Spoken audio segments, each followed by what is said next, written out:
Chapter 8:14. Cheng Chumo was also very anxious. He hurriedly begged Li Chengqian and Li Tai for mercy.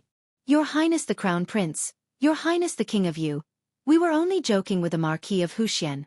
Please don't listen to his nonsense. How could we attempt to assassinate Your Highness the Crown Prince and Your Highness the King of Yu?" The wastrels also began to explain to Li Wangyu that they didn't know the Crown Prince and the King of Yu were here. Otherwise, they wouldn't have joked with Li Wangyu like this. They saw Li Wangyu, Li Chengqian, and Li Tai look at each other. Then they couldn't help but laugh. Only then did the wastrels realize that they had been F***king played by this guy. "Chengqian, how do you think we should deal with these bad people?" Li Wangyu looked at Li Chengqian. Li Chengqian smiled. "Punishment, they must be punished. And punish them to stay by my side and be my guards for a while. What do you think, teacher?" "Excellent." Li Wangyu clapped his hands and applauded. He was very satisfied with Li Chengqian's attitude. He turned his head to look at the wastrels. "Haha, brothers, this little brother was only joking with you. Are you surprised? Are you surprised?" Li Wangyu waved his hand at the imperial guards, indicating for them to release the wastrels. Cheng Chumo and the others knew that they had been tricked by Li Wangyu, but there was nothing they could do. Who told the Crown Prince and the King of Yu to appear here? This was beyond the wastrels' expectations. They had come from Chang'an to Huayin County. They really didn't know that Li Chengqian had also come. Otherwise, they wouldn't have dared to joke like this. Even if their fathers were all founding dukes and prefectural dukes, this kind of joke still couldn't be made casually. Today's matter wasn't big, but it wasn't small either. If someone with ulterior motives came to the imperial court to impeach them, it would be a big problem. Although they only wanted to joke with Li Wangyu, it was true. They had used their weapons in front of the Crown Prince and the King of Yu. If they were really accused of trying to assassinate the king, Pai Lupi wouldn't let them off easily. At the very least, they would be demoted and their salaries would be cut. Li Wangyu's joke just now was actually to help the silk pants out of their predicament. With Li Chengqian's declaration, it could be said that this group of silk pants had been punished. In the future, there would be no need to worry about people causing trouble in the imperial court. Naturally, there were also smart people like Wei Shuyu and Chai Lingwu among the silk pants. They understood Li Wangyu's intentions and cupped their hands towards him to express their gratitude. After receiving the report from the bailiff, the county magistrate, Shang Zimo, rushed out in a panic with dozens of bailiffs. When he saw this scene, he shook his head and smiled bitterly. Well, it was not enough that 3 ancestors had come. Now, 10 ancestors had come. How could he, a 7th-grade county magistrate, provoke a group of young dukes? Shang Zimo looked at the sky at a 45-degree angle and tried his best to hold back the tears in his eyes. It was truly a shame for a county magistrate to be reduced to such a state. After another round of commotion, they finally returned to Li Wangyu's office in the county yamen and sat down. Luckily, this office originally belonged to the county magistrate, Shang Zimo. It was spacious enough for more than 10 people to sit down. "Brothers, why did you come all the way from Chang'an to Huayin County?" Li Wangyu asked someone to serve tea and started chatting with the silk pants. Cheng Chumo laughed loudly and said, "Wahahaha, we were afraid that you would be wronged in Huayin County, so we came to accompany you. How is it? Brothers are loyal, right?" Li Wangyu glanced at him from the corner of his eyes. When this fellow was lying, the corners of his mouth would twitch. "Did the saints send you here?" Li Wangyu suddenly asked. Cheng Chumo was stunned and subconsciously replied, "How did you know?" Before he could finish his sentence, Fang Yai, Wei Shuyu and the rest covered his mouth. "Hee, how could that be? We were afraid that Zio would be taken advantage of in Huayin County, so we came here to share your joys and sorrows. There's no such thing as the saint." There's no such thing," Fang Yai flatly denied. However, even a fool would know the meaning behind his words. Li Wangyu was disinclined to investigate the silk pants' intentions. Being used as a lobbyist by Pai Lupi was not a big deal. He had guessed correctly. The silk pants had originally been born in Chang'an County and had planned to find Li Wangyu in Huayin County to pass the time. However, before he left, he was summoned to the Taiji Palace by Li Eryo. Li Eryo gave him a personal lecture. The meaning behind Li Eryo's words was that he wanted the debauches to think of a way to persuade Li Wangyu to stop being so stubborn and hurry back to Chang'an to marry Princess Chang'e. Naturally, The silk pants would not say these words to Li Wangyu. In reality, they were all in favor of Li Wangyu marrying a princess. After all, many of these silk pants had married princesses in the future. Naturally, they would not reject such a marriage. In reality, if Li Wangyu had transmigrated to the Tang dynasty by himself, marrying a princess would not have been a big deal. In any case, he did not have any ambitions to save the world. Marrying a lowly princess was not a big deal. At most, it would just be a game to raise her. However, his beautiful superior had transmigrated to the Tang dynasty with him. No matter what, Li Wangyu would not give up on Su Chongqing. Although marrying his beautiful superior was only a formality, the Tang dynasty would not give him a marriage certificate. However, in his heart, Li Wangyu could not accept the fact that he could not even give his beautiful superior a proper status. The so-called 3 wives and 4 concubines did not exist. Since ancient times, China had a system of 1 wife and many concubines. Apart from the legendary Shun who married 2 wives, a Huang and Nu Ying, the other dynasties all had only 1 wife. Zhuangzi recorded that Lord Ling has 3 wives, and they all bathe together. The so-called 3 wives, the little wife, the secondary wife, the young wife, and the concubine's wife, were just the titles of concubines. If Pai Lupi's daughter, the Grand Princess Changel, were to marry Li Wangyu, it would naturally be impossible for her to be a concubine. Li Wangyu would never agree to having his beautiful superior be his concubine. If Pai Lupi insisted on forcing him to drink, Li Wangyu could only take his beautiful superior and flee far away from the Central Plains. He could go to the western regions or go out to sea, no longer caring about the matters of the Tang dynasty. From then on, he and Su Chongqing would fly side by side, living their own immortal lives. Of course, this was only a choice that could be made as a last resort. At present, things had not reached that point. Li Wangyu cast a glance at the debauches, as well as Li Chengqian and Li Tai, inevitably feeling a headache. This entire room was filled with King Pai Lupi's lobbyists. He straightforwardly stated his thoughts. Actually, this little brother naturally understands the purpose of everyone's visit. It's not impossible for me to agree to uncle's request to marry Changel. But what? Li Wangyu's words caused everyone in the room to perk up their ears. Li Chengqian and Li Tai excitedly stood up. Teacher, if you have any requests, please do not hesitate to state them. Li Wangyu unhurriedly extended 2 fingers, waving them in front of everyone's eyes, a Huang and Nu Ying. With these words, apart from the 3 Qing brothers, the Yuqi twins, and Niu Zhengping, everyone else was dumbfounded. Chapter 8:15. Li Chengqian and Li Tai looked at each other, not knowing what to say about their teacher. In reality, the 2 of them were ridiculing their teacher in their hearts. His skin was too thick. He actually wanted to learn from Shun and marry 2 wives. Teacher, were you not afraid that these words would reach father's ears? In a fit of rage, father would carry a 40-meter-long saber and hunt you down in Huayin County, chopping you into mincemeat? The debauches were even more silent. Each and every one of them looked at Li Wangyu with eyes full of worship. You really dared to think and speak too much. Seeing that no one was speaking, Cheng Chumo and the others could not help but become anxious. Pushing Wei Shuyu, he asked, what is the meaning of this? Why aren't you speaking? Wei Shuyu glared at him unhappily. It's just that Zio wants the sage to agree. He wants to be like Shun, marrying 2 wives at the same time. Marrying 2 wives is good. Cheng Chumo had not yet reacted. Carelessly he said, the more wives one has, the more children one will have. Zio, after marrying Princess Changel, then? Cheng Chumo suddenly stopped talking. He finally realized why everyone else was silent. He silently gave Li Wangyu a big thumbs up. You are awesome. You actually want to marry another wife at the same time as marrying Princess Changel. You want the emperor to put his face where he is? Only Li Wangyu dared to say these words. If it were anyone else, they would have been beaten to death long ago without the need for Pai Lupi to make a move.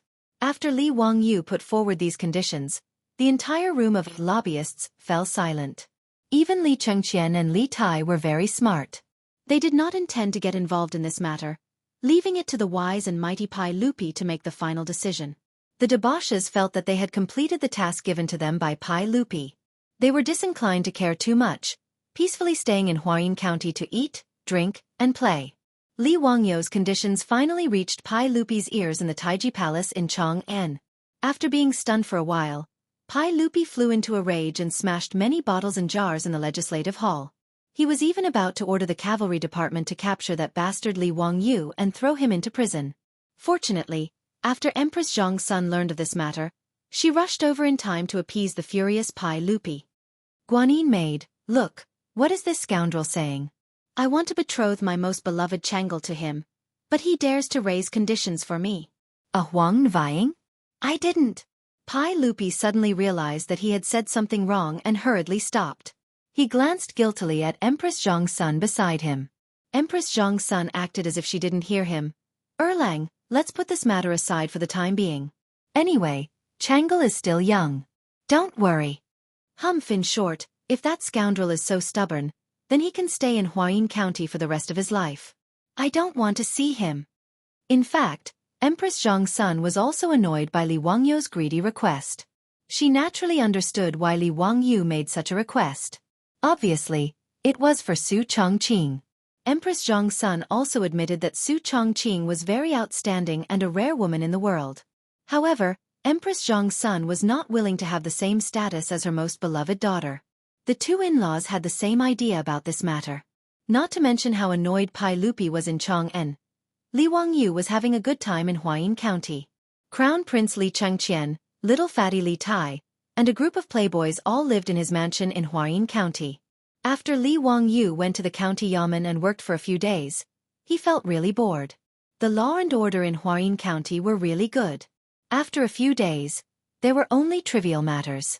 The strange and important cases that he was looking forward to did not appear at all. Even the trivial matters were all dealt with by the county magistrate Shang Zimo and the county deputy. They did not dare to bother him, the county marquis who founded the country. Li Wangyou was so bored that he did not even bother to go to the county office.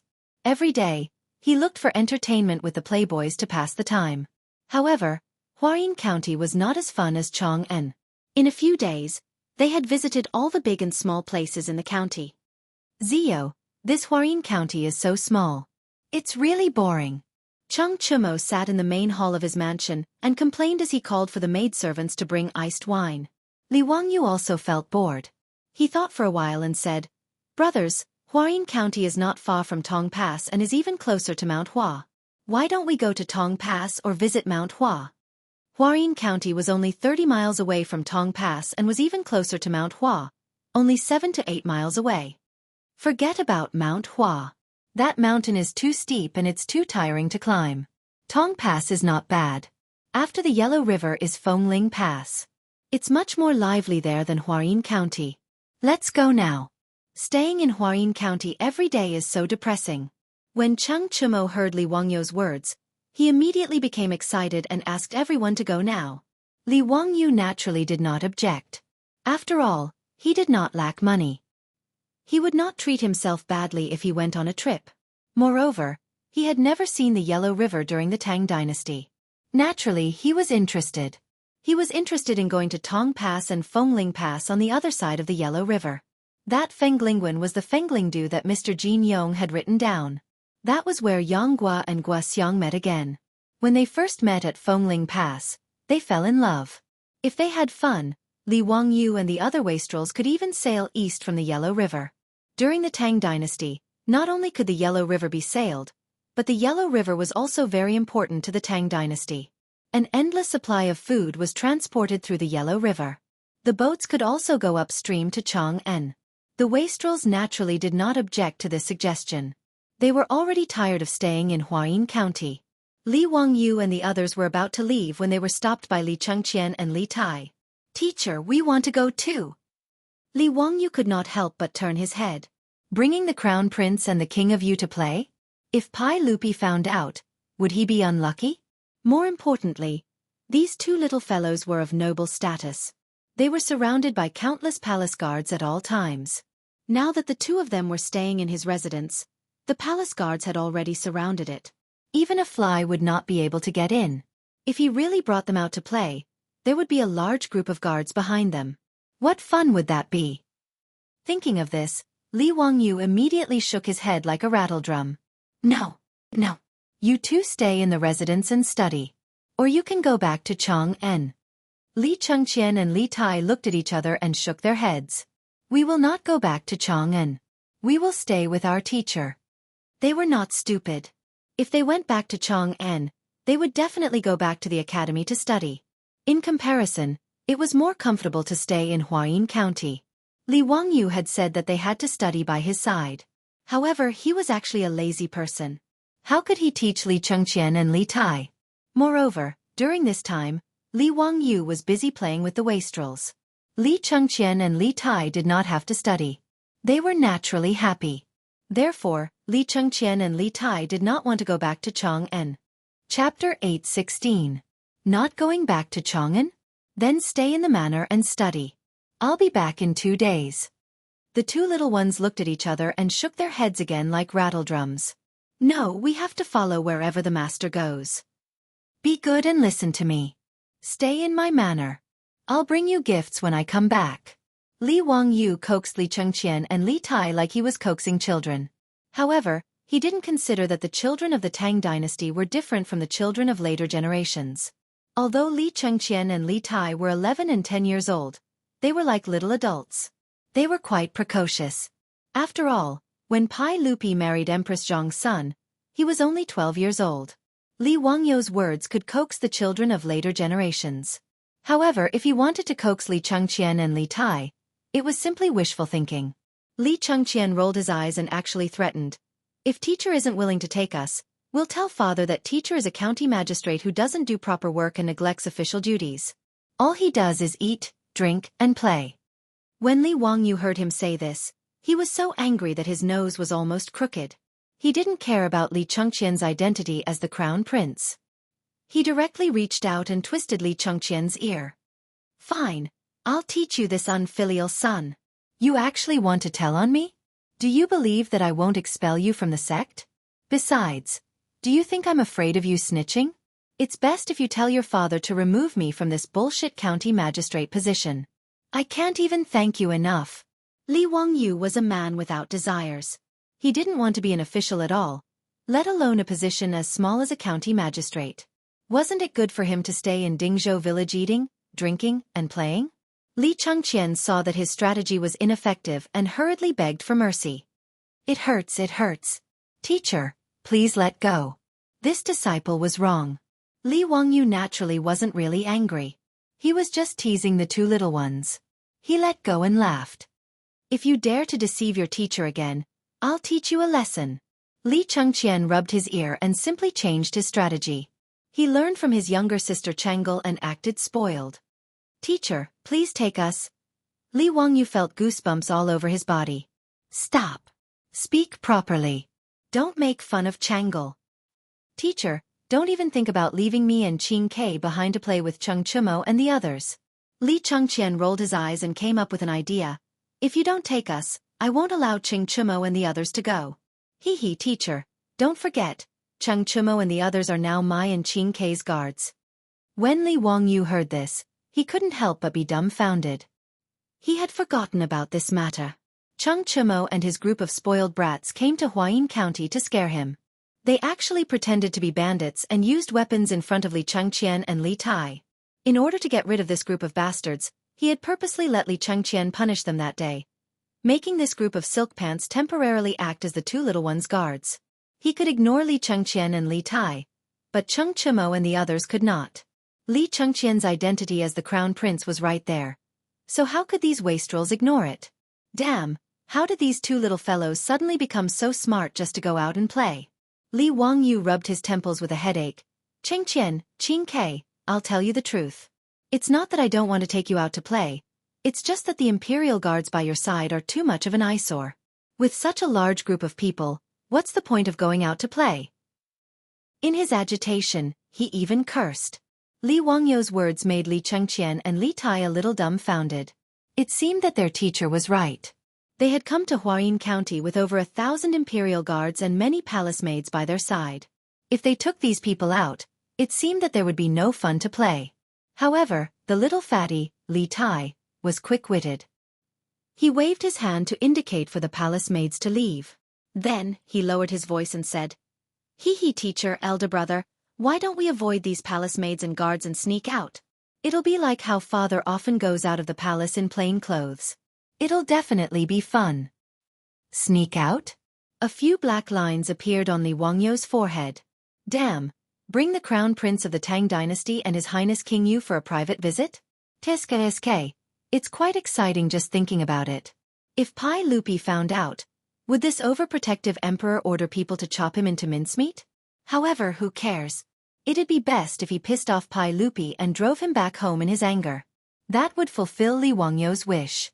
It would be best if Li Heir was so angry that he would cancel the betrothal. That would be good. Thinking about it like this, Li Wangyou felt that it would be quite interesting to take the two little ones out to play. Thinking up to here, Li Wangyou couldn't help but lower his voice. It's not impossible to bring the two of you out, but once the two of you leave, you must listen to Master. Remember, you must not act on your own. Of course. We'll listen to teacher's orders. Hearing that they could go out to play, the two little ones didn't have any objections and nodded repeatedly. The two of them grew up in the palace. Other than going to Dingzhou village and entering the academy, they were relatively free. At other times they were followed by a group of people at all times, and they had long been tired of it. Li Wangyou nodded and called the foppish young masters in. He told them about the matter, but it scared the foppish young masters of the Tang Dynasty who were used to being lawless. They all say that I'm bold, but I see that you're much bolder than me. Zio, have you thought about the consequences of sneaking out with His Highness Crown Prince and His Highness King Yu? If something happens, you'll lose your head. What can happen? Niu Wu and the others are guarding them. Besides, don't we have you guys? Li Wangyou was telling the truth. The troops in his residence were all old soldiers of the Jianghu guards. The martial arts of the Cheng brothers and the Yuqi twins were incomparable to ordinary soldiers. Even Niu Zhangping, who was crippled, couldn't be compared to 3 to 5 strong men. So even if they avoided the protection of the imperial guards, Li Wangyou didn't think that there would be any safety issues. Cheng Chimo, Feng Yai, and the others still wanted to persuade Li Wangyou, but when they saw the murderous eyes of Li Chengqian and Li Tai, they finally closed their mouths. Who cares? Even if the sky fell, there were tall people to hold it up. As long as nothing happened to His Highness Crown Prince and His Highness King Yu, it wouldn't be a big deal.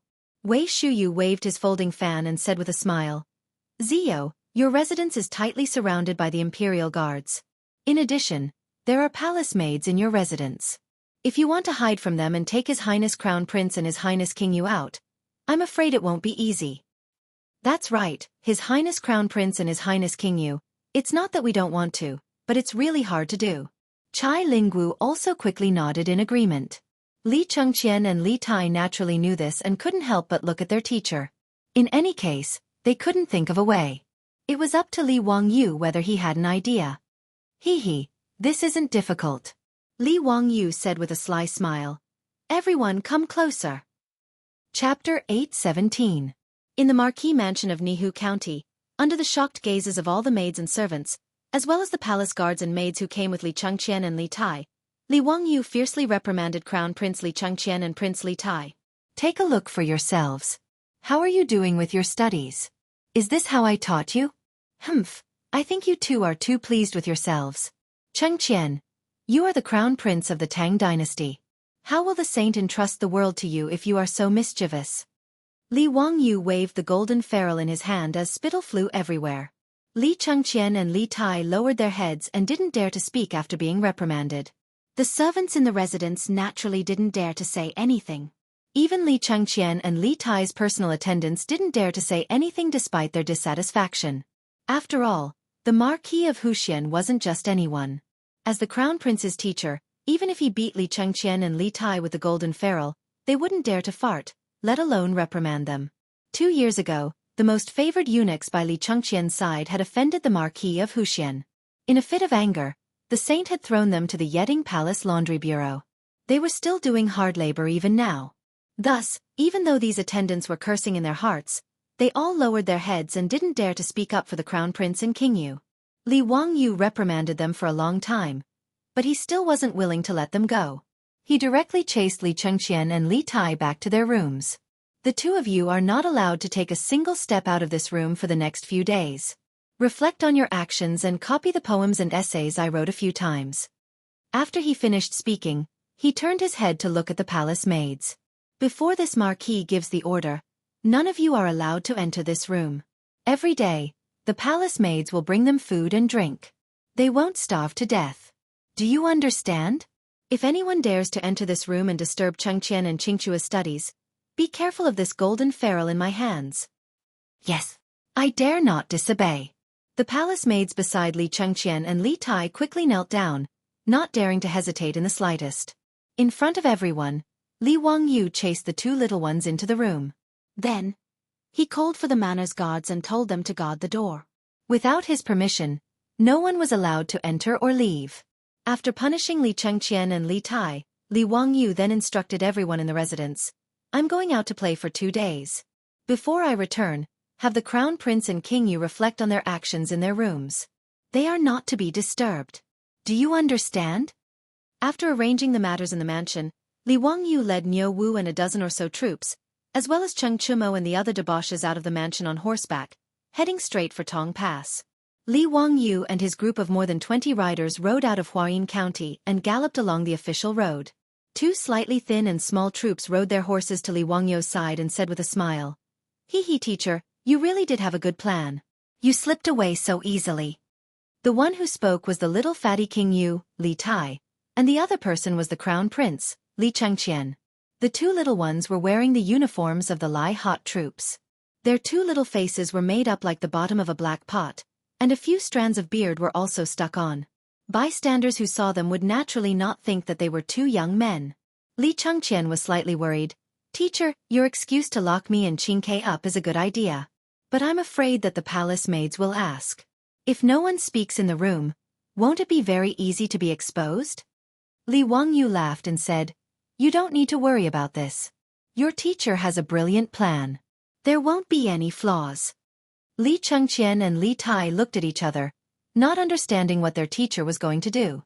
However, due to their trust in Li Wangyu, they were too lazy to think about this matter. The 2 little ones had finally gotten rid of the palace guards and palace maids with great difficulty. At this moment, they were like birds that had been released from their cages, very happy. They constantly urged their horses to run faster, causing Cheng Chumo and the group of wastrels to be extremely worried. However, they could only urge their horses to keep up and carefully guard Li Chengqian and Li Tai. After all, if something happened, they would not be able to bear the consequences. Li Wangyu also suddenly remembered that there was a rumor in the later generations that Li Chengqian had accidentally fallen while riding a horse and broke one of his legs. This caused his temperament to change greatly.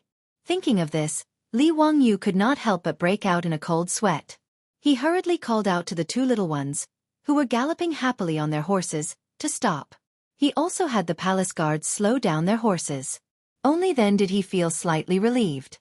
At this time in the Lai Hot, after Li Wangyu and the others left, Li Chengqian and Li Tai's personal attendants looked at each other and carefully moved to the front of the room. With Lai Hot's troops guarding the door, they naturally did not dare to push the door open and could only call out softly from the other side of the door. Your Highness the Crown Prince, Your Highness the King of Yu, the Marquis of Wuxia has left. However, Li Chengqian's voice came from inside the room. Go away, don't bother me. Yes. The attendant did not dare to say anything else. Under the gaze of the Lai Hot's troops, he could only obediently retreat to the side and carefully guard the 2 princes inside the room. Li Chengqian and Li Tai were naturally not inside the room. Instead, it was the golden-haired beauty, Aphrodite. She was happily staying in the room, holding a book in her hands and reading it with great interest. From time to time, she would pick up the snacks next to her and put them into her mouth. At this time, the attendant's voice came from outside the room. Your Highness, you've already stayed in the room for quite some time. Why don't you come out for a walk? The Marquis of Wuxia really is no longer in the residence. Aphrodite smiled slyly and picked up the phone next to her. Her slender fingers tapped twice, and Li Chengqian's voice came from the phone. Go away, don't bother me. Yes, this servant understands. The attendant outside the room did not dare to say anything else and retreated again. Needless to say, this was Li Wangyu's idea. He had secretly used his phone to record Li Chengqian's voice and then deliberately reprimanded Li Chengqian and Li Tai, placing them in confinement. In reality, after the 2 children entered the room, They immediately left through the window at the back with Niu Wu and the others waiting for them.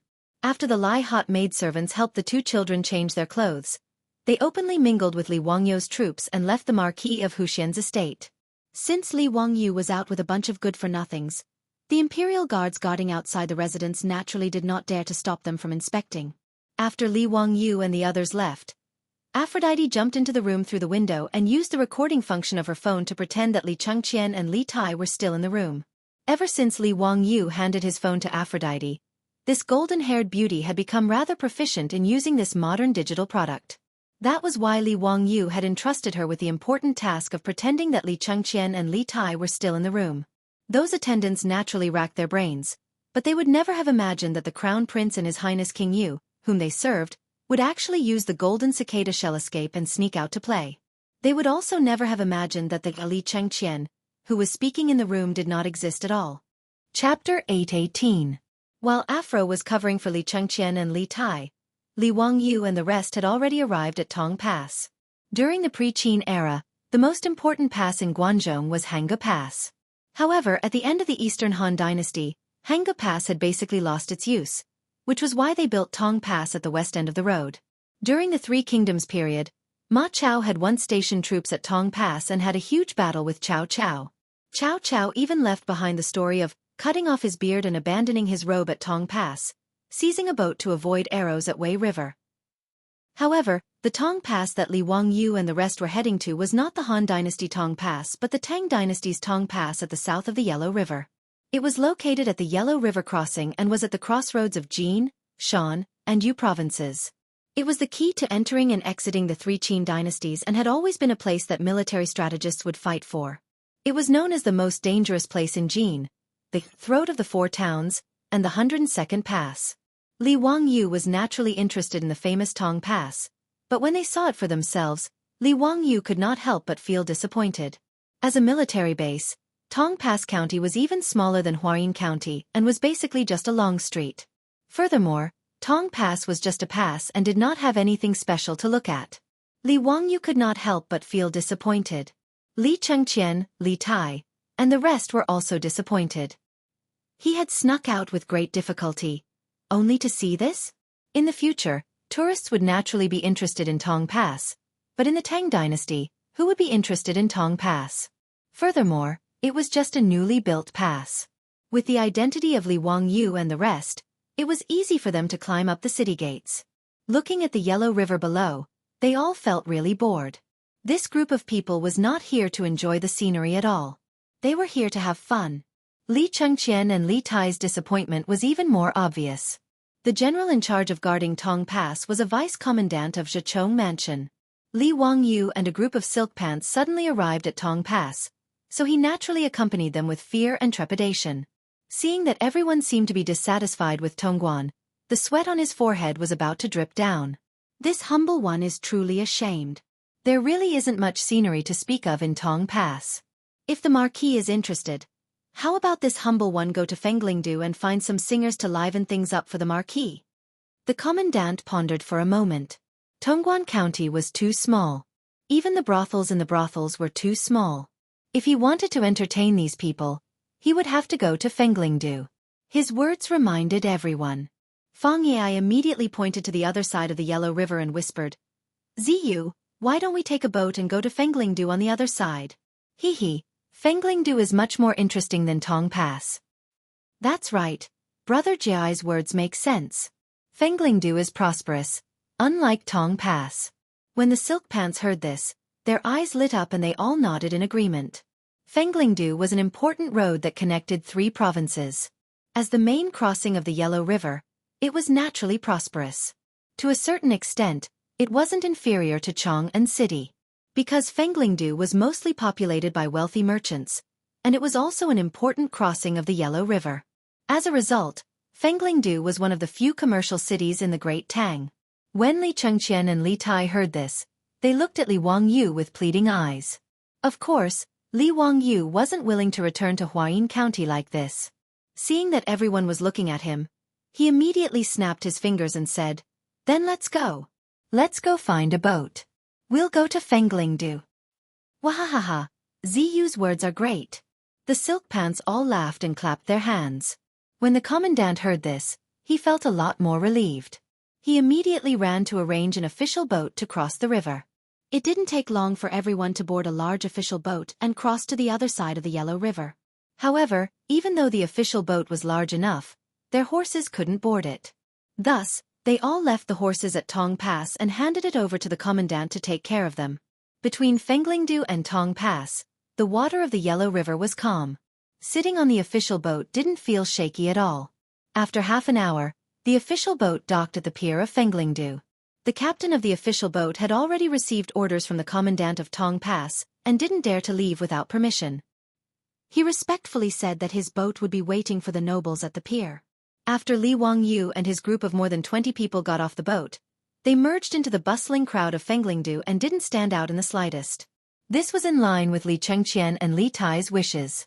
The two little ones felt as if they had been let out of the wind and found everything on the streets interesting. Fenglingdu was worthy of being an important crossing of the Yellow River. The bustle didn't disappoint. Not only were there many shops, but there were also many acrobats, plays, singing, fortune-telling, and divination. It was very lively.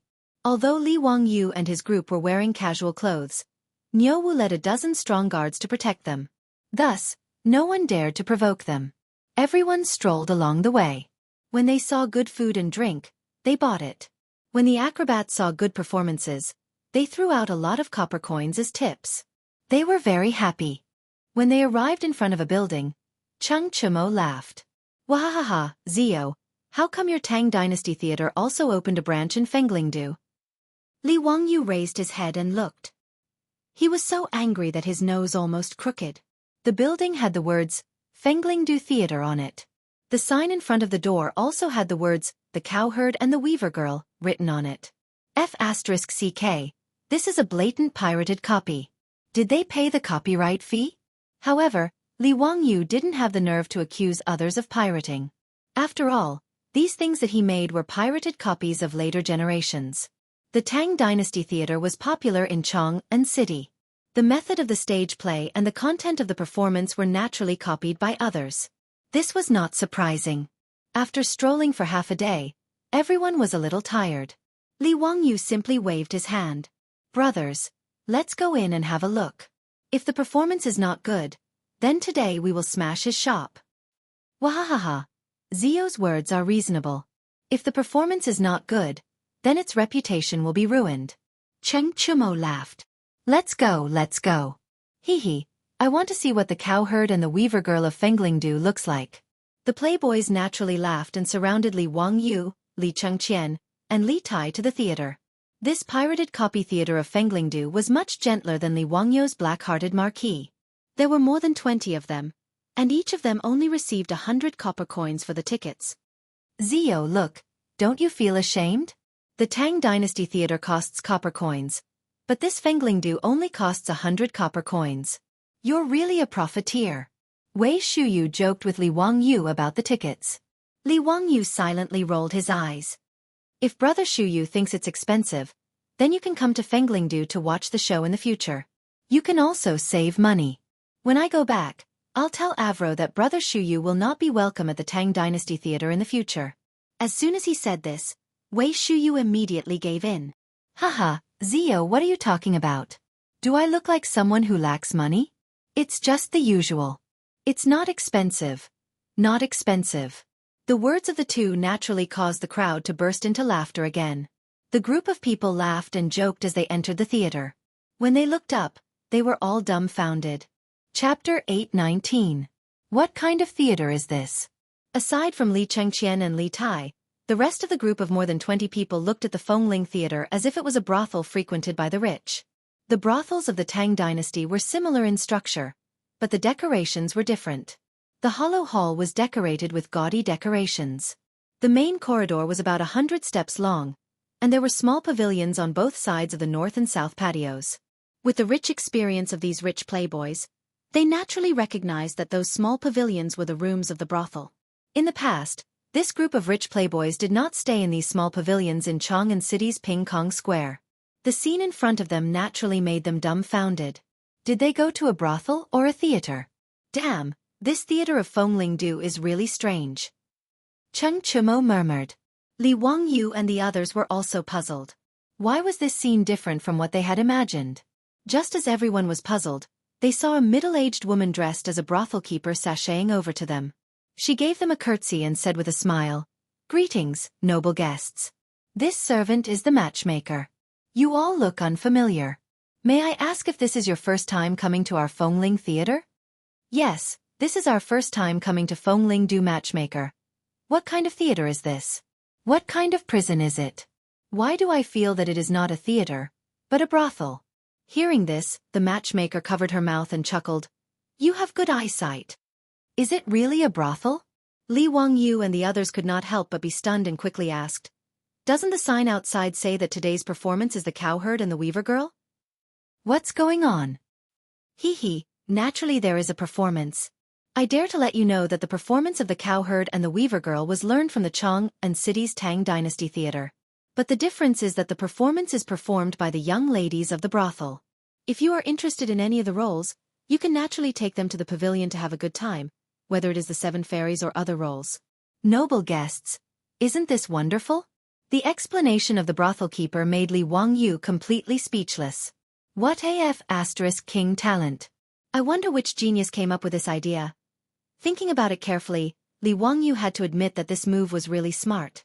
It completely captured the psychology of men. After the audience finished watching a play, it was very easy for them to put themselves in the shoes of the characters.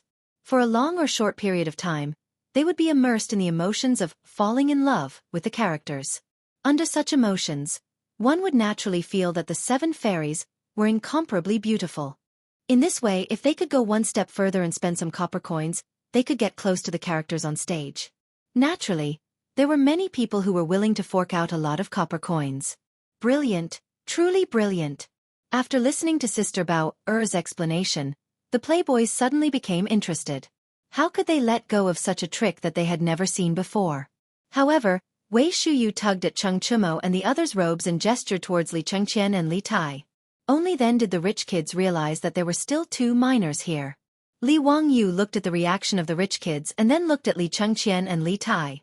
He also felt that something was wrong. The practice of this brothel was interesting, but bringing two little brats to a brothel didn't seem right. If Pai Lupi found out about this, even if he didn't die, he would lose a layer of skin. In any case, if he had children in the future and they were brought to a brothel, he would definitely have the heart to kill them. Cough cough that. Niu Wu, this brothel is filled with smoke. Have someone bring Dalong and Erlang out to get some fresh air. The titles of Dalong and Erlang were naturally to deceive others. They had already discussed it before. However, Li Chengqian and Li Tai shook their heads in unison. We won't go. Hee, this brothel is interesting. We brothers also want to see it. Hee, it's more interesting than the palace. Oh no, it's more interesting than the young ladies in the mansion. Li Wangyu silently rolled his eyes. All right, sure enough, the Tang dynasty was open-minded. Even a 10-year-old brat understood the matters between men and women. He did not consider that the fathers of these two had married when they were 12 years old, while Li Chengqian and Li Tai had grown up in the palace.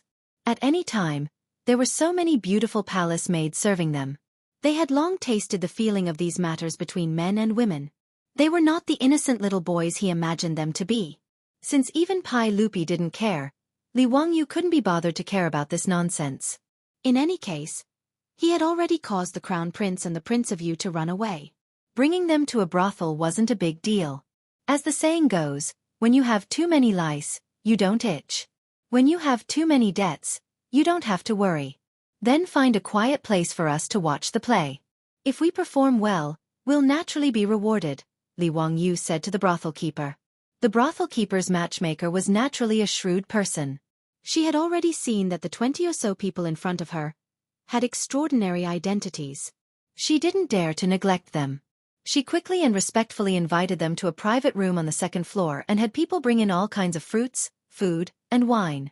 After this private room was remodeled, the side facing the courtyard could be completely opened. Below was a small stage. Presumably, the performance would be carried out on this stage. Not long after, gongs and drums sounded. Amidst the sound of stringed instruments, today's performance began. Li Wangyu looked at it for a while and felt that it was ordinary. He couldn't say what kind of performance or acting skills it was. But there was one thing that was very different from the Tang Dynasty's theater. The young ladies performing on the stage were all wearing revealing clothes and were dressed seductively.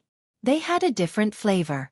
Even the playboys, who had watched this play countless times, were all beaming with joy and commenting on the young ladies on the stage. Especially when the 7 fairies were bathing, the 7 beautiful young ladies hiding behind the prop stones actually began to undress, which immediately caused a wave of wolf howls in the painting building. Obviously, there were many people in the surrounding corridors and private rooms who were watching the performance. At this moment, everyone was very excited. Even Cheng Chumo and the other silk pants were craning their necks and shouting excitedly. Li Chengqian and Li Tai, the 2 boys, also had a wretched smile on their faces. Their eyes were fixed on the stage below, staring at the performing prostitutes. Their faces were flushed red. Li Wangyu was speechless. Were the men of the Tang Dynasty so easily excited? If they were to watch the romantic action movies of the later generations, would they be so excited that they would have a cerebral hemorrhage? However, Li Wangyu naturally wouldn't dampen their spirits. He just thought that he was joining in the fun and shouted with the crowd. While it was bustling with noise and excitement, a group of people in bright clothes came into this so-called theater, which was actually a brothel. Without waiting for the brothel keeper to receive them, they laughed and said, "Matchmaker, drive them out for this young master. Today, this young master wants to book the whole place." Chapter 8:20. These words naturally stunned Li Wangyu and the group of silk pants. They raised their eyes and looked down, wanting to see who had the audacity to speak so arrogantly. To be able to call himself a young master in the Tang Dynasty, it was reasonable to say that he was not an ordinary person. The term young master was not something that could be used by just anyone. Only young nobles with noble statuses could be called young master. The person who came in was a young man. He was holding a folding fan and wearing a pair of crystal sunglasses. Obviously, after Li Wangyu made the folding fan and the sunglasses, they were not only popular in Chang'an City, but also in the Tang Dynasty. Those who had a little status would try to imitate one or two. In this regard, Li Wangyu was very dissatisfied. This group of country bumpkins was blatantly plagiarizing. However, Li Wangyu didn't care about the business of making and selling folding fans and crystal sunglasses, so he didn't set up these 2 businesses in his mansion. The playboys stretched their necks and looked carefully for a long time, but they still couldn't recognize the identity of the young man. Who the hell is that bastard? How dare he call himself a young master in front of us? What a big tone! Cheng Chumo scolded. Fang Yi smiled and said, "I'm afraid he's a rich man in Fenglingdu." In Ziyu's words, he's a toad yawning. What a big tone! When the playboys heard this, they all roared with laughter. For them, the number of people in the world who could make them retreat was probably less than 2. But it certainly didn't include the unknown young man below. That young man seemed to have a lot of power in Fenglingdu.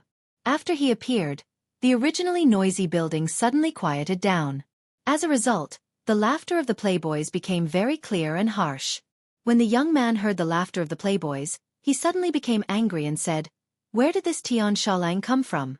How dare you laugh when this young master is talking? Are you tired of living?" Cheng Chumo and the other playboys didn't think it was lively enough. They even poked their heads out of the elegant room and teased the man below. "What a bastard! What a big tone you have! We grandfathers are here. What do you want? Young master? Do you think you're worthy? Hurry up and scram as far as you can. Don't disturb our mood to watch the show." The debauch's words made the Fengling Theater quiet down again. The brothel keeper and the matchmaker were so scared that their faces turned ashen and their bodies trembled. However, the young man did not get angry. Instead, he laughed. "Good, good. In Pu Prefecture, this is the first time this young master has seen such an arrogant and blind person." He turned his head and looked at the group of followers behind him, who were obviously his troops. His face was ferocious. "What are you waiting for? Go and capture those farmhouse slaves for this young master. This young master is going to break their dog legs today." "Yes, sir." The troops accepted the order and quickly ran to the 2nd floor. The brothel keeper's matchmaker was so scared that she didn't know what to say. She directly knelt down in front of the young man. "Please forgive me, young master. Please forgive me. I really didn't know the origins of those guests and allowed them to disturb young master." It's all my fault. I deserve to die 10,000 deaths. Please forgive me. The young man smiled obscenely and reached out to pull up Sister Bao Er's matchmaker. In front of everyone, he directly put his hand into her chest and rubbed it wantonly. Haha, forgive? That depends on your sincerity, matchmaker. The brothel keeper's matchmaker did not dare to resist at all. She obediently allowed the man to molest her. She just forced a smile and said, "Young master, you must be joking. I'm old and withered. How can I be qualified to serve young master? I'll go and call the people in the brothel." Before she could finish her sentence, she heard a loud slap. The man had slapped her across the face. "You bitch, listen to what I say.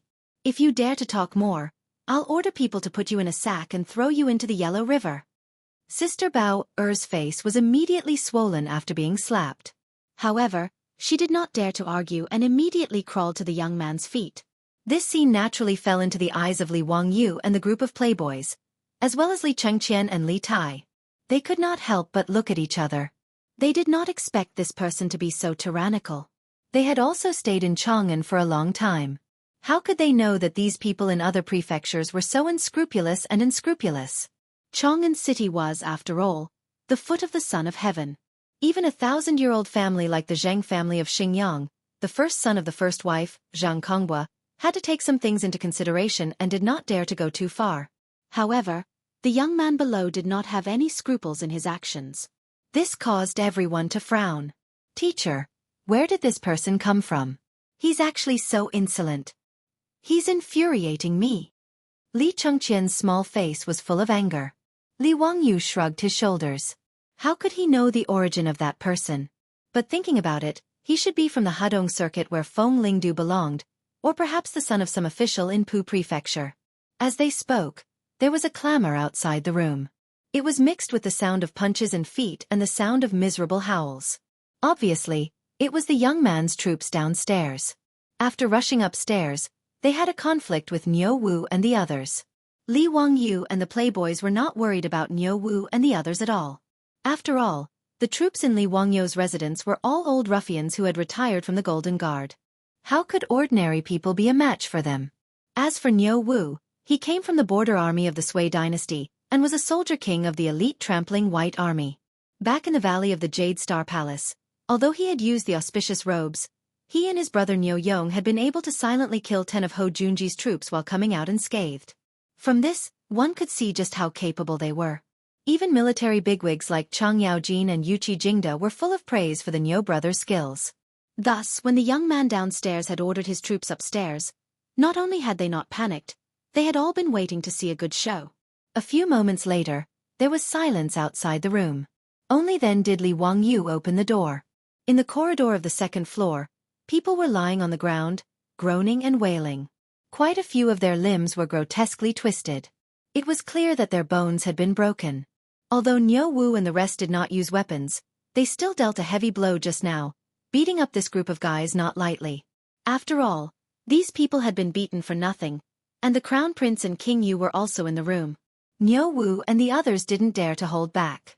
If these idiots disturbed Li Chengqian and Li Tai, they wouldn't be able to bear the consequences. Li Wangyu leisurely clapped his hands and said to the wastrels, "Brothers, let's go and see that idiot downstairs." Chung Chumo and the others naturally laughed and followed. How could they miss out on a show like this? They clustered around Li Wangyu, the Crown Prince, and the King of Yu. Behind them were Niu Wu and 10 some other troops. They marched down to the second floor and stood in front of the young man. His own troops had charged upstairs, but not a single one of them had returned. And now, this man was standing in front of him, completely unharmed. No matter how stupid the young man was, he could tell that something was wrong. Suppressing the panic in his heart, he pointed at Li Wangyu and rebuked, "Just who are you? You dare to injure the troops of my Shui clan in Puzhou. Are you tired of living?" Chapter 821. In addition to the troops, there were also a few young men in luxurious clothes who were traveling with this awesome young man. At this time, they were also a little panicked. However, they were still tough on the surface and jumped out to scold Li Wangyu and the other wastrels. "How dare you? Who are you? You dare to attack young Master Shui's troops in Fenglingdu? Do you want to rebel? How audacious of you to do that! Is young Master Shui someone you can provoke? Open your eyes. Young Master Shui is the eldest son of Puzhou's governor. Who do you think you are? Humph, they are indeed a bunch of ignorant farm workers. The words of these people made Li Wangyu and the other wastrels look at each other and laugh. Speaking of which, the governor of Puzhou was a top official in the Tang Dynasty. He was a rank 3 official in the imperial court. In the beginning of the Tang Dynasty, the governor of the Tang Dynasty was the governor of the army. In the 7th year of Wuda, the governor's mansion was changed to the governor's mansion. During the Zhanguan period, there were 41 governor's mansions in the country. Under each governor's mansion were several prefectures. The governor's mansion of Puzhou had Jin, Jiang, Ci, Yi, and Qin under it. The governor's mansion was a high position in the beginning of the Tang Dynasty.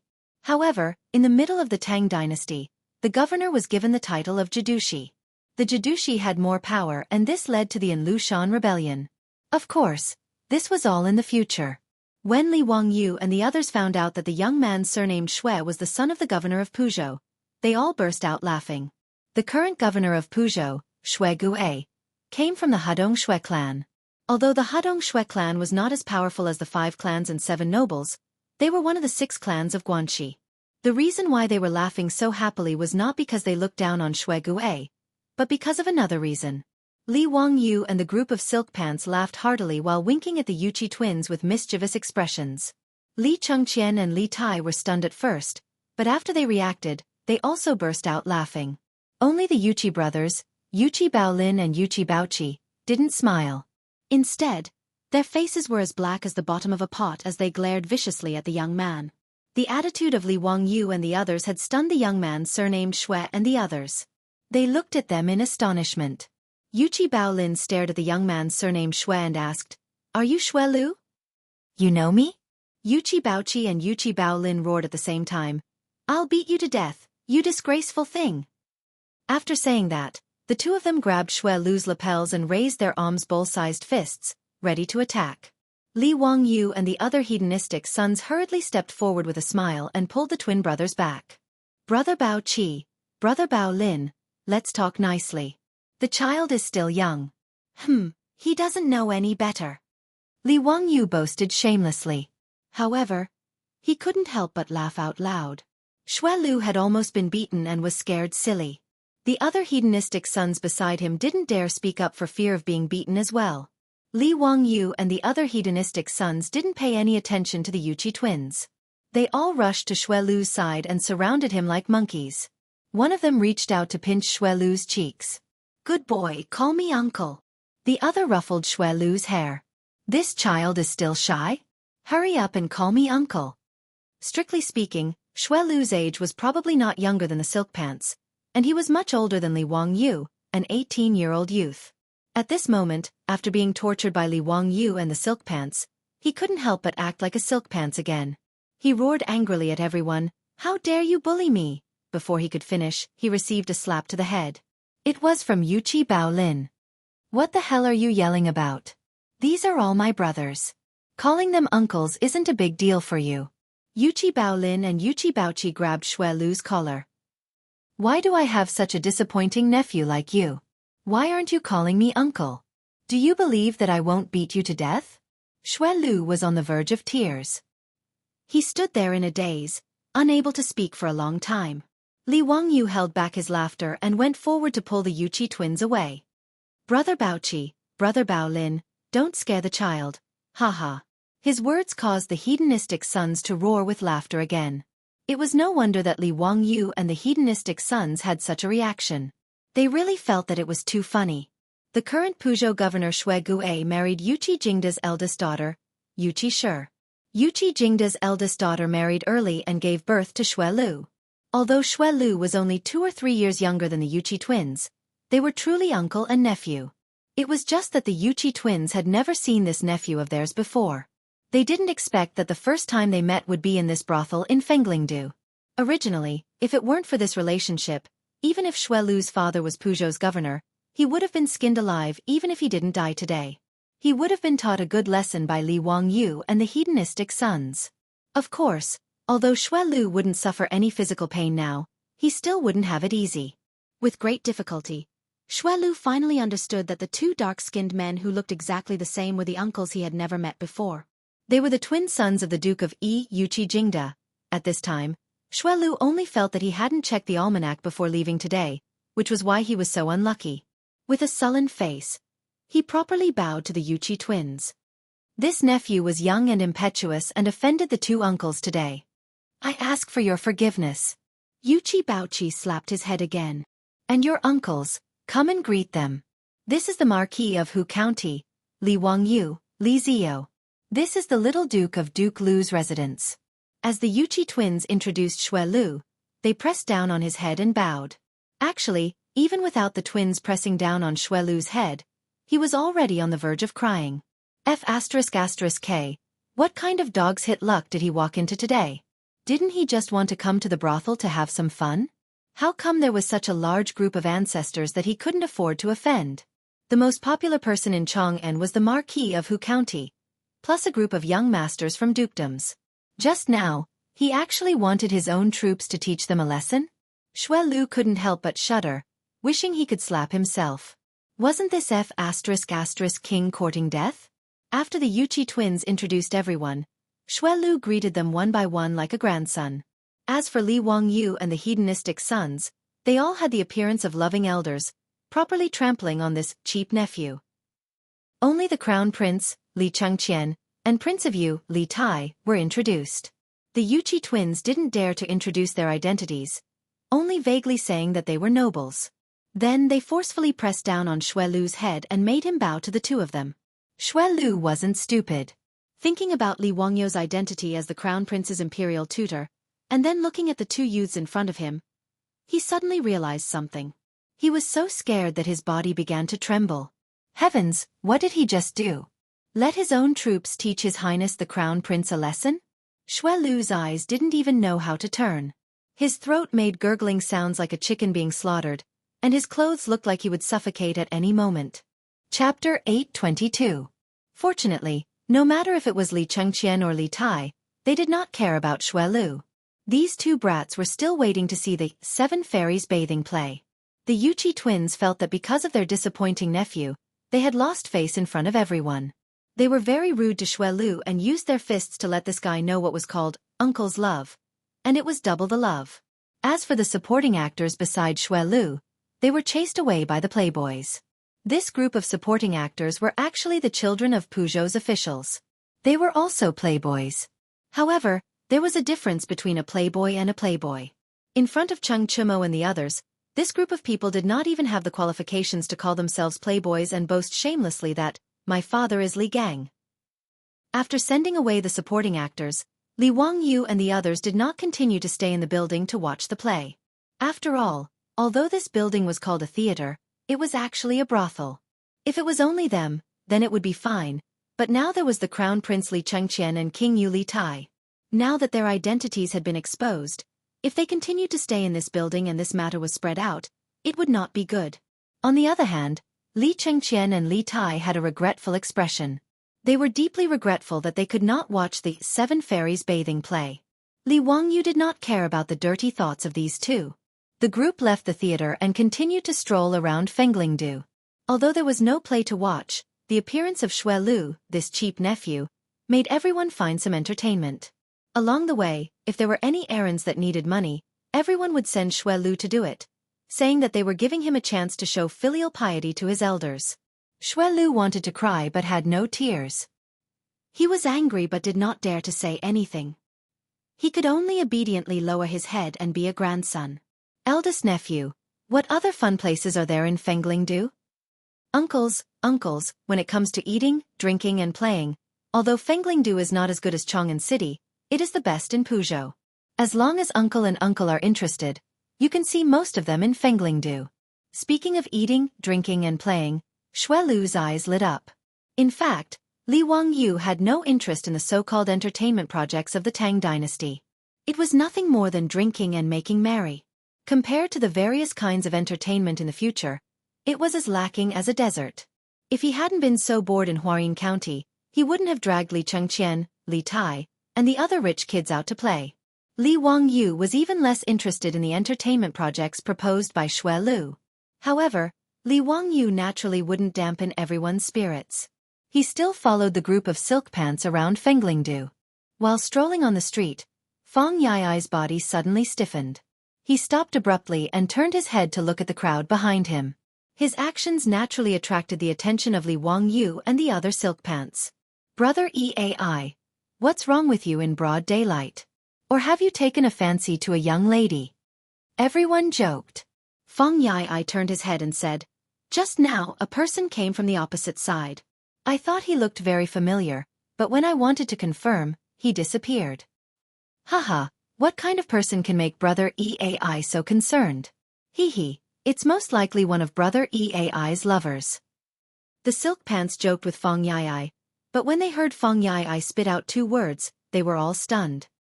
Luo Hui. Luo Hui? The Luo Hui who disappeared? Brother Eai, are you sure you didn't see wrong? Xianxia asked. Fang Yai was also not very sure. It's hard to say. I just glanced at him. When I wanted to take a closer look, that person was already gone. Maybe I saw wrong. When Li Wangyu heard this, he couldn't help but frown. It's hard to say. That Luo Hui's whereabouts were unknown. It's not impossible for him to hide his identity and come to Fenglingdu. Don't forget that his net worth isn't small. He might be a crafty rabbit with 3 burrows and set up a business in Fenglingdu. When I bought Luo Hui's house and rebuilt it into the Tang Dynasty theater, I asked Cui Ming House out of curiosity. It said that when they searched Luo Hui's house, they didn't find much money. Xianxia and the others looked at each other. Damn it, I always thought that this guy was killed by Duke Lu. If what you said is true, then it's possible. That's right. That Luo Hui controlled the excrement business in Chang'an, so his income must be not small. Where did his money go? This Fenglingdu is the intersection of 3 provinces, and it also has the Yellow River irrigation system. If this bastard hides here, not only will he be free and unfettered, but if there is any trouble, he can also take a boat and go down the river at any time, disappearing without a trace. Tisese. This guy really has a good plan. Li Wangyu thought for a moment and said, Brothers, if Brother Yai is not wrong, we have to think of a way to dig that Luo Hui out. The group of playboys nodded. That's right, that's the reason. Li Wangyu looked at Fang Yai. Brother Yai, did Luo Hui notice us just now? Fang Yai thought for a moment and said, I don't think so. I'm not sure. I just met him face to face, but he didn't seem to show anything strange on his face. Li Wangyu stretched out his hand and snapped his fingers. Brothers, stop playing around. Today, we will think of a way to capture that Luo Hui. Hee, I still have some resentment in my heart. Haha, of course. When I catch that birdman, I'll definitely crush his balls. Xianxia laughed loudly. Li Wangyu looked at him with disdain. Brother Chumo, you have this kind of interest in men? Tiskeske, I really can't see it. I should stay away from you in the future. The playboys were stunned for a moment and immediately understood the meaning of Li Wangyu's words. They all laughed. Xianxia pondered for a long time before he figured out the subtext of Li Wangyu's words. He was so angry that he shouted and chased after them. After a while of laughter, they finally began to discuss how to catch Luo Hui. Li Wangyu and the other playboys looked at each other and turned their eyes to their cheap nephew Xue Lu. If they wanted to dig out a person from Fenglingdu, it had to be this kind of local snake. In fact, Fenglingdu wasn't the capital of Pu Prefecture, but Xue Lu couldn't bear the loneliness, so he didn't stay in Pu Prefecture. Instead, he followed a group of scoundrels and mingled in Fenglingdu, a bustling place. Therefore, it was not wrong to say that Xue Lu was the local snake of Fenglingdu. Although Xue Lu didn't know who Luo Hui was, he knew that this was his chance to show off. He immediately patted his chest. Uncles, leave this matter to me. As long as that person is in Fenglingdu, even if I have to dig 3 feet into the ground, I can find him. Chapter 823. The reason why Li Wangyu wanted to dig out Luo Hui when he heard that he had appeared was naturally not because Luo Hui had offended him back then. Although he was a cynical man, he wasn't someone who would hold a grudge. Luo Hui was just a minor character. Li Wangyu had originally thought the same as the other wastrels, that Ho Junji had silenced him long ago and had forgotten about him. But now that Fang Yai had seen Luo Hui, Li Wangyu couldn't stop his imagination from roaming. Just what was the relationship between Luo Hui and Ho Junji? Li Wangyu also thought back to Hou Junji's rebellion in the 17th year of Zhengguan, and he felt that this matter was extremely strange. Although Hou Junji had colluded with Crown Prince Li Chengqian to rebel, in truth, Li Chengqian hadn't had the courage to rebel against his father, mostly because of Hou Junji's bewitchment. Moreover, Li Jing had long ago asserted that Hou Junji had a rebellious bone in his bones. This meant that Li Jing had already noticed some clues from Hou Junji's actions. And when Li Wangyu thought back to the military system of the Tang Dynasty, he felt that Hou Junji's rebellion was even more strange. The Tang Dynasty had implemented a system of constabulary soldiers. Other than the imperial army and the crown prince's 6 commanders, the other constabulary soldiers were not under the command of any general. Only in wartime could Hou Junji and the other generals be allowed to lead the constabulary soldiers gathered from their various constabularies. The constabulary soldiers were under the command of the imperial court. Whenever an army was dispatched with more than 10 men, other than in an emergency, the emperor's imperial edict and copperfish talisman were required to be issued by the Xianxia Shang and the Manxia Shang. One could say that the constabulary soldiers of the Tang Dynasty were normally trained by the imperial court and the emperor. But in wartime, the imperial court and the emperor would appoint generals to lead them. Thus, the authority to train soldiers was separated from the authority to command soldiers, preventing generals from being too arrogant. In this situation, Hou Junji had still been able to plot a rebellion. This meant that this rebellion wasn't something that he had come up with on the spur of the moment. Thus, if Hou Junji wanted to rebel, the first thing he needed to do was to have sufficient funds. Combined with Luo Hui's existence, Li Wangyu felt that this matter was rather interesting. Perhaps Luo Hui was the person responsible for helping Hou Junji raise funds. Rebellion wasn't something that could be carried out on a whim.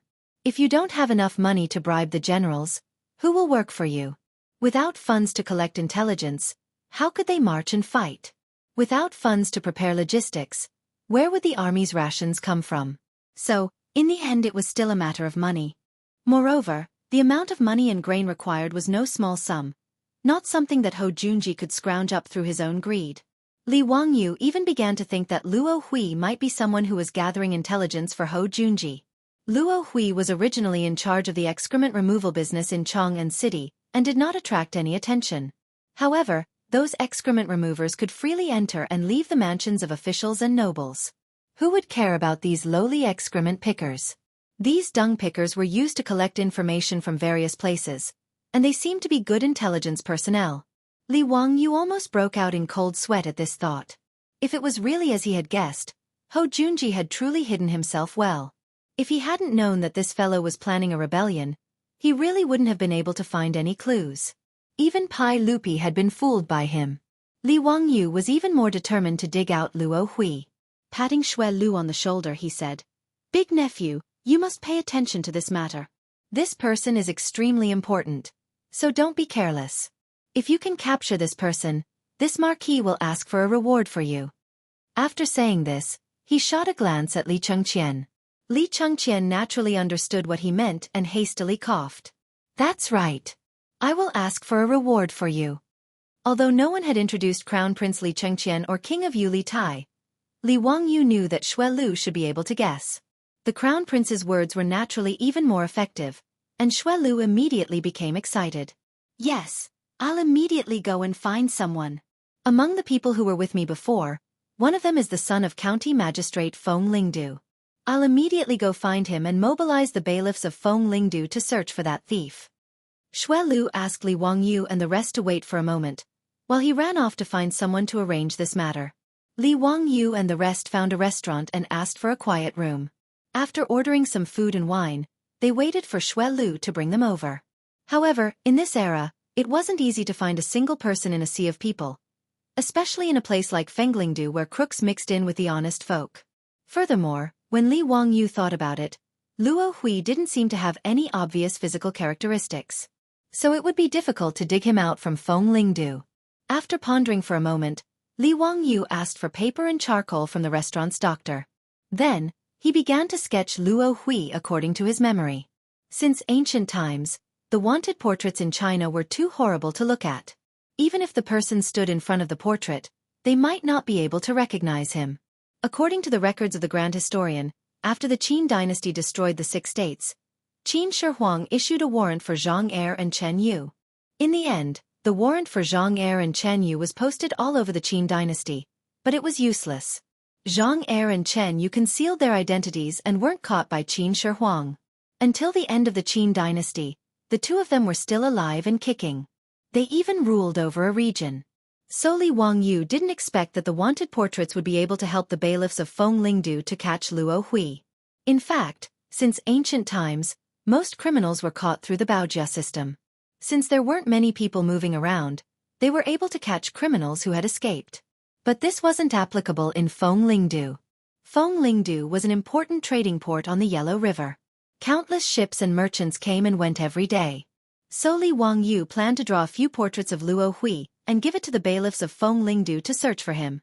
Li Wangyu didn't have a deep impression of Luo Hui's appearance. But fortunately, all the silk pants had seen this person before. So they all gathered around Li Wangyu and gave him suggestions. Finally, Li Wangyu was able to draw a portrait of Luo Hui. That's right, this is the Birdman. Cheng Chimo nodded his head as he looked at Li Wangyu's portrait. The silk pants also agreed that there was no mistake with the portrait. Just as they were talking, Niu Wu led a few people into the room. The one leading the group was Xue Lu. Behind him was a supporting actor and two other bailiffs. The supporting actor and the two bailiffs entered the room. They didn't dare to breathe out loud as they respectfully greeted everyone. Uncles, this is the son of the Ming House of Fenglingdu. Those two are the bailiffs' leaders. If you want to find someone, just tell them. As long as that person is in Fenglingdu, they will definitely be able to find him. Yes. Even if we have to dig 3 feet into the ground, we will definitely find the person you are looking for. Li Wangyu stretched out his hand and handed the portrait over. I'm looking for this person. Look carefully. Chapter 824.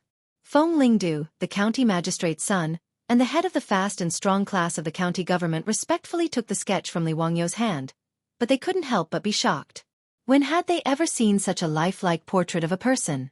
Cheng Chimo and the other rich kids, as well as Li Chengqian and Li Tai, were all envious. Bastard, I haven't asked Zio to draw a portrait for me yet. This bastard is really lucky. Cheng Chimo looked at Luo Hui's portrait with envy. The other rich kids, including Li Chengqian, all nodded in agreement. Ever since Li Wangyu had presented Yu Shernon's portrait as a congratulatory gift at Yu Shernon's birthday banquet, this portrait had become the most coveted item in Chang'an City by the nobles and aristocrats. However, Li Wangyu was so lazy that he didn't have the patience to draw portraits for people every day. Adding on his identity, there were very few people who dared to ask him for a portrait. In the past year, Li Wangyu had only drawn 2 or 3 portraits. On the other hand, Yan Liben was annoyed by the people who came to ask for a portrait, so he hid in the valley where Tewei Palace was located. Cheng Chimo's face was full of resentment. Zio, when will you draw a portrait for me? Li Wangyu was too lazy to pay attention to him and looked at the 2 team leaders. This person is called Luo Hui, and he is a criminal wanted by the 2 counties in Chang'an City. He should be in Fenglingdu right now. Whether or not you can dig him out will depend on you. Yes. Marquis, don't worry. Leave this matter to us. As long as this person is in Fenglingdu, we will definitely catch him. The 2 team leaders puffed out their chests and answered excitedly. They were not stupid and knew that the people in the room were all nobles that they couldn't afford to offend. Especially this Marquis of Huxian. Even in Fenglingdu, they knew him well. To be able to work for Marquis of Huxian was their fortune. But in the next moment, the 2 of them looked at each other and carefully said, "But I dare ask the Marquis to know that there are more than 10,000 families in Fenglingdu. Every day, there are tens of thousands of merchants, porters, laborers, and the like. But in the Fenglingdu County Yamen, there are less than 100 people in the fast and able-bodied classes. I'm worried. Worried that there won't be enough people and that it will delay the Marquis's plans." Li Wangyu himself was the county lieutenant of Huayin County. Although he wasn't in charge of the county affairs, he had a general understanding of the situation in the county government and knew that this was indeed the case. For example, in Huayin County, the 3 groups of bailiffs added together didn't even have as many as Fenglingdu. Li Wangyu looked at Xue Lu. "Eldest nephew, can you think of a way to transfer some men from the surrounding counties?" In this matter, Li Wangyu and the other hedonistic young masters naturally couldn't make an appearance. Otherwise, they would definitely be impeached. Li Wangyu was now the county magistrate of Huayin County. It was a mistake for him to go to Fenglingdu without permission, let alone meddling in local affairs. But for a hedonistic young master like Xue Lu, there was no problem at all. As the son of the Puzhou governor, if he asked the other counties to help him, no one would be able to find fault with him. Xue Lu immediately nodded his head without hesitation. He immediately had the innkeeper bring over a brush and paper. He wrote a few notes and had the bailiff immediately send people to the surrounding counties to send letters, asking them to send people to Fenglingdu to provide support. After arranging these matters, Li Wangyu thought about how Luo Hui was in Chang'an City as a dung picker. If he came to Fenglingdu incognito, would he also hide his identity?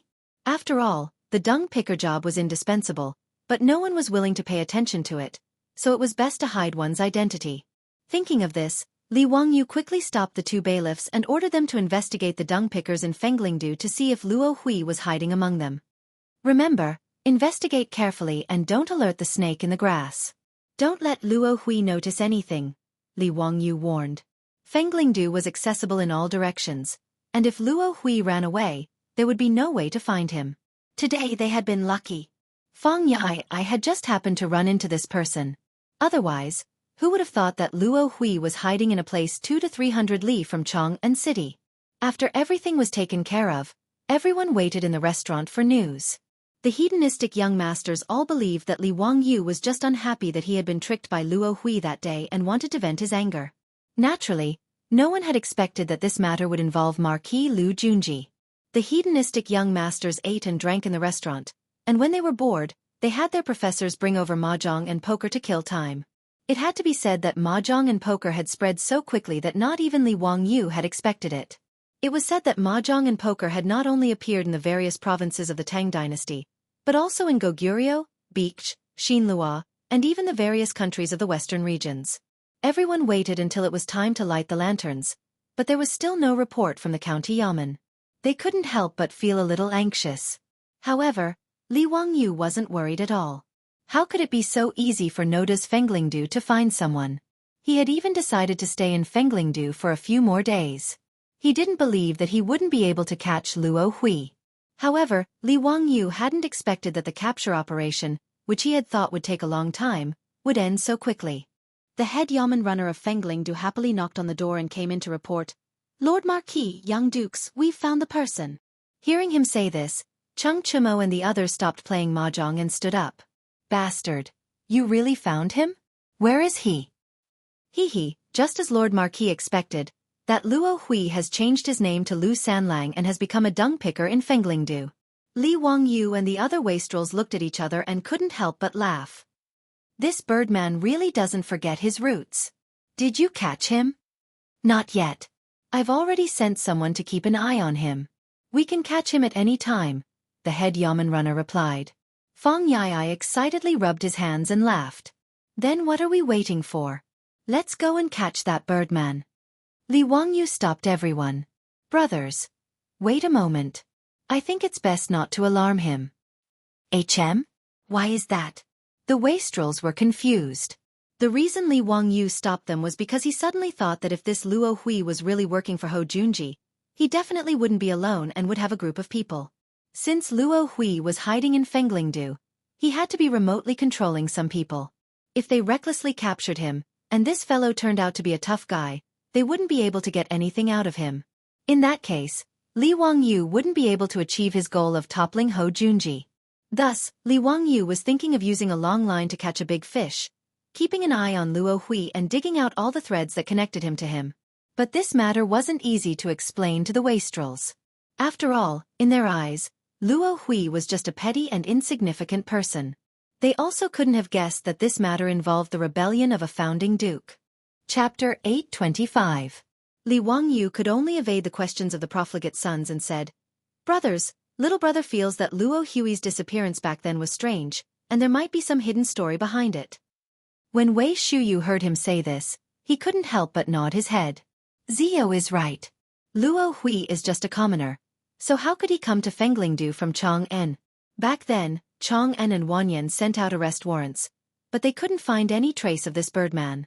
If no one covered for him, how could he have escaped? The other silk pants nodded in agreement. When Luo Hui disappeared without a trace, everyone thought that he had been killed by Hou Junji. Now, it seemed like Duke Lu was the one who arranged for him to come to Fenglingdu. As for why Hou Junji would go through so much trouble to protect Luo Hui, it was worth thinking about. The silk pants weren't fools, and they quickly realized the crux of the matter and fell silent.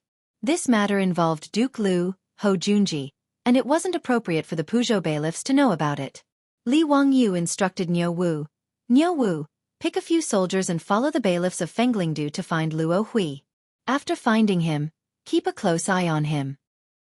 He then instructed the bailiffs of Fenglingdu, I'll have to trouble you to lead the way. There's no need for you to interfere in the rest. Li Wangyu had Niu Wu take out 50 taels of gold. Take this money and distribute it among your brothers. Consider it a reward for your hard work. The bailiff didn't dare to take it. This is what we should do. We don't deserve such a reward from Lord Marquis. Just take it. Don't talk so much nonsense. This money isn't for you alone, so what's the point of talking so much? Li Wangyu glared at him, scaring the bailiff into kneeling down. He took the gold with both hands and thanked Li Wangyu profusely. Li Wangyu's reward was naturally generous. 50 taels of gold was equivalent to 300 strings of copper coins. There were less than 100 bailiffs in Fenglingdu, and including the bailiffs from the other provinces, there were less than 200 people. This meant that each person could receive a large amount of copper coins as a reward, which was equivalent to their monthly salary. After sending away the bailiff, Li Wangyu and the others temporarily put the matter to the back of their minds and ignored it. Li Wangyu was not the slightest bit worried that his mansion's top brass would not be able to keep Luo Hui under control. After all, those veteran ruffians were all old foxes within the Jianghu guards. Not only were they highly skilled in martial arts, but they were also very slippery. With them keeping an eye on Luo Hui, Li Wangyu refused to believe that he wouldn't be able to find a weakness between Luo Hui and Hou Junji. However, this matter was not urgent. Li Wangyu reckoned that he would need to keep an eye on Luo Hui for a long time before he could gain anything. Feng Lingdu, the legitimate son of the county magistrate, eagerly invited everyone to stay at his residence but was rejected by Li Wangyu and the others. Everyone had snuck out to play. If they went to the Fenglingdu County Yamen with great fanfare, it would be too inappropriate. In any case, he didn't lack money, so Li Wangyu had someone find an exquisitely decorated hostel. He spent some money to reserve the entire hostel and brought Li Chengqian and the others to stay. On this day, Li Chengqian and Li Tai were extremely excited. The two of them had never had such an experience before. They played with Li Wangyu and the others for an entire day, but they didn't feel tired at all. After staying in the hostel, they even chatted with Li Wangyu, causing Li Wangyu to yawn incessantly. Only when he was truly exhausted did he chase them off to sleep. Li Wangyu collapsed onto the bed in the inn and quickly went on a date with the Duke of Zhou's daughter.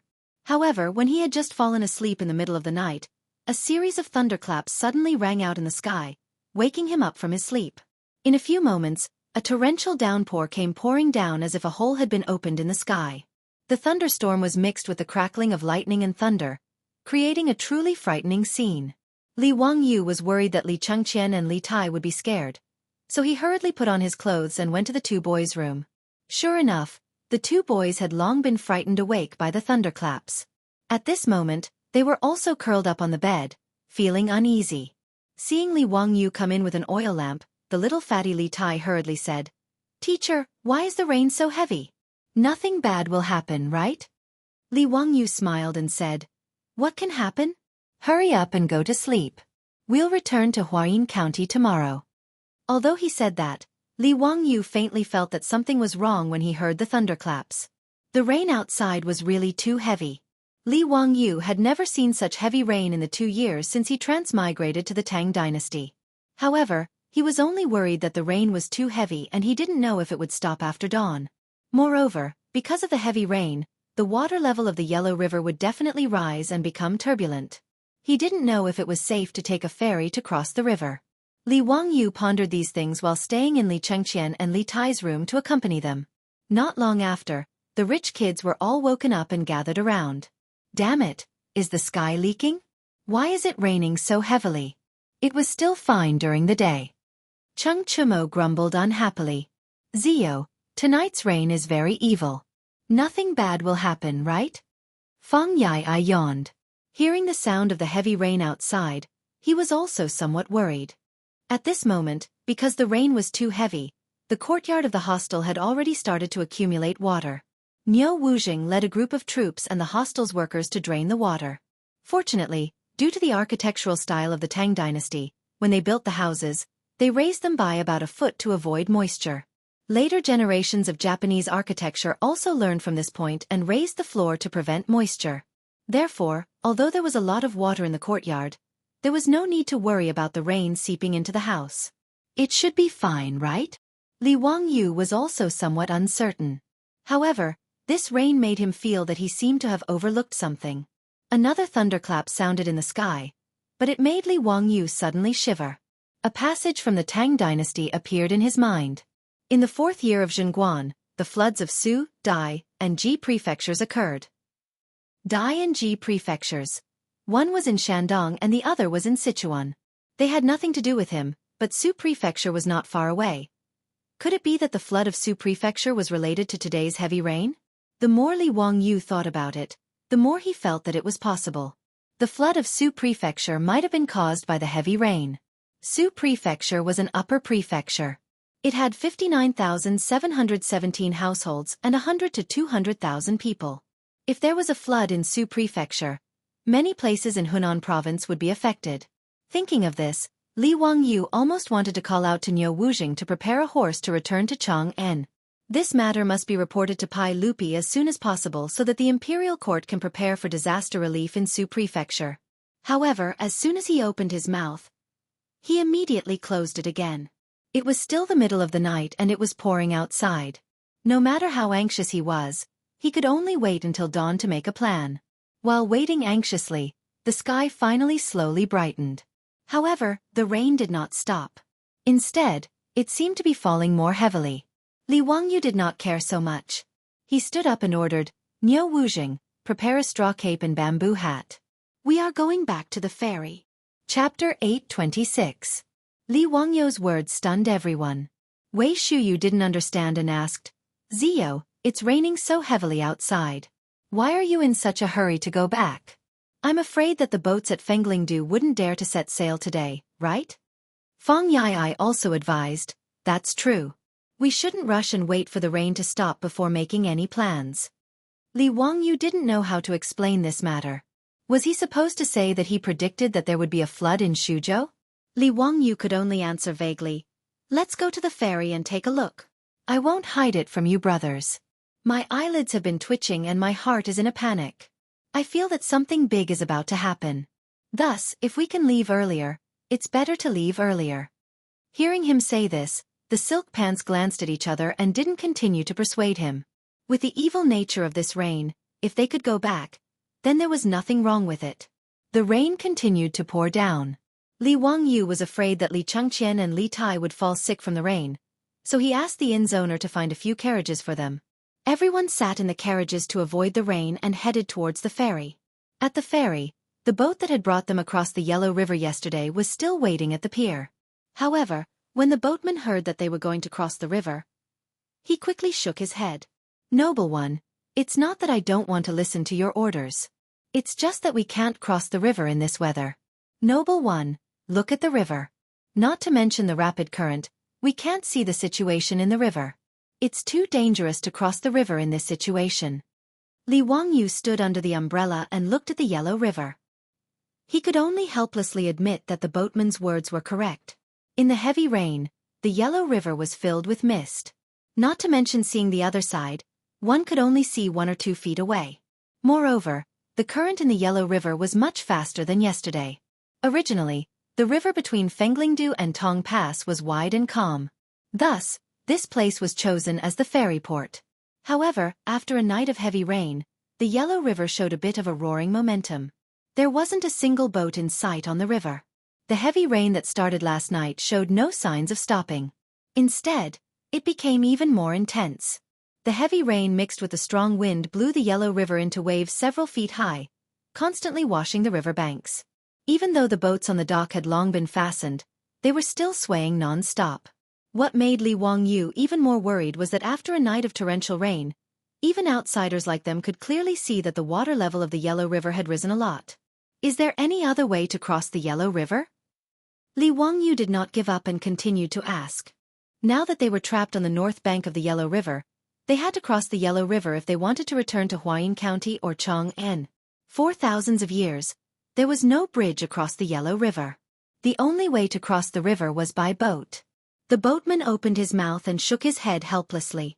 Sir, crossing the Yellow River in this weather is like putting your head on your waist. It's a narrow escape. Who is so bold? Do they not want to live anymore? The Silk Pants also advised, Zio, it's better not to take the risk. Let's return to the hostel first. The rain might stop soon. Li Wangyu nodded, indicating for the debauches to escort Li Chengqian and Li Tai back first.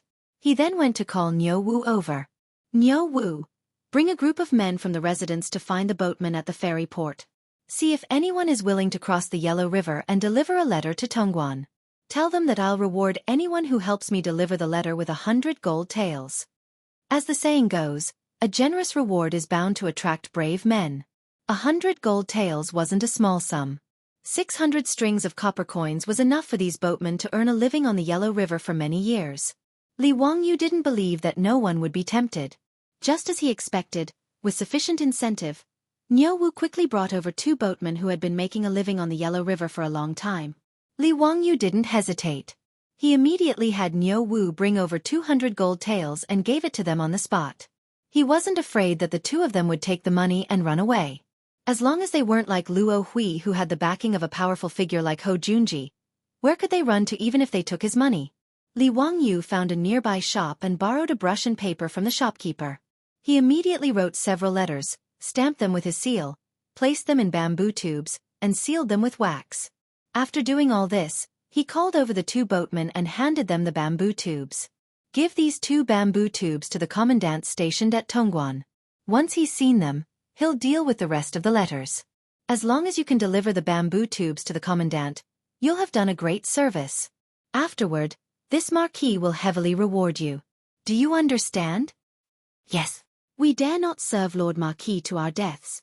Now that the 2 boatmen knew that the noble who had offered them a reward of 100 gold taels was a marquis, they naturally worked even harder.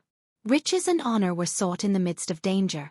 It was no wonder that the 2 of them dared to put their boats into the water and attempt to cross the Yellow River in this weather. Li Wangyu stood on the shore, wearing a straw raincoat and a bamboo hat. He watched as the 2 boatmen untied the ropes of the 2 wooden boats and rowed the oars to the other side of the Yellow River. Not long after, the 2 wooden boats disappeared into the dense curtain of water, without a trace. Li Wangyu could only silently pray that the 2 of them would be able to safely deliver the letters to the other side.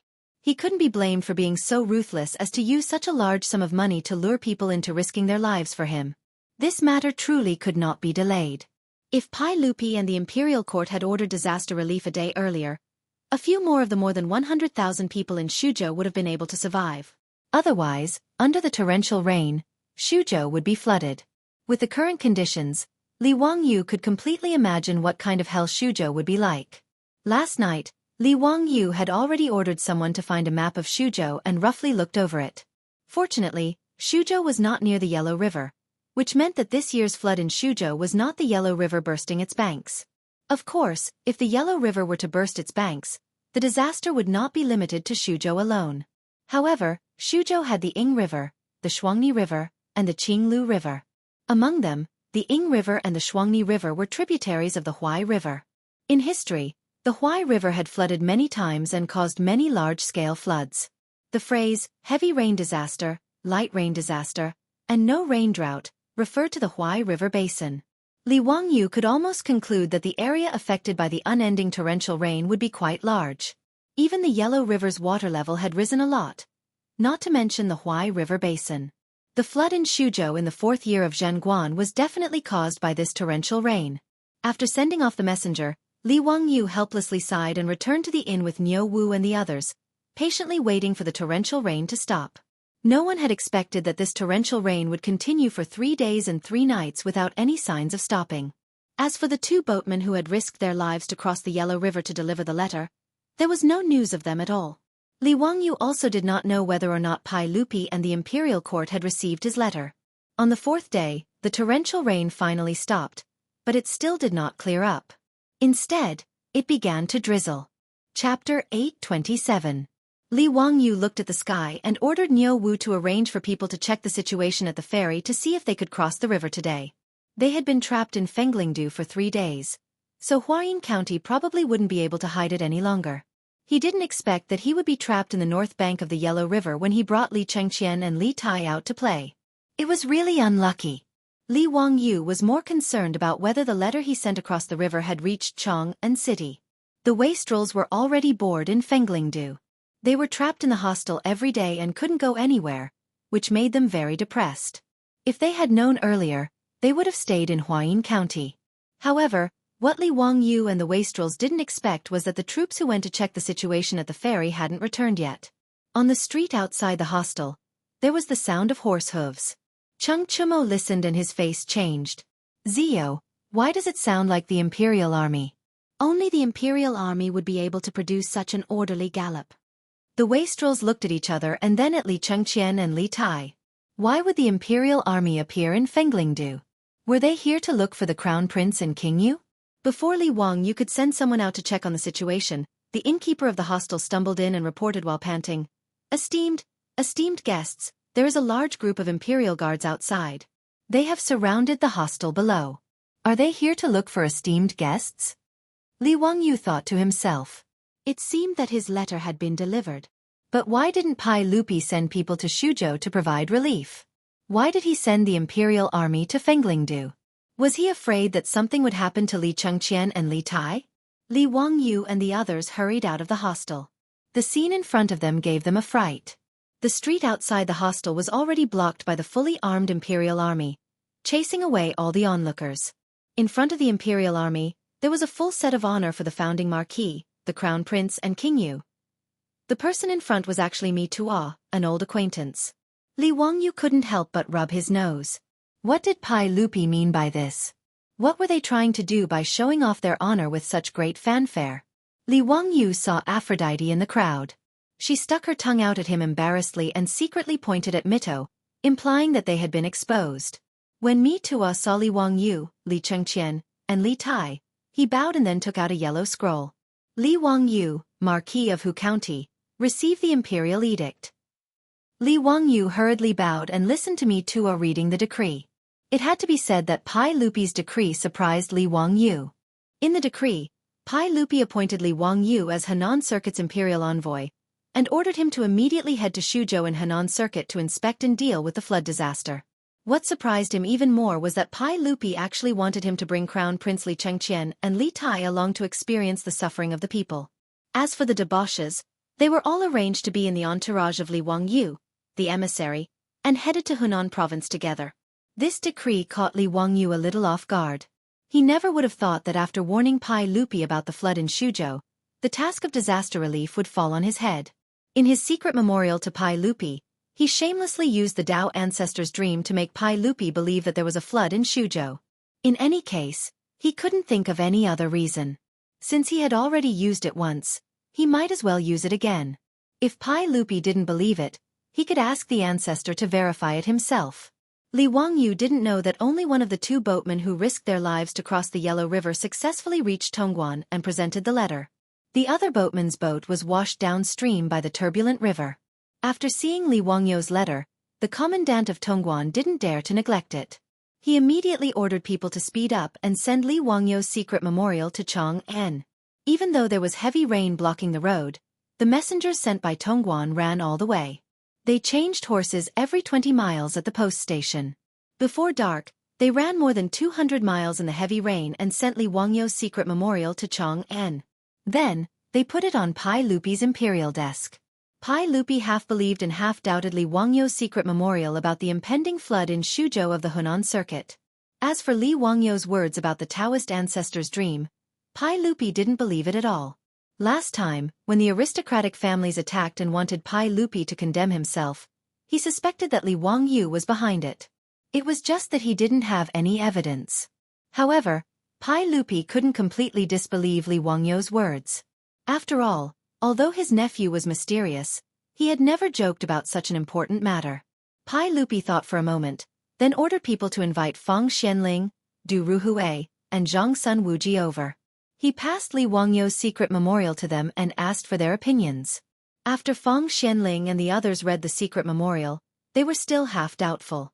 Your Majesty, from what I see, we have to be wary of what Marquis Huxian said.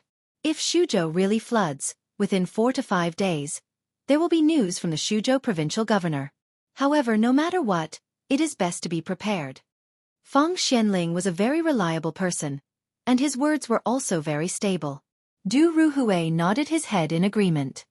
Zhang Sun Wuji thought about it, then said, "Why don't you appoint Marquis Huxian as the Henan envoy and order him to head there immediately? If there really is a flood in Shuzhou, Marquis Huxian can also make a prompt decision to save the people from the disaster." Zhao Guogong's idea is good. I agree. When Pai Lupi saw that his 3 trusted officials all had the same opinion, he immediately made up his mind to appoint Li Wangyu as the Henan envoy. Henan envoy was not an official position but an envoy. In the Tang Dynasty, the bureaucratic system was split into titles, officials, and envoys.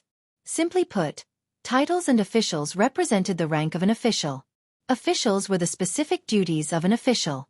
Officials were used to reward people with military achievements. Envoys were similar to special agents. They did not have a rank and did not have any benefits. However, they could directly deal with specific matters, which meant that they had power. Li Wangyou's title was the Marquis of the founding of the country. Officials were Yin Qing Guanglu Daifu.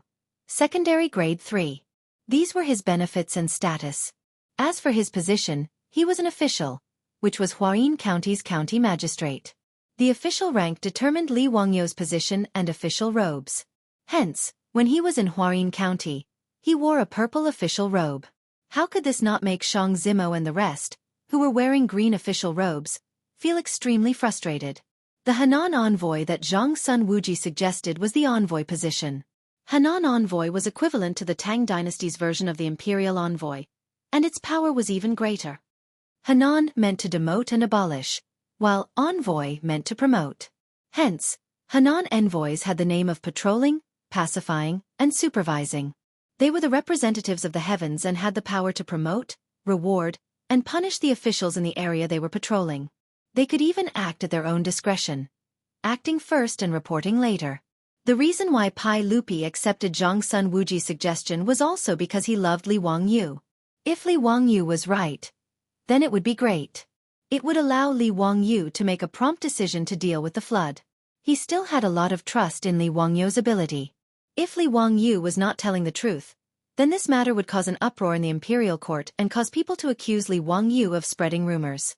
Although he and Li Wangyu were not on good terms because of Changle's marriage, Pai Lupi was still rather protective of Li Wangyu. Chapter 828. Li Wangyu naturally did not know what Pai Lupi was thinking.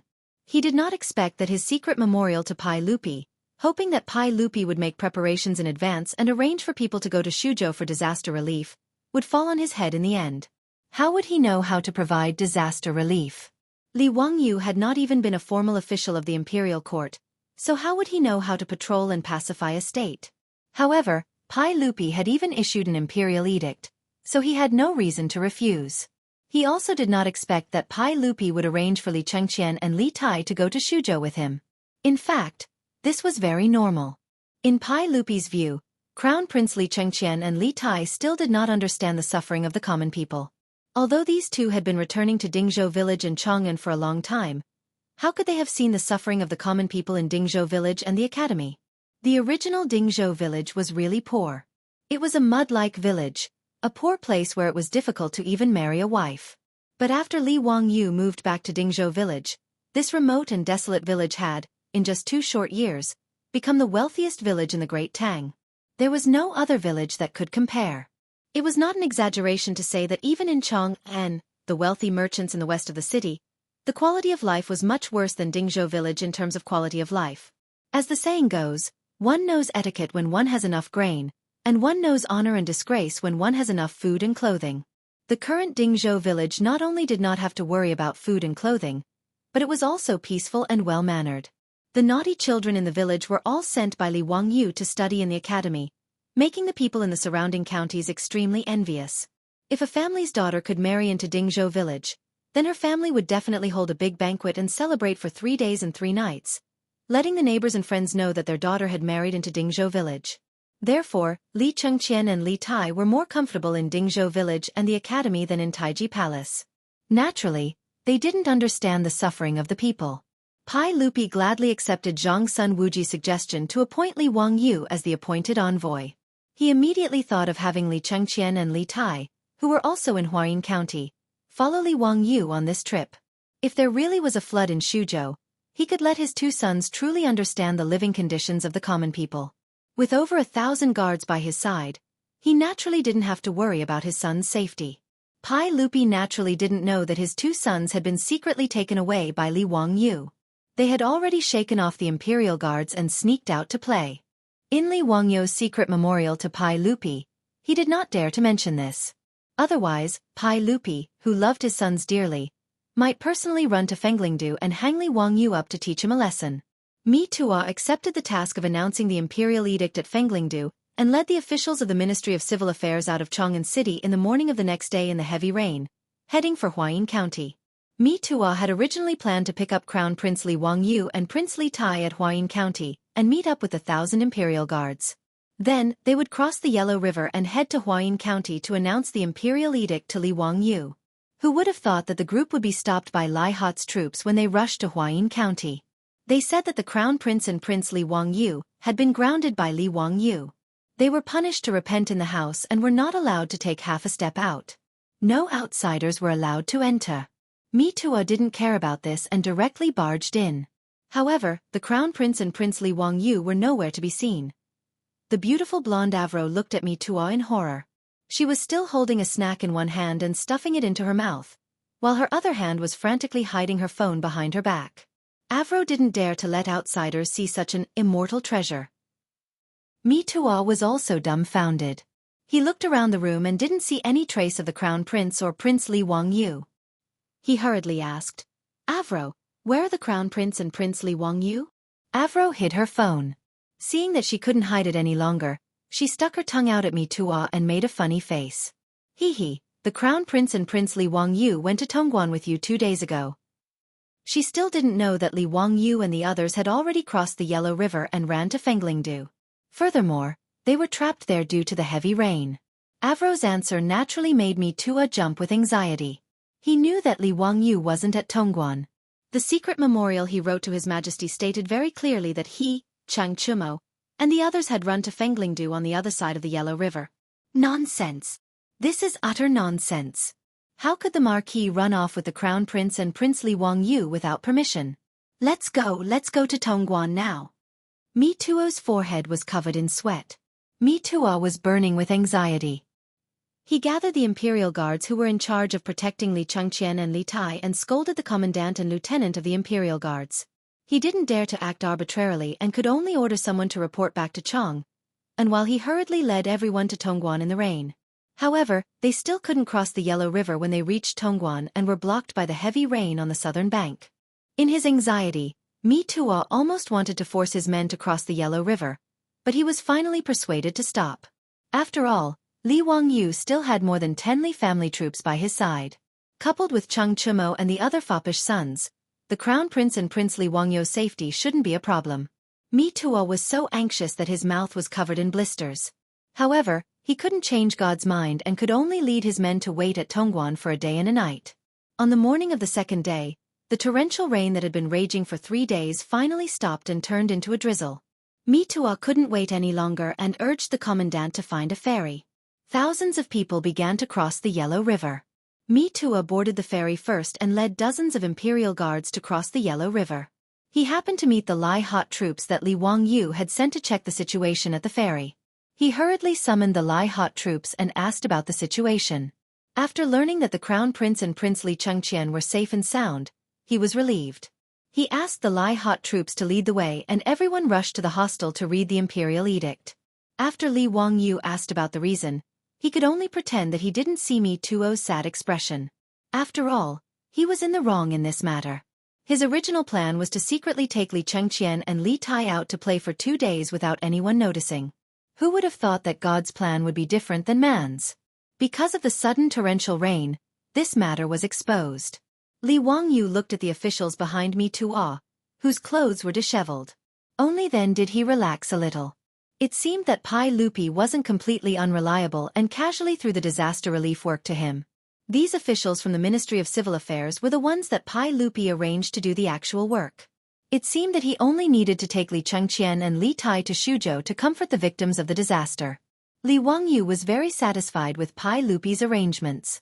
Since he couldn't reject this matter, Li Wangyu ordered people to prepare to leave.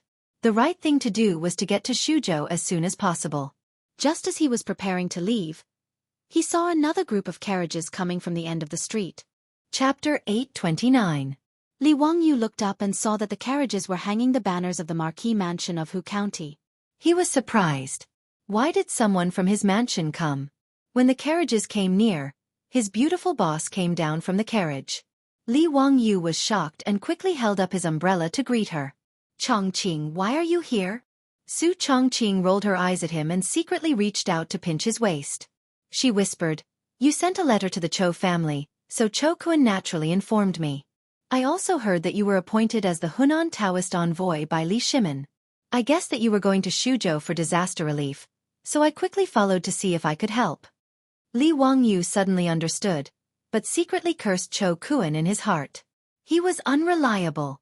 The letters he sent out, in addition to the secret memorial to Pai Lupi, were sent to the Chou family in Chang'an. In the letter, he told Chou Yuanliang that there might be a flood in Shuzhou, so he ordered Chou Yuanliang, a big grain merchant in Chang'an, to collect more food and prepare to send it to Shuzhou for sale. Li Wangyu was not a saint, so he had his own calculations. If there was a flood in Shuzhou, the food transported by the Chou family would be purchased by the imperial court and used for disaster relief. The Chou family could also make a small profit, and the people of Shuzhou would not starve.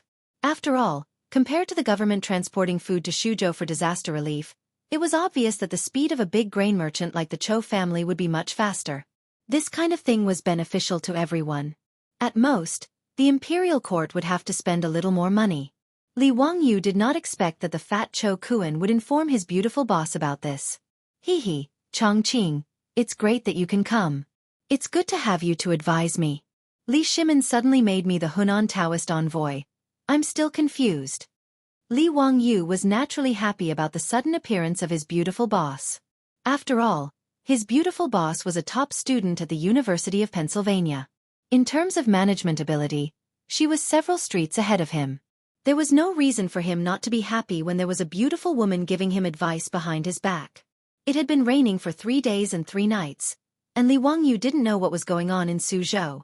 He could only make the best use of his time and arrange for everyone to set off for Suzhou. It was rather convenient to travel from Fenglingdu to Shuzhou. Nowadays, the waterways of the Tang Dynasty were much more convenient. From Fenglingdu, one could take a boat and go down the Yellow River to Jianghu. From there, one could reach Shuzhou through the Tongji Canal. The entire journey was more than 1,000 miles long. Following the river, it would take about 2 days to reach the Su province. After reading the edict, Mi Tua did not return to Chang'an. He still had to follow Li Chengqian and Li Tai to Shuzhou before returning to Chang'an. Li Wangyu, this freshly minted Hunan Taoist envoy, plus the imperial guards accompanying him, there were more than 1,000 men and horses. If they wanted to sail to Shuzhou, it would take some effort. Luckily, there were many boats at Fenglingdu and Tongguan. Especially after the Crown Prince and King Yu's banners were brought out, how could the local officials not cooperate? After working for half a day, they finally gathered enough boats. Li Wangyu led everyone onto a large official boat and set sail to the east. As for the imperial guards, a portion of them boarded the various conscripted boats to protect them. Another portion rode their horses to guard the shore. The drizzle in the air had not stopped. The storm a few days ago had obviously affected a large area. Li Wangyu stood at the bow of the boat and could clearly see that the water level of the Yellow River had risen. Luckily, if the history books were correct, there would not be any floods along the Yellow River in the 4th year of Zhengguan. Otherwise, if the Yellow River burst, the disaster would be unimaginable. On the afternoon of the 2nd day, the fleet arrived at Guanqing County of Jiangzhou. This was also where Jiangzhou was governed.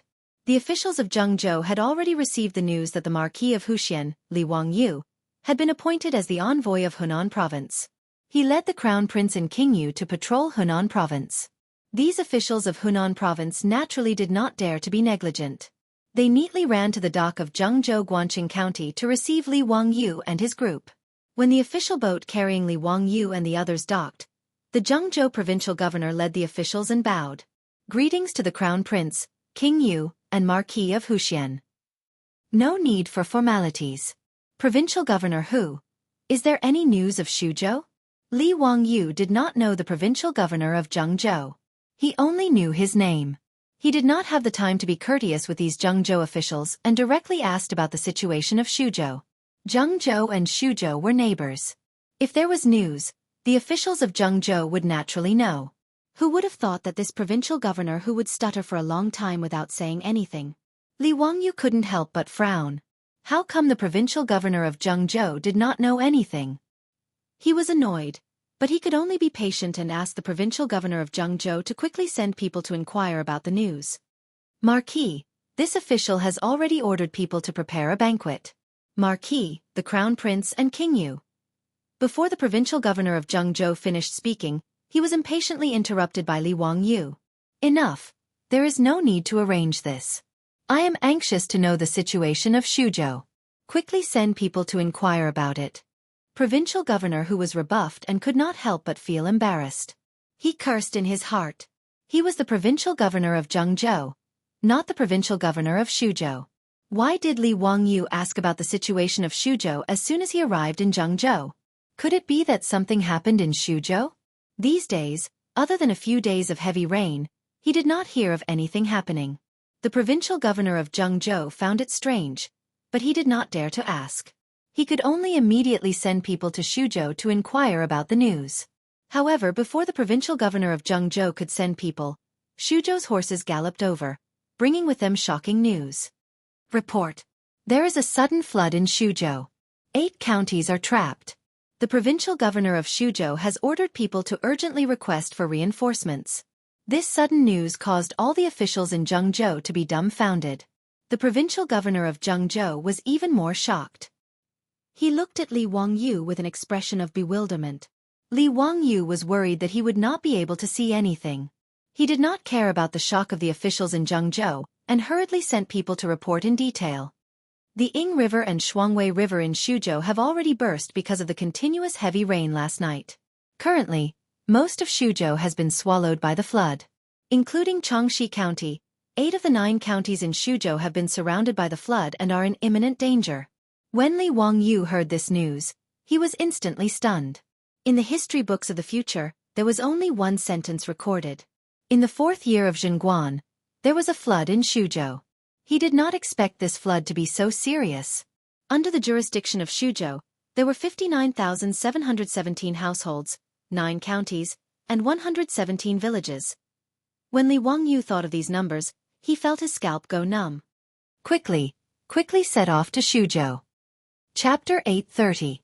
Li Wangyu did not dare to stay in Jianghu any longer.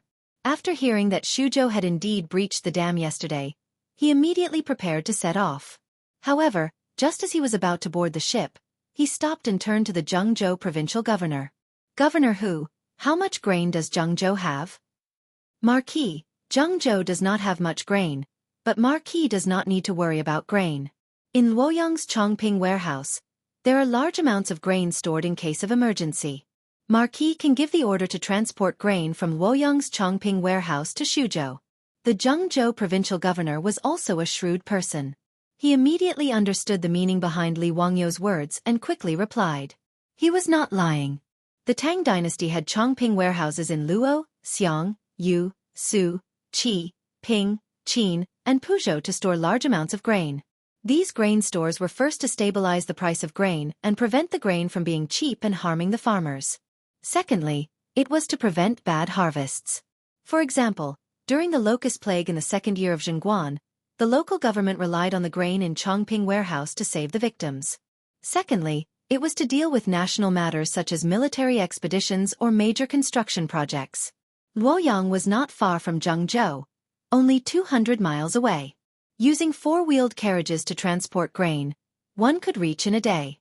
Li Wangyu ordered people to summon the civil officials on the ship. After asking them and confirming this point, he was slightly relieved.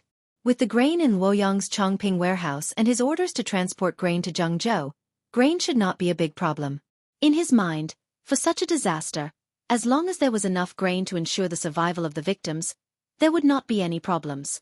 Li Wangyu ordered the civil officials to leave a few people behind and immediately set off for Luoyang's Chongping warehouse to transport grain to Jianghu and then to Xuzhou through the Tongji Canal. He hurriedly boarded the ship and led the fleet toward Xuzhou. Jianghu was 200 miles away from Xuzhou. If they went with the flow, they could reach it in 6 to 8 hours. When the fleet entered Xuzhou, the scene in front of them shocked everyone. Their fleet was originally going along the Tongji Canal. The Tongji Canal was a man-made canal that Emperor Yongguang dug for the millions of men and women in Hunan. Due to the need for the dragon boat of Emperor Yang of Sui, the canal was dug very deep. It was 40 steps wide, which was about 60 meters. It could be considered very wide. However, when the fleet entered the territory of the Su province, everyone could hardly tell where the river was and where the land was.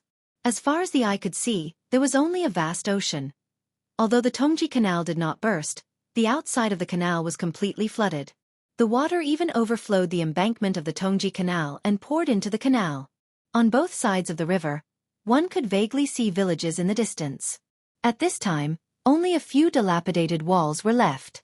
Corpses of cows, sheep, and pigs were floating in the filthy water. From time to time, one could even see the corpses of people who had drowned in the flood. In the distance, there were still quite a few commoners taking refuge in the trees and roofs. When they saw the fleet, they all cried out for help. It was a miserable scene. Li Wangyu did not dare to be negligent. He quickly ordered the fleet to lower the boats so that the imperial army could save the people. Fortunately, Li Wangyu and the others had more than 1,000 imperial army guards protecting them.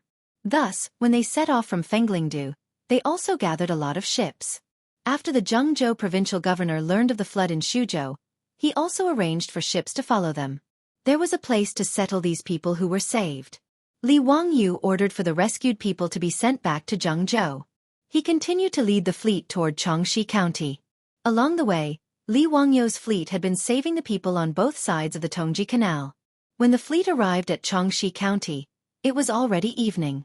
Looking from afar, half of the city walls of Jiangxi County were already submerged in the flood. It was obvious that the Xuzhou provincial governor was also surrounded by the flood. The tens of thousands of commoners within the city were also in danger. Li Wangyu originally wanted to immediately change to a small boat and head toward Jiangxi County. However, he was persuaded not to do so. At this moment, the sky was already dusk. The situation within the city was unclear, so it was best not to rashly enter the city in case something unexpected happened. Li Wangyu pondered for a moment.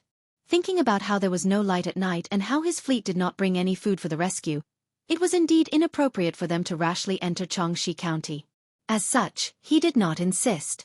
However, he still ordered the imperial guards to send people to take a small boat to Jiangxi County to gather information. If possible, he wanted to find the Xuzhou provincial governor and the officials of Jiangxi County to ask about the situation. Standing at the head of the boat, looking at the dozens of imperial guards slowly rowing the small boat toward the county not far away, Li Wangyu could not help but let out a long sigh. In this era, human lives were simply too fragile in the face of disasters. Furthermore, he felt that he had overlooked something, but he could not figure out what it was. At this moment, Su Chongqing walked to his side and stood shoulder to shoulder with him. Looking at the city walls in the flood, she suddenly said, "Wangyu, there's something that I think you should make plans for." "What?" Li Wangyu did not understand her words.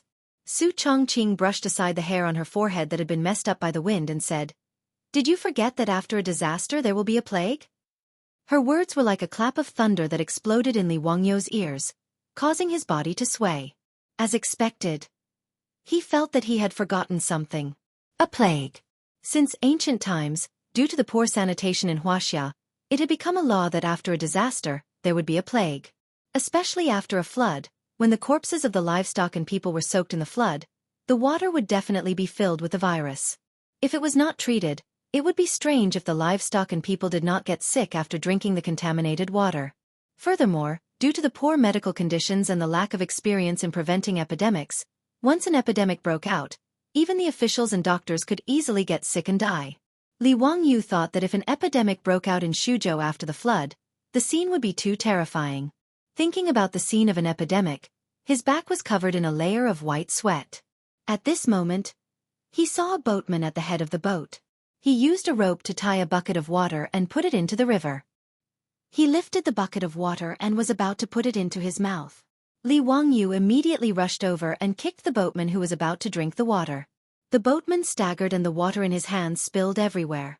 That boatman was kicked into a daze, but he did not understand what mistake he had made to make the noble so angry. He also did not dare to argue and quickly knelt down, begging for forgiveness. Li Wangyu ignored that boatman and directly called Niu Wu. Niu Wu, pass down the order that no one in the fleet is allowed to drink the water. It must be boiled first before drinking. Every day, everyone must wash their hands at least 3 times. If there is anyone who disobeys, this marquis will severely punish them. Chapter 831. Li Wangyu's orders were basic knowledge that all future generations knew about, but in the eyes of the Tang, they were making things difficult for them. Although the boatman who had been kicked by him admitted his crime, he was inwardly cursing the marquis for meddling too much. Wasn't this how boatmen always lived their lives? Who had the time to boil water when they were sailing? In his view, it was purely because a noble like Li Wangyu had nothing better to do that he even cared about how they ate and drank. Of course, the boatman didn't dare to say this out loud. He wasn't the only one with such thoughts. After Li Wangyu's order was passed down, the entire fleet was filled with complaints. After Li Wangyu discussed it with his beautiful boss, he issued even stricter orders. They forbade drinking unclean water, eating unclean food, defecating, spitting. A series of detailed rules made everyone complain incessantly.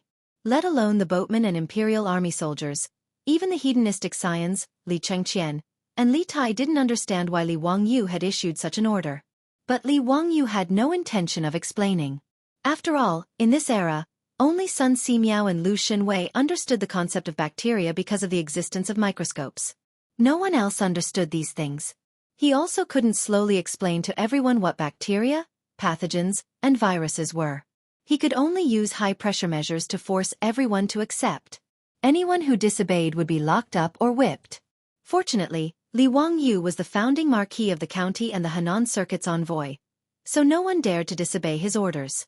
No matter how much the boatmen and imperial army soldiers complained about Li Wangyu, they could only obediently follow his orders.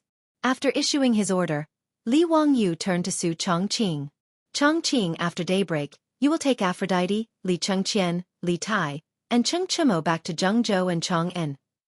Since Shuzhou could become an epidemic area, Li Wangyu couldn't bear to let his beautiful boss take this risk with him. Even he couldn't help but tremble at the mention of an epidemic area. The virus didn't care who he was. With the current medical conditions in the Tang Dynasty, once he was infected with those messy viruses, except for the penicillin in Sun Simiao's hands, which had a certain probability of saving his life, he could only wait for death. Were it not for the fact that Pai Lupi had conferred him the title of Bonji Shur of Hunan Province, he would have immediately ordered his men to turn the ship around and return to Jiangzhou. It wasn't that Li Wangyu was a coward. It was human nature to cherish life. Su Chongqing immediately understood Li Wangyu's intention. Her beautiful eyes widened as she stared at Li Wangyu and said, "I'm not leaving. Don't even think about driving me away. If we're going to face the epidemic, then let's face it together." Back then, you and I agreed that we would live and die together in the Great Tang. Obviously, when faced with this kind of situation, women were always more emotional than men. Li Wangyu smiled bitterly and said, "Chongqing, listen to me. You have a reason to go back." "I don't care. I don't have a reason. I won't leave even if you want to. Besides, don't forget that I'm different from you. My body was transmigrated to the Tang Dynasty, and I've already been vaccinated with countless vaccines. But your body hasn't been injected with any vaccines. If you ask me, even if we have to leave, it should be you. I'll stay to help you with the disaster." Su Chongqing didn't listen to Li Wangyu at all, and what she said was not wrong at all. Later generations had all been injected with various vaccines since childhood. Many viruses that were a disaster in the Tang Dynasty, such as smallpox, had long disappeared in later generations. Li Wangyu was naturally moved by his beautiful boss's words. He didn't care whether other people on the ship would see them or not. He directly reached out and put his arm around his beautiful boss's shoulder. "Chongqing, listen to me. You have to go back to Chang'an. There's one thing I need you to go back and immediately organize the female workers in the underwear shop to help me make it. What is it? A mask. When Su Chongqing heard him say so, he also came to a sudden realization. Indeed, in the face of the possible outbreak of the epidemic after the flood, it was impossible to do without protective equipment. Although they couldn't make a real medical protective mask in the Tang Dynasty, it was better than nothing. Masks had been in China since ancient times. It was recorded in the etiquette, cover the mouth for fear of offending people. It was also written in Marco Polo's travels. In the palace of the Yuan dynasty, the people who offered food covered their mouths and noses with silk cloth to protect their breath. They didn't touch the food. But that kind of silk cloth covering the mouth and nose was actually meaningless. At least it couldn't protect against the virus. Wang Yu, that kind of mask made of cotton cloth, I'm afraid it's useless, right? Su Chongqing asked doubtfully. She was right. The medical masks of later generations seemed to be made of non-woven cloth, but in fact, there was a filter material in the middle of the mask to block the virus in the air. Li Wangyu naturally couldn't make that filter material in the Tang Dynasty, but it was not that there was no other way. Chongqing, do you know about activated carbon? Adding activated carbon in the middle of the mask can also block the transmission of the virus. Su Chongqing couldn't help but nod. That's a good idea. It's not difficult to make activated carbon. So you must go back to Chang'an City and get people to start making the masks. The sooner you make the masks, the safer I will be in Shuzhou. But Li Wangyu gently kissed the beautiful face of his beautiful boss. No buts. It's a deal. Tomorrow morning, you go back to Chang'an with Li Chengqian and Li Tai. Be good and listen to me. Su Chongqing pondered for a long time, and could only silently nod his head and agree. In addition, you have to help Sun Simiao get more penicillin as soon as possible and get people to send it to Shuzhou. If an epidemic really breaks out in Shuzhou, I'm afraid only penicillin can save lives. Li Wangyu was just trying everything he could.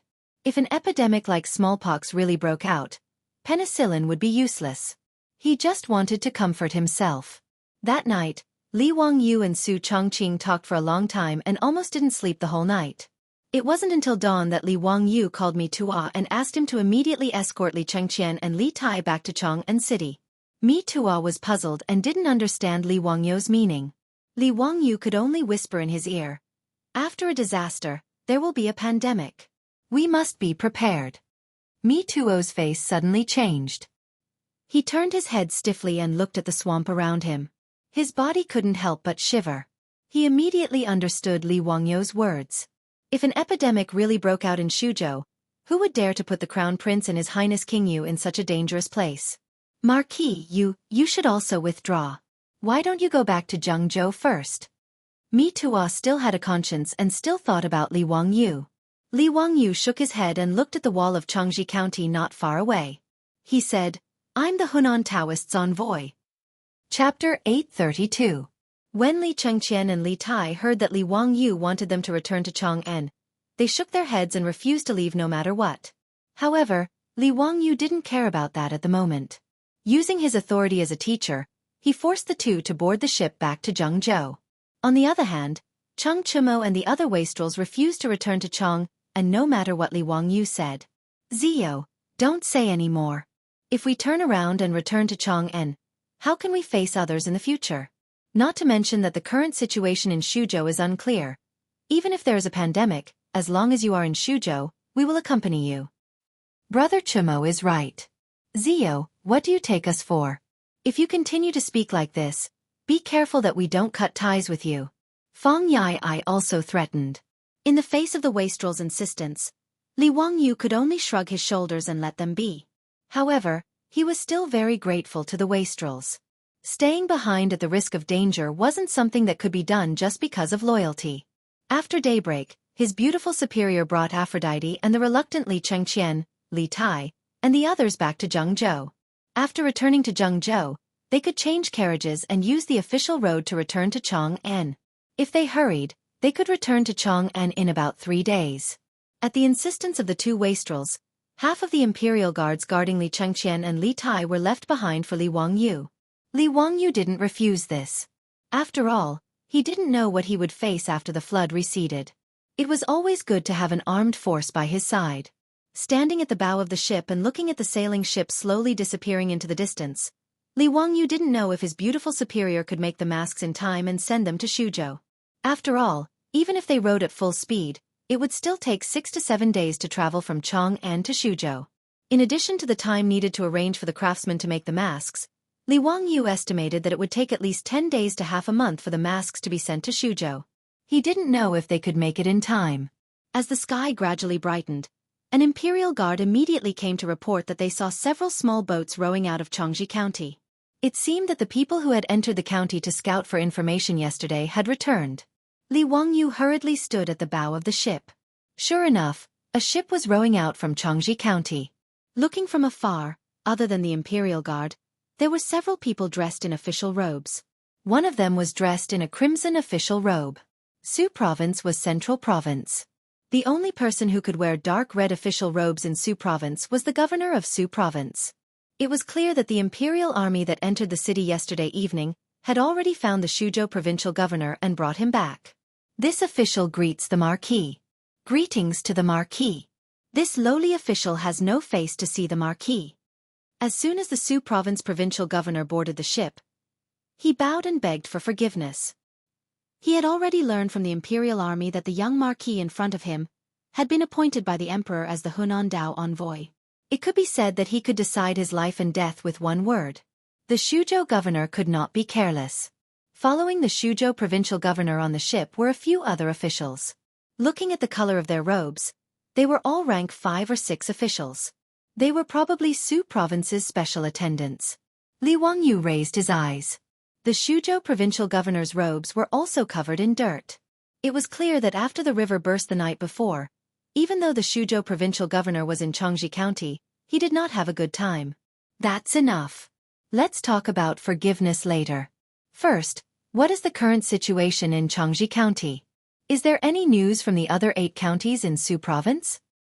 Replying to the marquis, because it was night time when the dike burst, the county city gates were tightly shut.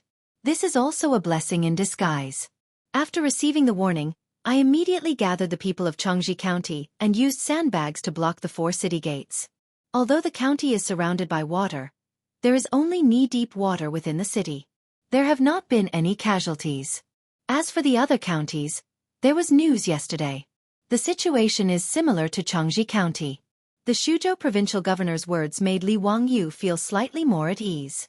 Of the 59,717 households in Su Province, most of them were gathered in the 8 counties. Due to the protection of the city walls, the disaster was not too serious. However, based on the scenes he saw along the way, the situation of the 117 villages scattered around was not optimistic. However, in this short period of time, Li Wangyu really could not gather people to help the victims. The only good news was that the heavy rain had stopped. According to the Xuzhou provincial governor's report, he had sent people to the Ying River and Shuang'an'ai River to check. The amount of water gushing out was slowly decreasing. If the heavy rain did not continue, the raging water would recede in a few days. How is the grain storage in Changji County? How long can it last? Li Wangyu continued to ask. In the face of a disaster, grain was the most important thing. As long as there was grain, there would not be any major problems. However, the Xuzhou provincial governor gave a bitter smile and gave him a piece of bad news. Marquis, although I did my best to order people to save the grain in the granaries, I only managed to save a portion. It should be enough to last the people of Changji County for 4 to 5 days. Li Wangyu was not surprised by his reply. The granaries of the Sui and Tang dynasties were mostly dug underground to store grain. When these granaries were being built, they would use fire to dry the surrounding soil. Then, they would place the ash and wooden planks one by one. In addition, the grain would be placed layer by layer, with straw mats separating each layer. If it was under normal circumstances, there would naturally be no problem with storing grain like this. However, when the flood outside the city reached the knees, these granaries would easily be flooded with dirty water. However, Li Wangyu was not too disappointed. The grain in the city could last for 4 to 5 days, which should be enough. He had already ordered officials from the Ministry of Civil Affairs to go to the Luoyang granaries to gather grain. In terms of time, it should not be a big problem. Since there were no major casualties in Changji County, Li Wangyou's focus shifted to the most important matter of preventing the epidemic.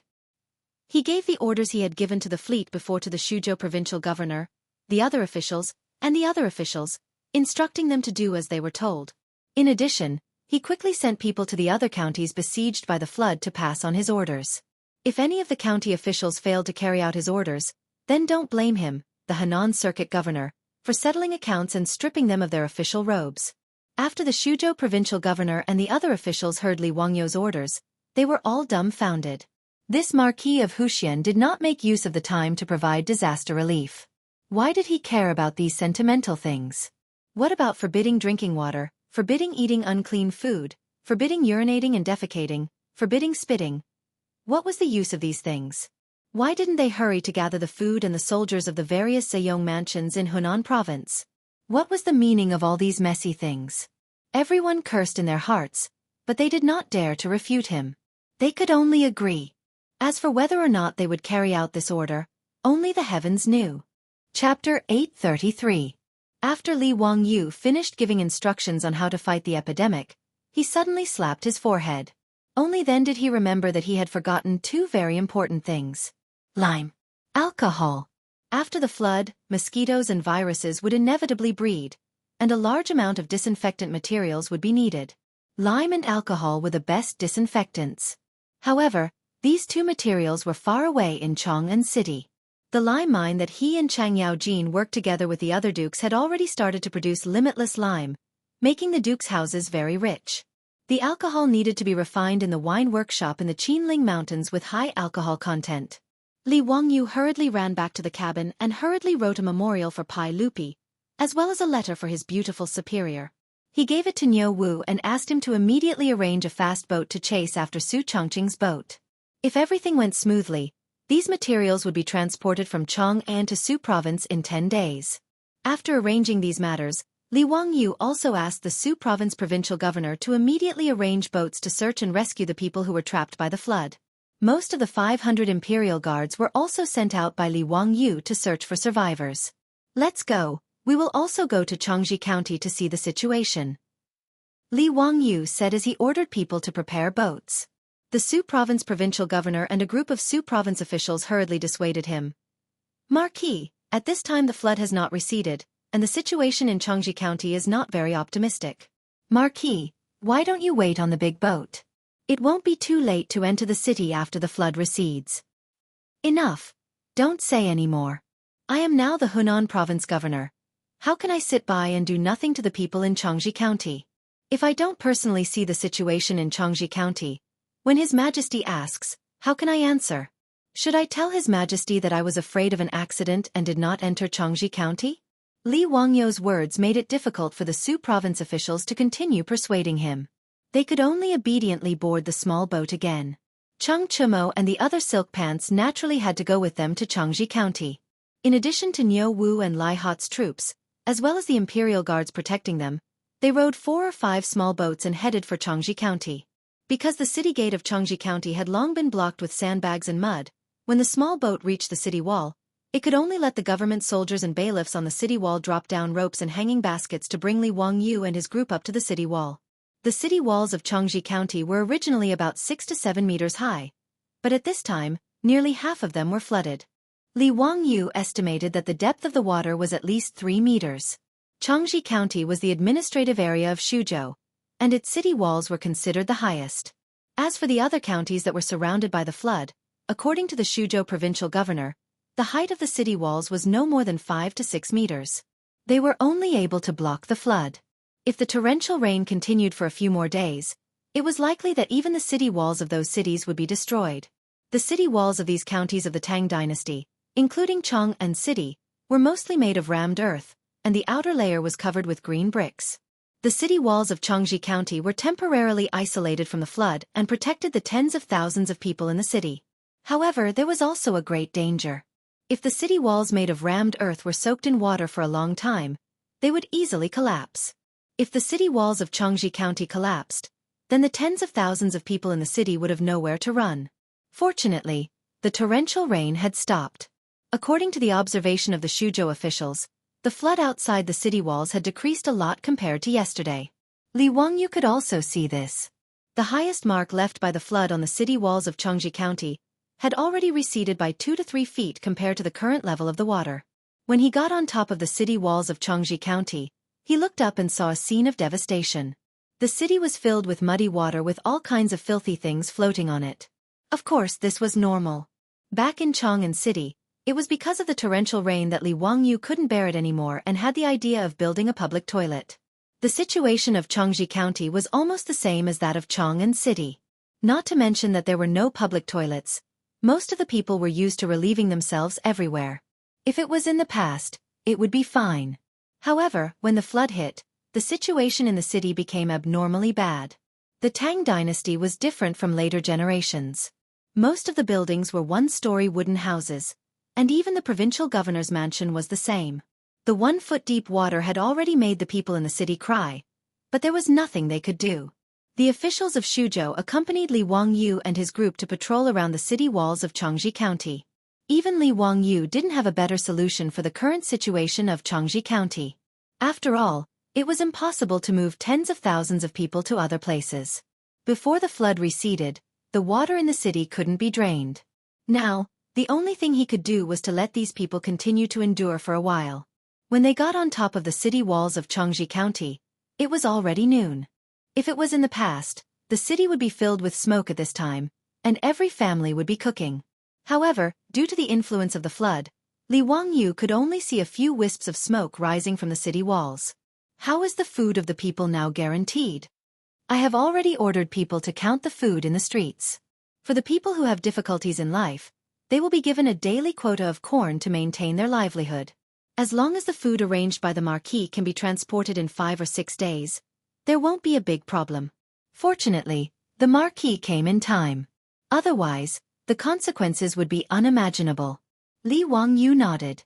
Only then did he feel relieved. At the same time, he also felt very fortunate. Fortunately, when he was at Fenglingdu, because of the heavy rain, he remembered the flood of Xuzhou in the 4th year of Zhengguan. That was why he urgently reported to Pai Lupi.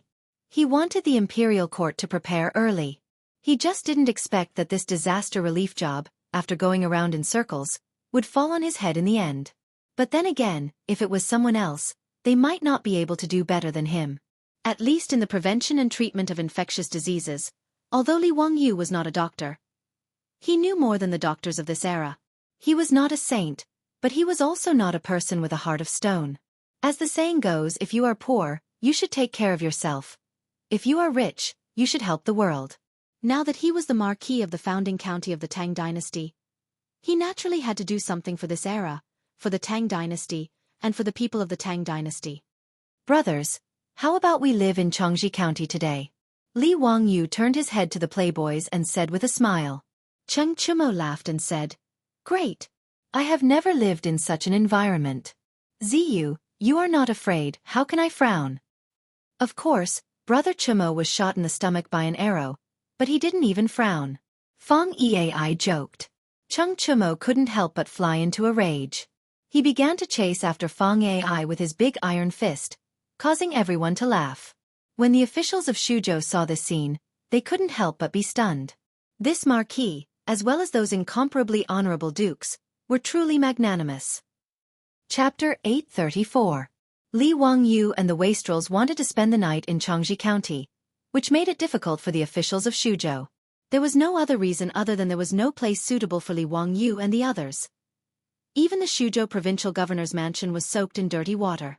If Li Wangyu and the others wanted to stay in Xianxia County, where to stay was a very specific problem. Li Wangyu's brain was hot. After he said that he wanted to stay in Xianxia County, he regretted it a little. He really couldn't stand those messy things floating in the dirty water. But since he had already said it, how could he immediately change his mind in front of everyone? Li Wangyu looked around and smiled. The city wall of Xianxia County was a good place for camping. Thus, he immediately ordered the imperial guards to bring over the tents and set up camp on the city wall.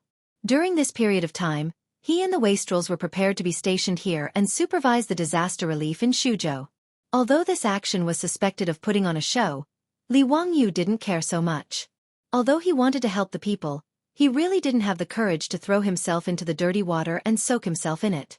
Li Wangyu led a group of wastrels and moved to the city wall of Jianghu County. How could the others be negligent? Thus, including the officials of the Ministry of Civil Affairs, they all ran to the city wall of Jianghu County to set up camp. They made the city wall of Jianghu County look like a refugee cave in the future. Li Wangyu didn't care about this. Every day, he arranged for people to search and rescue the victims.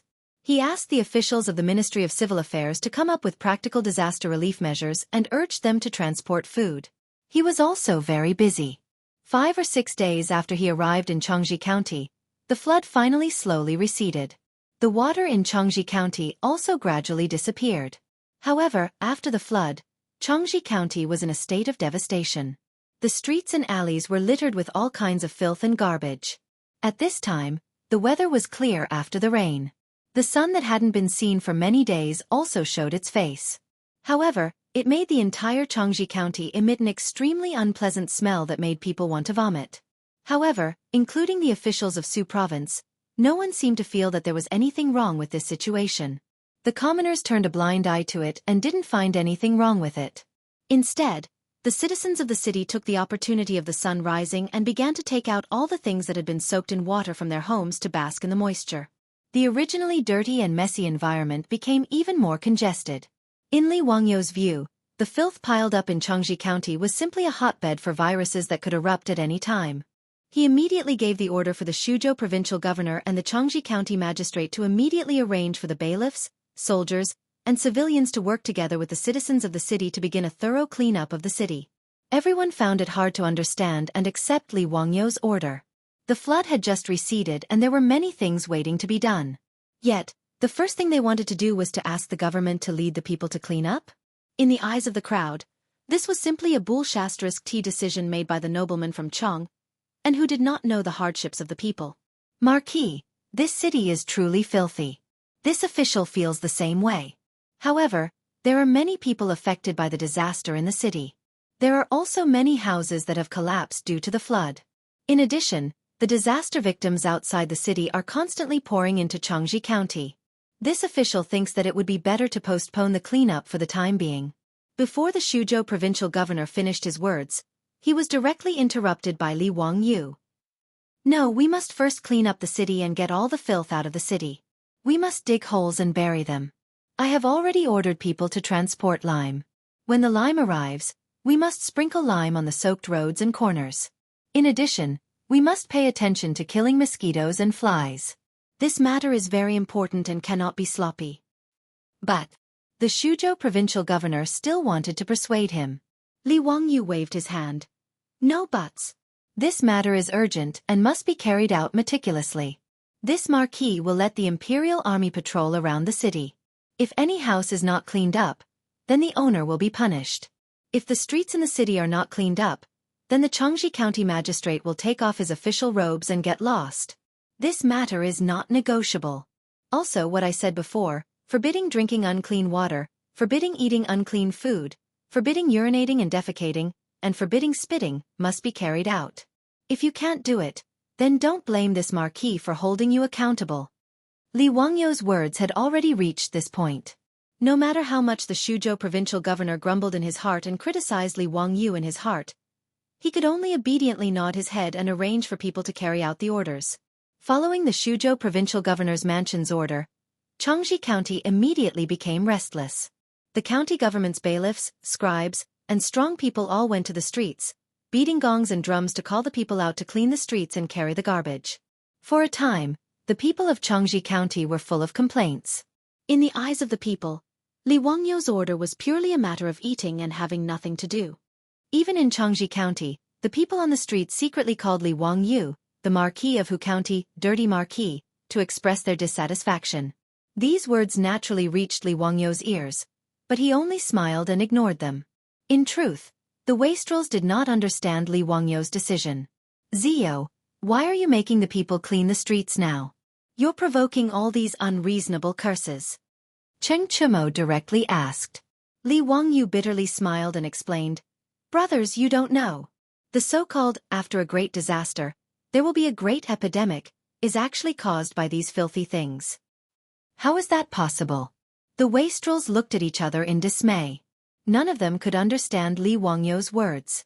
Li Wangyu also felt a headache from the wastrel's questions. It was difficult to explain. In terms of hygiene and epidemic prevention, China had been good since ancient times. Compared to other countries in the world at the same time, China was definitely a top student. But even so, in the eyes of transmigrators like Li Wangyu and Su Chongqing, they still felt that it was dirty and unsightly. Even in the Ming and Qing dynasties, because of hygiene problems, epidemics were often caused. Dysentery, cholera, plague, smallpox. As long as they appeared, a whole street would die. During the reign of Chongzhen, a plague first broke out in the Xianxia Gansu region. It traveled all the way to the capital. Everywhere it passed, it was like a ghost town, with corpses everywhere. According to incomplete statistics, the epidemics in China's history were once in the Zhou dynasty, 13 in the Qin and Han dynasties, 17 in the Wei and Jin dynasties, 17 in the Sui and Tang dynasties, 32 in the Song dynasties, 20 in the Yuan dynasty, 64 in the Ming dynasty, 74 in the Qing dynasty. These statistics were shocking. Especially after a great disaster, when large numbers of people and animals died. If the corpses were not dealt with in time, bacteria and viruses would multiply and cause epidemics. Li Wangyu could only try his best to prevent an epidemic from breaking out in Xuzhou. Therefore, even if the officials and people of Xuzhou did not understand, he had to be firm and confident. Even if he had to mobilize the imperial army and force the people to clean, Li Wangyu would do it. As for the infamy that would come with this, Li Wangyu did not care at all. Chapter 835. In Changji County, under Li Wangyu's pressure, the Xuzhou provincial governor led the officials of Changji County and forced the people to work for 2 or 3 days. Finally, all the garbage in the city was cleared out. Good news came one after another. The grain from Chongping warehouse in Luoyang had already begun to be transported. After it reached Changji County through the Tongji Canal, it was then transported to the 8 counties in Xuzhou. After the flood receded, the Xuzhou provincial governor immediately sent people to get in touch with the other 8 counties. He learned that the situation was still stable and that there were no casualties in the 8 counties. After receiving Li Wangyu's request for help, Cheng Yaojin and the others immediately arranged for people to start transporting the lime. On the 3rd day after the flood receded, the ship carrying a large amount of lime had already moored at the Tongji Canal dock outside Changji County. Li Wangyu immediately ordered people to transport the lime and began to disinfect and clean the entire city. At the same time, he had the Xuzhou provincial governor send the lime to the other 8 counties and have them thoroughly disinfected like Changji County. The only problem now was that after the flood receded, the disaster victims whose villages were destroyed by the flood began to flood into the county. Li Wangyu was busy urging the Xuzhou officials to settle the disaster victims and give them food. However, Li Wangyu did not allow the disaster victims in ragged clothes to enter the county. Instead, he directly set aside an area in the north of the county to settle the disaster victims. Naturally, the victims who were blocked outside the city were full of complaints. What made the disaster victims in Xuzhou even more difficult to accept was that Li Wangyu ordered them to strictly enforce the hygiene ban in the camp area where the disaster victims were settled. The ban on urinating and defecating everywhere, the mandatory bathing before entering the camp area, and so on made the villagers of Xuzhou, who had escaped death, naturally find it difficult to accept. They believed that Li Wangyu, a noble from Chang'an, was deliberately making things difficult for them to pass the time. However, Li Wangyu did not care about this. Every day, he urged the Changji County government to strengthen the management. From time to time, he would send the imperial army to patrol the camp area of the disaster victims. Once they found someone violating the rules, they would be arrested and whipped in public. Under such strong pressure, coupled with the fact that there was a sufficient supply of porridge every day, there was no trouble at all. After a few days of good weather, Suzhou's situation slowly improved. Li Wangyu's heart, which had been hanging in the air, gradually relaxed. On this day, on the Tongji Canal, another large fleet went down the river and docked at the pier. Li Wangyu saw it from afar on the city wall, but he didn't think much of it. After all, in recent days, there were ships coming down the river from Jianghu, carrying corn, lime, and other supplies.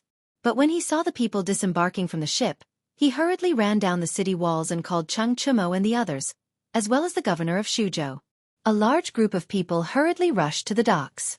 He never expected that the person who came down from the boat would be Pai Lupi, followed by Feng Xianling, Du Ruhui, Zhang Sun Wuji, Cheng Yaojin, Yu Qijingda, and other big shots. Pai Lupi had actually set off. Li Wangyu couldn't help but wonder what was going on.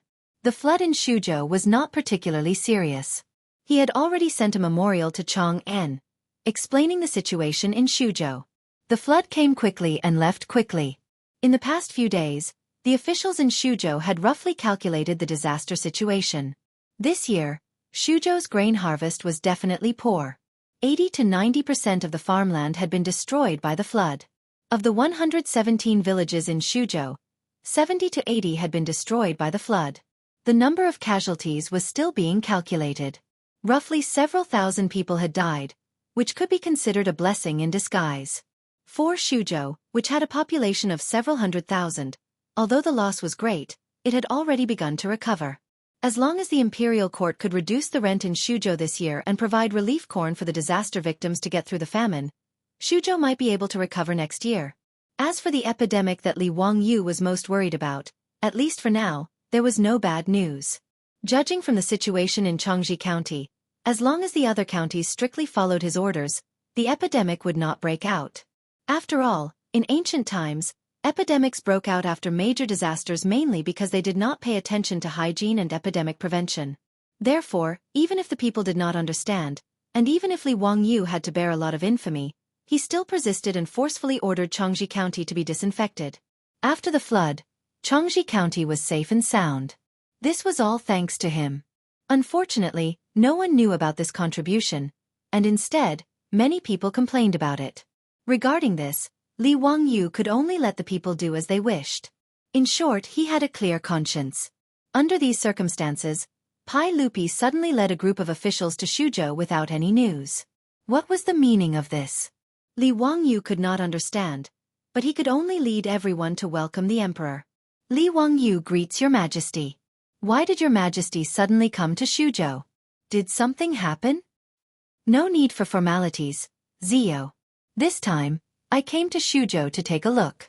It's not a big matter, Pai Lupi smiled and waved his hand. I heard that Zio handled the Xuzhou flood well? Let's go. Bring me to Jianghu County to take a look. Seeing Pai Lupi being so evasive, Li Wangyu could only rub his nose helplessly and invite Pai Lupi into the city. However, it was not so simple for Pai Lupi to enter the city. He had to wait for the imperial army to take control of the various checkpoints in Xuzhou before Pai Lupi's carriage could enter the city. As for what Pai Lupi said, Li Wangyu did not believe a single word. Who was he trying to fool? Chang'an City was more than 1,000 miles away from Xuzhou. Did you think that the emperor was taking a stroll? Taking a look along the way? Seeing that Pai Lupi was not willing to tell him the truth, Li Wangyu could only secretly ask Cheng Yaojin. Uncle Cheng, what is His Majesty playing at? Nothing much. Prime Minister Zhang Baoxiang led his troops to the Sunil camp and captured that old man Xieli Khan. He is sending people to Chang'an. When His Majesty learned of this matter, he was naturally delighted and decided to go up north to hunt. At the same time, he went to the Wei River where he signed the Wei River Alliance to welcome that old man Xieli Khan. Because His Majesty was in a good mood, when he arrived at the Wei River, he thought about the flood in Xuzhou and ordered people to lower the boats and come over here to take a look. Chang Yaojin's words made Li Wangyu suddenly understand. He had almost forgotten that the biggest thing in the 4th year of Zhengguan was the destruction of the Eastern Turks. Xieli Khan was captured alive and brought back to Chang'an to report his capture to the Imperial Ancestral Temple. Li Erk had never forgotten that in the 9th year of Wuda, when the Eastern Tujue people went down south, he was forced by Xieli Khan to sign the Wei River Covenant. Therefore, when he learned that his old enemy was captured, he wanted to show off a little, to show off his own political and military skill. As for him coming to Xuzhou, it was purely because he was bored waiting by the Wei River, so he sailed east to take a look at Xuzhou and see how things were handled after the flood. After understanding why Pai Lupi had suddenly appeared in Xuzhou without warning, Li Wangyu could not be bothered to think too much about it and respectfully invited Pai Lupi into the city. Li Er's ceremonial procession slowly set off. Just as they were about to enter Jianghu County, they saw a horse galloping towards them on the official road not far away. This caused the imperial guards who were guarding outside to become nervous. They all pulled out their weapons and were on high alert. Chapter 836. Only when the rider on the official road was very close did everyone notice that the person on the horse was dressed as a bailiff. Before this person could get close, he was stopped by Pai Lupi's imperial guards. They did not allow the bailiff to get close to Pai Lupi's imperial carriage. Reporting to your majesty, there must be news from the other counties. I will go and ask about the situation. The Xuzhou provincial governor hurriedly apologized to Pai Lupi and the others. He then hurriedly went to greet them. Not long after, the Xuzhou provincial governor walked back with a pale face. He looked as if he had lost his soul and his body seemed to be swaying a bit. What happened? Seeing him like this, Pai Lupi couldn't help but ask out of curiosity. The Xuzhou provincial governor fell to his knees and said with a trembling voice, "Reporting to your majesty, there is news from Yanling County. In Yanling County, the number of people infected with the disease is increasing rapidly. The symptoms are the same. Perhaps there is an outbreak of an epidemic." His words were like the rumbling of thunder in the clouds, shocking everyone on the spot. After a long time, Li Wangyu was the first to come back to his senses. He rushed in front of the Xuzhou provincial governor with a face full of anger. He grabbed his collar and said angrily, "Speak clearly. What exactly happened? Why did an epidemic appear in Yanling County? Didn't I give the order to clean up the entire city and scatter lime? Changji County is perfectly fine. Why did an epidemic appear in Yanling County?" It was no wonder that Li Wangyu was so angry. Of the 9 counties in Xuzhou, Changji County was where the provincial government was located. It had the most people and was the most prosperous. Therefore, after the flood, the people of Xuzhou chose to escape. Their first choice was Changji County. Of the 9 counties in Xuzhou, Changji County took in the most victims.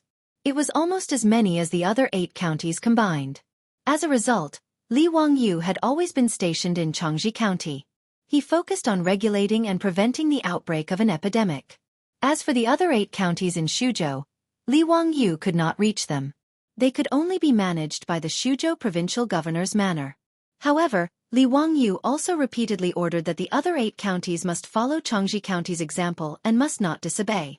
Judging from the current situation in Changji County, it was obvious that he had done the right thing. Changji County, where most of the victims had gathered, not only was there no outbreak, but the number of people who fell ill had also decreased significantly. Illness enters through the mouth. This was a very simple principle. With Li Wangyu's strict requirements, it could be said that whether it was the people of Changji County or the Xuzhou disaster victims gathered in the camp outside Changji County, their personal hygiene was definitely the best they had ever been in their lives. It was precisely because of these strict requirements that Li Wangyu felt that the Xuzhou flood this time should be dealt with smoothly. Who would have thought that in front of Pai Lupi, Yanling County in Xuzhou would have such shocking news? Yanling County wasn't too far away from Changji County, about 100 miles away. In this flood, Yanling County wasn't seriously affected. As such, Li Wangyu didn't personally go to Yanling County. He only urged the Xuzhou provincial governor's manor to pass on his orders. At the same time, he ordered people to send large amounts of lime to disinfect and sterilize. Li Wangyu's angry roar made the Xuzhou provincial governor not know how to reply. His voice was almost filled with tears. "I don't know either." If a large-scale epidemic really broke out in Xuzhou, his career as the Xuzhou provincial governor could be considered to have come to an end. If he was only reprimanded by the imperial court, removed from his position, and sent back to his original place, he could be considered lucky. If things went wrong, he might even be directly imprisoned by the censorate. It could be said that the Xuzhou provincial governor was the one who was most afraid of the outbreak of an epidemic. After all, Li Wangyu was only the Hunan provincial governor and wasn't in charge of the specific matters of the region. When Pai Lupi heard that an epidemic had broken out in Yanling County, his face couldn't help but become unsightly. Previously, when Li Wangyu ordered Mi Tuo to send Li Chengqian and Li Tai back to Chang'an, he said that there was a possibility of an epidemic breaking out in Xuzhou. Mi Tuo naturally reported this matter to Pai Lupi. However, after the flood receded for a few days, the news that came back from Jianghu on fast horses every day was developing in a good direction. Xuzhou didn't break out like Li Wangyu was worried about. Therefore, Pai Lupi didn't take this matter to heart and only thought that his nephew was worrying for nothing. Therefore, when he was hunting by the Wei River, he had a sudden impulse to take a 2-day boat ride to Xuzhou to see the situation. However, he didn't expect that just as he arrived in Xuzhou, before even entering Changji County, he would receive such bad news. On the side, Fang Xianling, Du Ruhui, and the other big shots' faces all changed after hearing this news. Zhang Sun Wuji was about to open his mouth and persuade Pai Lupi not to enter Changji County, and directly return to the dragon boat and return to Chang'an. In the face of an epidemic, it didn't matter if you were a true dragon, the son of heaven, or a commoner, everyone was treated equally. Since an epidemic broke out in Shuzhou, no one dared to let Pai Lupi, the emperor, take such a risk. Pai Lupi naturally saw through Zhang Sun Wuji's thoughts, but he waved his hand at him, indicating that he already knew about this matter and that there was no need to say more. Pai Lupi wasn't a hothead. He knew that there was an epidemic in Shuzhou, but he still continued to stay here. However, before leaving, he wanted to see how Li Wangyu was going to deal with it.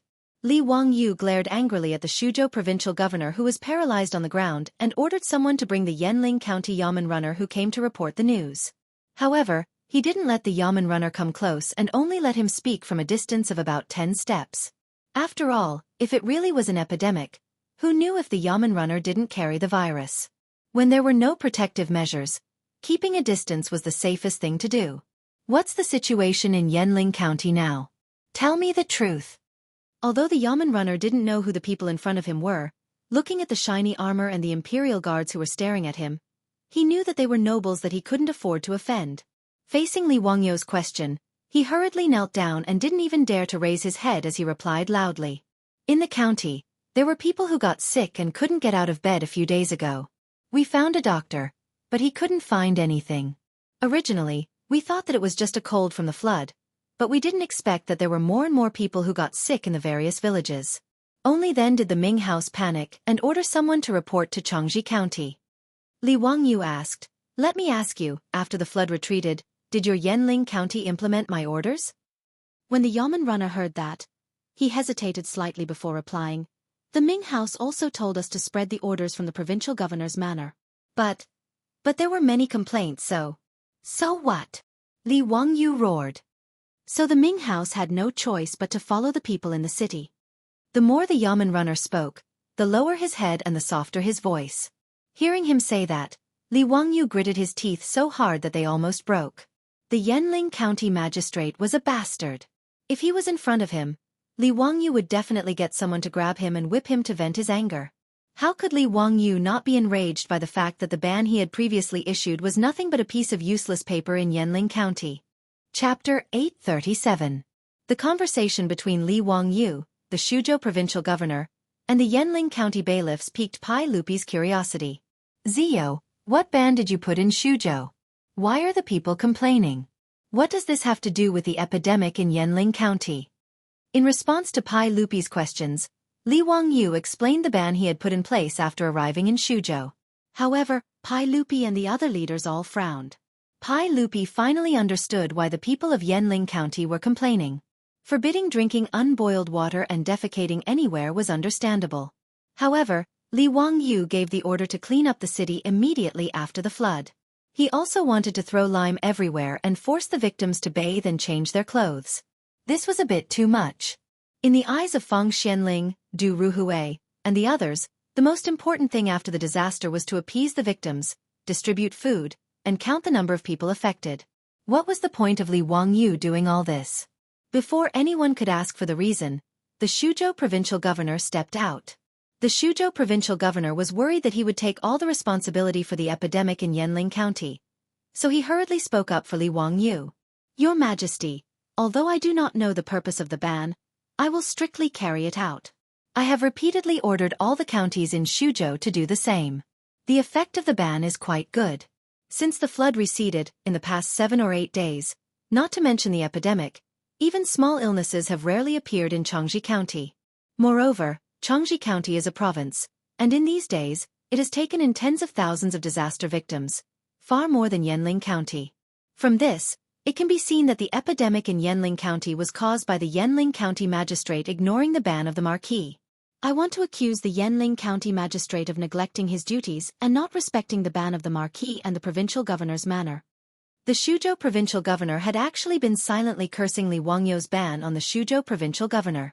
But at this time, in order to clear his name in front of Pai Lupi, he didn't care so much and directly put the blame on the Yanling County magistrate. He also praised Li Wangyu's ban. In fact, what the Shuzhou provincial governor said was not wrong. The Suzhou provincial governor had indeed conveyed the orders Li Wangyu had issued to the counties under his rule. However, he didn't pay much attention to whether or not those county magistrates followed the rules. After all, the Suzhou provincial governor did not understand the significance of these prohibitions, and the opinions of the people on the street were great. Naturally, he was too lazy to urge with all his strength. However, since an epidemic had broken out in Yanling County, no matter what, the Suzhou provincial governor would not admit that this was his responsibility. Naturally, he pushed all the blame onto Yanling County. The bigwigs present were all old foxes in the officialdom. How could they not understand the meaning of Governor Suzhou's words? But everyone felt a lot of connotations from his words. Pai Lupi ignored the Suzhou provincial governor and immediately turned his head to ask Li Wangyu. Zio, what is the meaning of these prohibitions? Why is there no epidemic in Jianghu County, but Yanling County has an outbreak? Are your prohibitions really effective? For Pai Lupi, it was more meaningful to figure out the reason why there was no epidemic in Jianghu County. After all, the Tang Dynasty had a vast territory. Every year, there were all kinds of disasters. After the disasters, the epidemic would break out from time to time. This was the biggest headache for Pai Lupi and the bigwigs in the imperial court. Li Wangyu calmed down a little at this time. He was thinking about how to deal with the epidemic in Yanling County. How could he be in the mood to explain to Pai Lupi? Moreover, these things could not be explained clearly. He rubbed his nose and replied dryly, "Your Majesty, the epidemic is actually caused by the growth of germs due to poor hygiene." When Pai Lupi heard this, his eyes lit up. "Is it the germs that cause infection when you and Minister Sun were treating Xianxia? Something like that. It's just some germs that can't be seen with the naked eye that cause people to get sick," Li Wangyu said half-heartedly. "So the most important thing right now is to order Yanling County to sterilize the germs as soon as possible, and then quarantine the people who have contracted the epidemic." Before Li Wangyu could finish speaking, another person stood out from the back of the crowd and started to reprimand him. "Nonsense, Your Majesty. In my opinion, what the Marquis of Wuxia said is complete nonsense. What germs that can't be seen with the naked eye can cause people to contract an epidemic? What kind of record is this? The epidemic is clearly caused by the plague ghost and needs to be eradicated as soon as possible. What does this have to do with drinking unboiled water?" When Li Wangyu heard this, he was taken aback and could not help but look at the person who spoke. Li Wangyu knew the old man who had reprimanded him for speaking nonsense. It was Tai Chongqing Wang Ying, the uncle of the head of the Wang clan of Taiyuan, Wang Renyu. He was a major third-rank official in the imperial court. Tai Chongqing, the ceremonial official of the ancestral temple. Pai Lupi's main goal in this hunting expedition was to bring Xieli Khan back to Chang'an and report his capture at the ancestral temple. It was normal for Wang Ying, the Tai Chongqing, to accompany him. But what was the meaning of this old man dissing him? Was it because of the Taiyuan Wang clan's broken engagement and that rotten sesame seed matter? In reality, Li Wangyu had wronged Wang Ying. This old man had stood out to reprimand Li Wangyu not because of the grudge between the Taiyuan Wang clan and Li Wangyu. It was because this old man, as a Tai Chongqing, firmly believed that the epidemic was caused by the plague ghost. Since ancient times, when an epidemic broke out in China, it was necessary to drive it away. Praying to the gods to bring disaster, reciting Buddhist scriptures, following Taoism, drawing talismans and chanting incantations were all methods to fight against the epidemic. This was the case against the plague of locusts, not to mention a terrifying epidemic. Thus, when Wang Ying heard that an epidemic had broken out in Yanling County, he was about to speak up and have Pai Lupi arrange for people to drive it away. In the end, when he heard Li Wangyu's words, how could he not be angry? Tai Chongqing Wang Ying's words caused many of the officials behind Pai Lupi to nod in agreement. They felt that these were the words of an experienced strategist. How could an epidemic not be driven away? Li Wangyu was also speechless, but he could only patiently explain, "Duke Wang, the epidemic was truly caused by germs. It has nothing to do with the plague ghost." "Humph. These are just your words, Marquis of Wuxia. What germs? What are they? Why don't you show them to this old man? Since Marquis of Wuxia says that human eyes cannot see them, how do you know? This old man has read all sorts of ancient texts, but I have never seen the germs you speak of. How did Marquis of Wuxia know?" Li Wangyu was somewhat depressed by this old man's words. Damn it, how could an illiterate, who didn't understand science, be so righteous. But to have Li Wangyu prove what germs were now was difficult for him. Without a microscope, how could he prove to this country bumpkin that the epidemic wasn't caused by the plague ghost? Moreover, even if he had a microscope, would these country bumpkins be able to understand? Just as he was thinking about how to explain, he heard a familiar voice. Your Majesty, everyone, it would be better if I explain the germs that Marquis of Huxian spoke of. Chapter 838. Li Wangyu was taken aback. There was actually someone who could help him explain this problem? But when he saw the person who had spoken, he laughed. The one who had spoken was Sun Simiao's disciple, the current imperial physician of the Xianxia Bureau, Lu Shenwei. As Pai Lupi's imperial entourage, he, as the imperial physician of the Xianxia Bureau, naturally had to accompany him. Seeing that Lu Shenwei was also present, Li Wangyu relaxed. With this imperial physician of the Xianxia Bureau explaining, it was much more reliable than speaking on his own.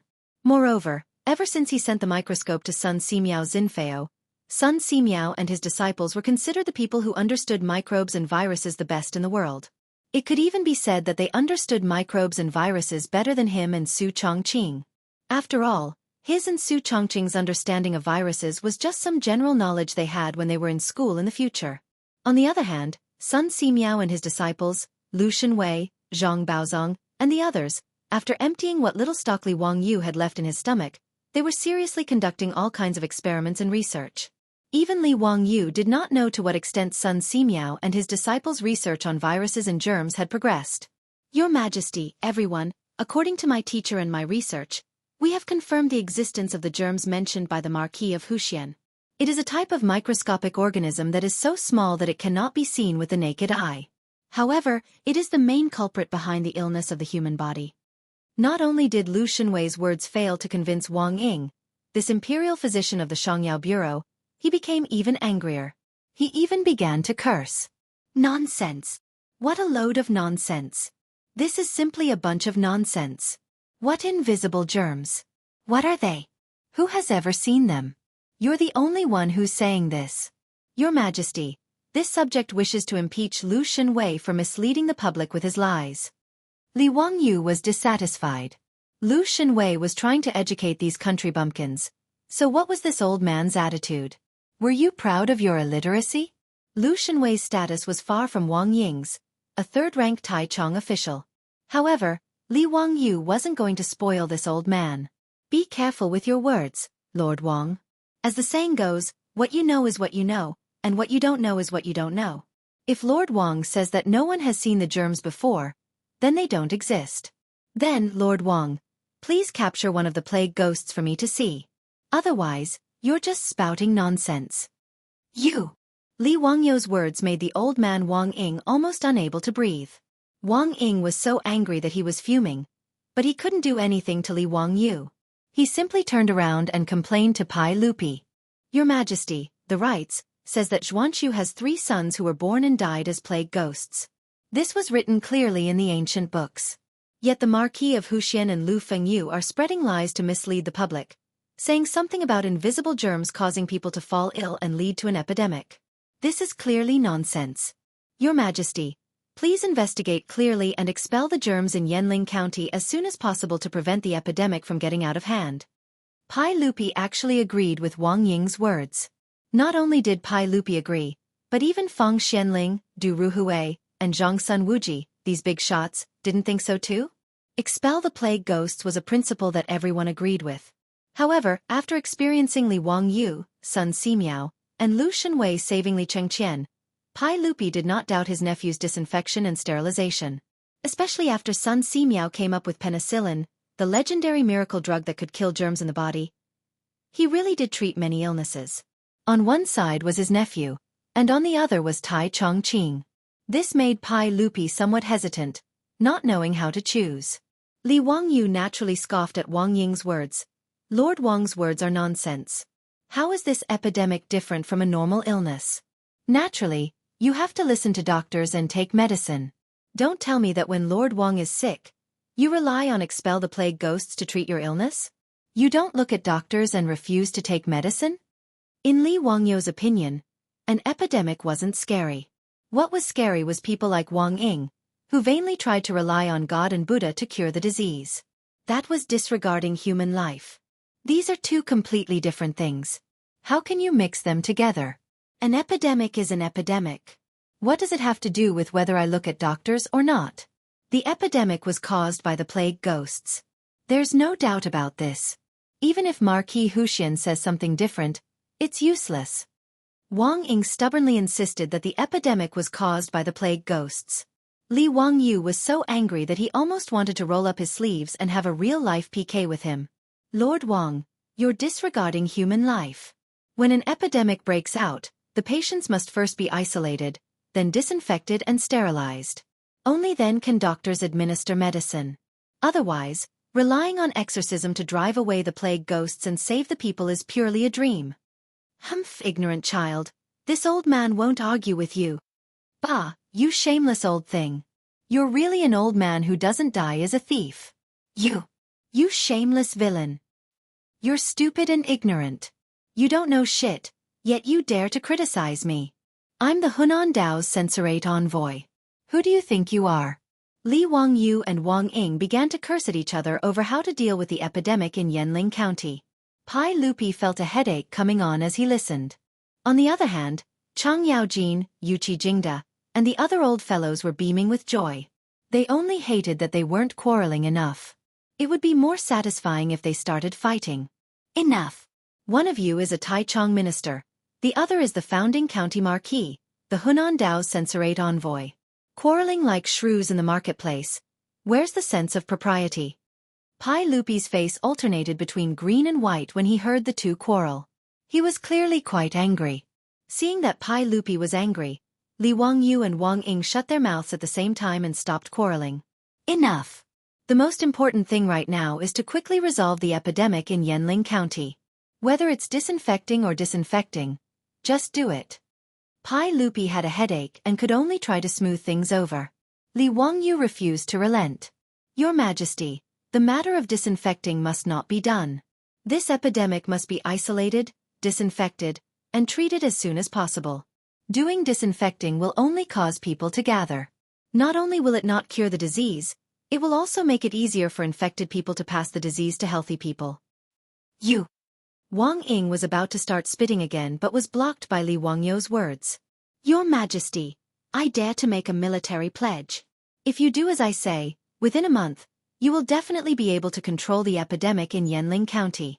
But I don't know if Duke Wang dares to make a military pledge. If you take charge of disinfecting, will you be able to completely eliminate the epidemic in Yanling County? Wang Ying didn't know how to reply when she heard his words. When an epidemic appears, it naturally needs to be disinfected. But whether or not disinfecting will be effective, only the heavens know. If it is effective, then everyone will be happy. If it isn't, then it means that the heavens want to punish the world. But Li Wangyu wanted him to make a military pledge. How would he dare to do so? Moreover, when he heard that there was an epidemic in Shuzhou, he was already considering how to persuade Pai Lupi to leave. How would he dare to run to Yanling County? That epidemic wouldn't care if he was a major third-rank official in the imperial court. Li Wangyu saw that the old man Wang Ying was speechless and coldly snorted. If you don't dare to make a military pledge, then shut up. Stop blabbering here. He then turned his head to look at Pai Lupi. Uncle, this matter cannot be delayed. Otherwise, the epidemic in Yanling County has the risk of spreading. If it spreads to other counties in Shuzhou, then it will be a disaster. Lu Shenwei also bowed. Your Majesty, this subject is willing to stay in Shuzhou and assist the county marquis in treating the epidemic in Shuzhou. Chapter 839. In response to Li Wangyu and Lu Shenwei's advice, Pai Lupi hesitated for a moment before shaking his head decisively. Zio, you can't take the risk yourself. I'll order people to deal with the epidemic in Yanling County. You'd better return to Chang'an with me. Pai Lupi also knew the severity of the epidemic. It attacked indiscriminately regardless of one's status. Although Pai Lupi hated his nephew Li Wangyu for not being obedient and marrying Changle, how could he bear to let him take the risk and go to Yanling County to deal with the epidemic?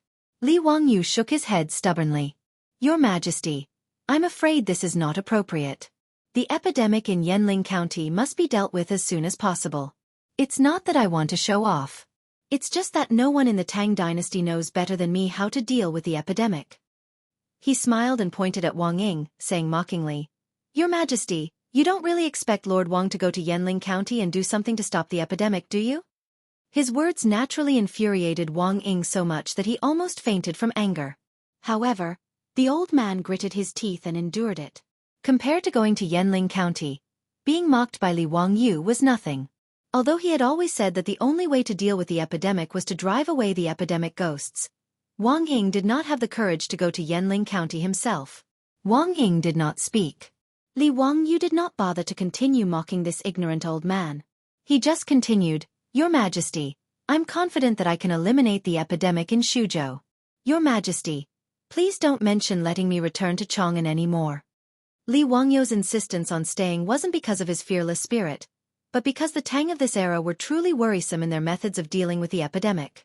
Since ancient times, Wuxia lacked sufficient understanding of the infectivity of the epidemic. At the same time, due to the influence of ethics, not only did they not take corresponding measures to isolate the victims of the epidemic, but they also sometimes increased the chances of contact by taking care of the sick, asking about the sick, and attending to the dead. Even the disgusting and contagious method of testing for disease transmission was promoted as a form of filial piety. How could Li Wangyu not be pessimistic about the Tang's management of the epidemic? Although Li Wangyu didn't understand, he had seen pigs run even though he had never eaten pork before. Isolation and disinfection were the most basic and effective measures. If doctors did not have an effective treatment method, they could at least ensure that the epidemic did not spread. That would be a great merit. In fact, when Li Wangyu said these words, his legs were also trembling a little. Who wouldn't be afraid of infectious diseases? In particular, there might not be any effective treatment methods. There were many infectious diseases in this era, and once infected, there was almost no chance of survival. Whether it was the plague, smallpox or cholera, they were all deadly. However, Li Wangyu had no choice but to stay. Putting aside the idea of saving tens of thousands of people from the fire and water, Li Wangyu is also a man who shits in the latrine with his face facing the outside. If he were to take back the words that he had said in front of hundreds of officials, would he still have any face? Seeing Li Wangyu's firm attitude, Lu Shenwei naturally asked Pai Lupi for permission again. Your Majesty, your subject is willing to assist the Marquis of Huxian to save the people of Shuzhou. Your Majesty, please grant me permission. How could Pai Lupi agree? He still shook his head and refused to grant permission. Li Wangyu bowed again and said, Your Majesty, please board the dragon boat as soon as possible and return to Chang'an. Since Your Majesty has appointed me as the Hunan Road's Bengshi envoy, this is my duty. How can I back down? Pai Lupi coldly snorted. Then I will remove you from your position as the Hunan Road's Bengshi envoy. Don't say anything else. Quickly board the boat with me. Li Wangyu did not expect these words. Although he was somewhat annoyed, there was a trace of warmth in his heart. It was said that the emperor was the most ruthless. Pai Lupi had once killed his brother in the Xuanwu Gate, showing his cold-bloodedness. At this time, he was actually concerned about his safety and wanted to force him to leave Shuzhou. Naturally, Li Wangyu was very moved. Li Wangyu's heart was beating like a drum. He thought to himself, should I just take advantage of this situation to get off the donkey? In any case, he did not have to go to Yanling County to deal with the epidemic. It was not impossible to stay in Jianghu or Chang'an and command remotely. As long as he wrote a regulation on how to prevent the epidemic and urged the officials in Shuzhou to follow it, the effect would not be bad. However, before he could say anything, he was surprised to see that another large ship had come down from the Tongji Canal and was slowly docked at the dock. If it were an ordinary civilian boat, the imperial guards at the dock would naturally not allow it to dock. However, that boat was flying the flag of Li Wangyu, Marquis of Huxian. Li Wangyu felt that it was strange. Why would there be a boat coming to Shuzhou at this time? Could it be that his beautiful superior was in Chang'an City and had ordered people to make masks and alcohol to send over? He hurriedly apologized to Pai Lupi and quickly walked to the dock, ready to see what the boat had brought. In the next moment, a beautiful figure appeared at the bow of the boat, startling Li Wangyu. Chongqing, why are you back? Li Wangyu hurriedly walked over and carefully supported his beautiful superior as they walked down from the gangplank. Su Chongqing smiled and rolled his eyes at him. I ordered people to make tens of thousands of masks in the past few days. They have activated charcoal between them, so the effect should be good. In addition, I also ordered people to distill a large amount of alcohol at the winery. I was worried about you staying in Suzhou alone, so I came with the boat. How is it? Is there an outbreak in Suzhou? Li Wangyu heard this and smiled bitterly. Originally, it was safe and sound. I was thinking about making you rush back to Chang, and in vain to prepare these masks and alcohol. Who would have thought that just before you came, news came from Yanling County that there was an outbreak of an epidemic in the county. Ah! Su Chongqing heard this and couldn't help but cry out softly. Although she had told Li Wangyu that there would be a pandemic after a great disaster and that they had to take precautions, she didn't expect that this epidemic would really break out. Thinking of the scene of corpses everywhere after an epidemic broke out in ancient Wuxia, Su Chongqing subconsciously hugged Li Wangyu's arm. Wangyu, what do we do now? Li Wangyu smiled bitterly and was about to explain to Su Chongqing that Pai Lupi wanted him to go back to Chang'an City when they heard a light cough behind them. The two of them turned their heads and saw Pai Lupi glaring at them with an ashen face. His gaze also fell on Su Chongqing's arm that was tightly hugging Li Wangyu's arm. Su Chongqing immediately reacted. Her face flushed red and she quickly let go of Li Wangyu's arm. Li Wangyu was thick-skinned and didn't feel that there was anything wrong. Instead, he didn't understand why Pai Lupi was so fierce. Even if this wasn't the future, he and Su Chongqing didn't do anything indecent. Did Pai Lupi have to have such an expression? He didn't know that in Pai Lupi's eyes, Su Chongqing was a woman who was trying to steal her daughter's husband. How could Pai Lupi not be angry when he saw the two of them being so close? Pai Lupi only coughed to warn the two of them and didn't let the imperial army capture this adulterous couple and drown them in a pig cage. This was already considered magnanimous of Pai Lupi. Chapter 840. At this moment, Li Wangyu couldn't care less about what Pai Lupi was thinking. When he heard that his beautiful boss actually brought the masks and alcohol, he was very happy. With the help of these two divine tools, the elimination of the epidemic in Yanling County would be more assured. He turned to Pai Lupi again and bowed. This time he didn't call him Your Majesty. Uncle, I'm not trying to show off. It's just that I'm afraid that I can eliminate the epidemic in Suzhou in the shortest time possible. I know that Uncle is worried about my safety, but I'm not saying this because I'm hot-headed. Li Wangyu turned his head to look at Su Chongqing. Bring me a mask. I'll demonstrate it to Uncle. Su Chongqing immediately agreed and called for someone to bring the masks. These masks were all made by the female workers in the lingerie shop after she returned to Chang'an. The masks she brought were sewn with high-quality white cotton cloth and an inner layer of activated charcoal as an adsorbent. Although it was simple and crude in this era, it was already the best protection. Pai Lupi looked at the thing in Li Wangyu's hand and didn't know what it meant. Zio, what is that thing in your hand? Uncle, this thing is called a mask. Oh? What is it used for? Li Wangyu put on the mask and smiled at Pai Lupi. Uncle, this mask is used to filter the breath that enters the mouth and nose. What's the point? Pai Lupi still didn't understand. Li Wangyu explained. Uncle, I've said before that the epidemic is actually caused by germs. And those invisible germs will splash out along with saliva because of people's breathing, coughing, spitting, and so on. If there is no mask to filter out these germs, healthy people will easily be infected after coming into contact with the infected. Could it be that what you said is all true? The plague really wasn't caused by the plague ghost?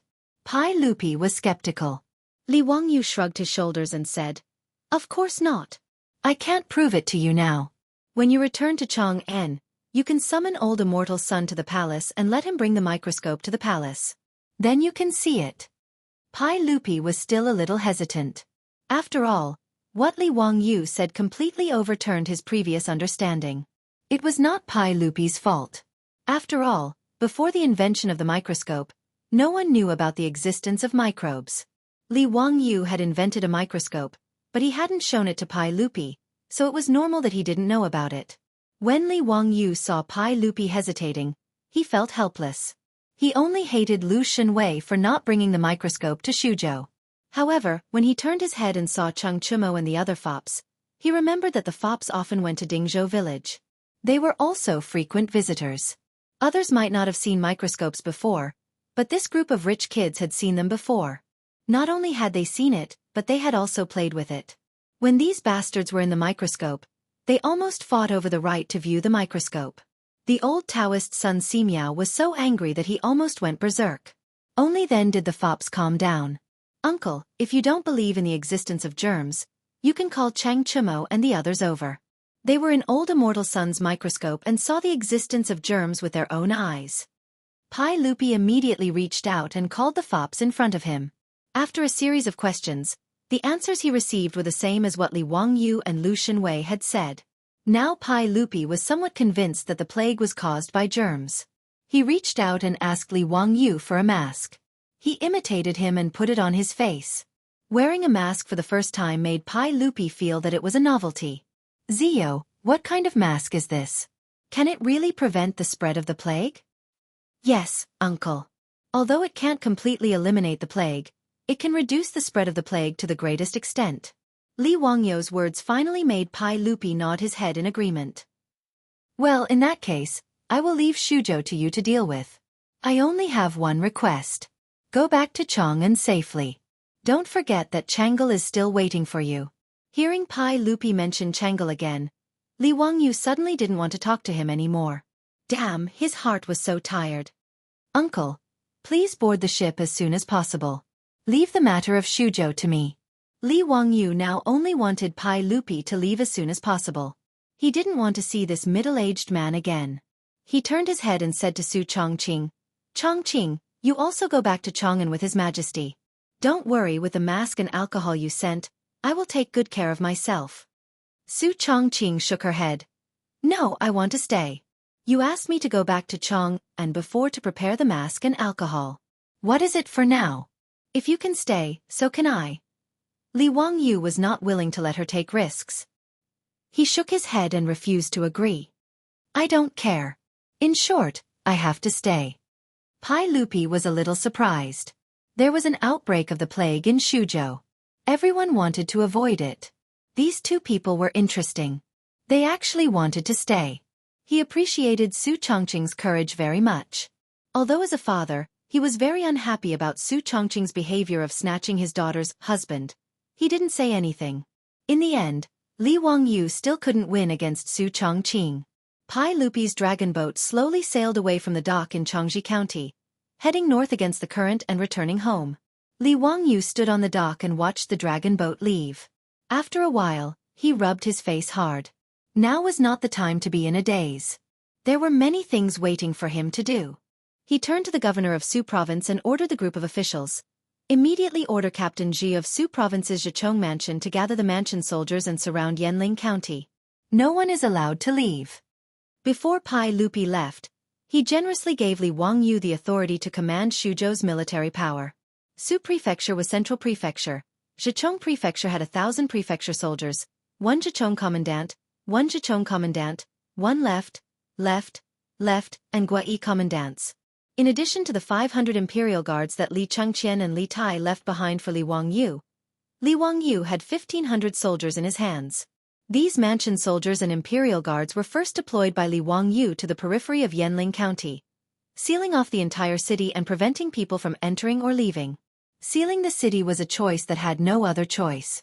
If the people of Yanling County were allowed to enter and leave freely, the virus would spread everywhere. That would be out of control.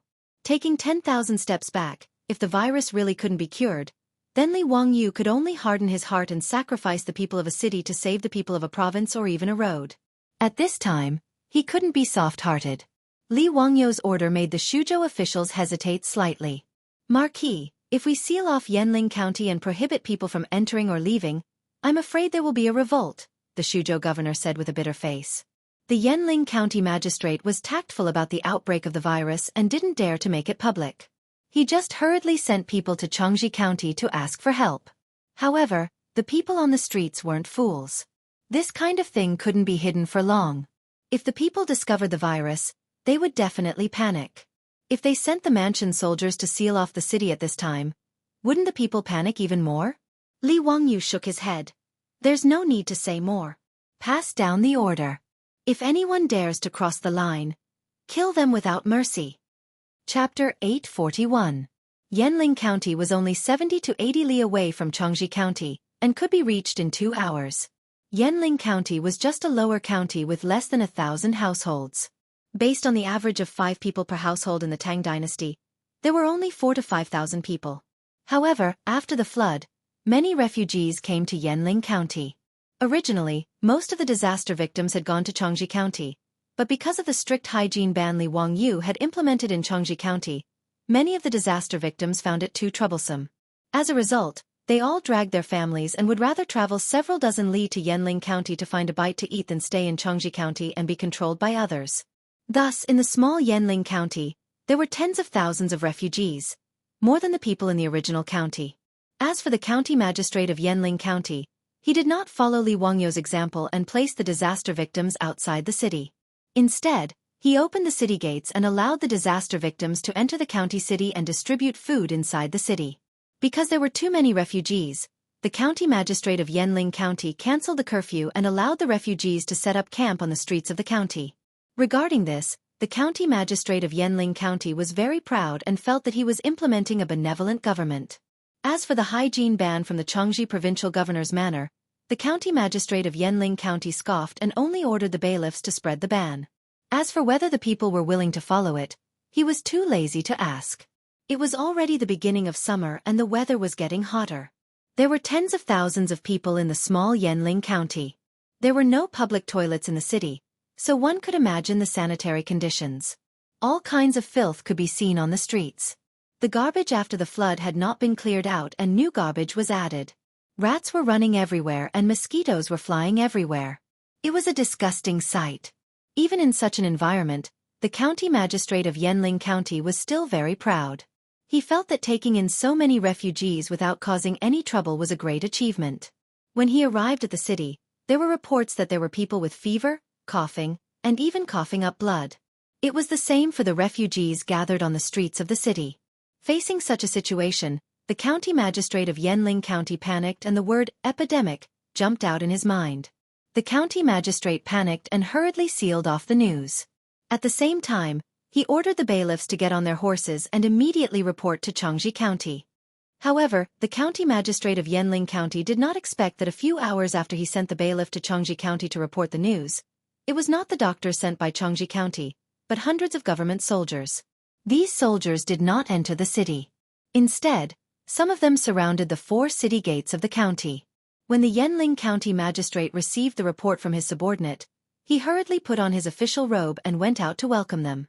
However, before he walked in, he was shocked to find that all the soldiers were wearing a white mask that covered their mouths and noses. Only their eyes were exposed. "Stop!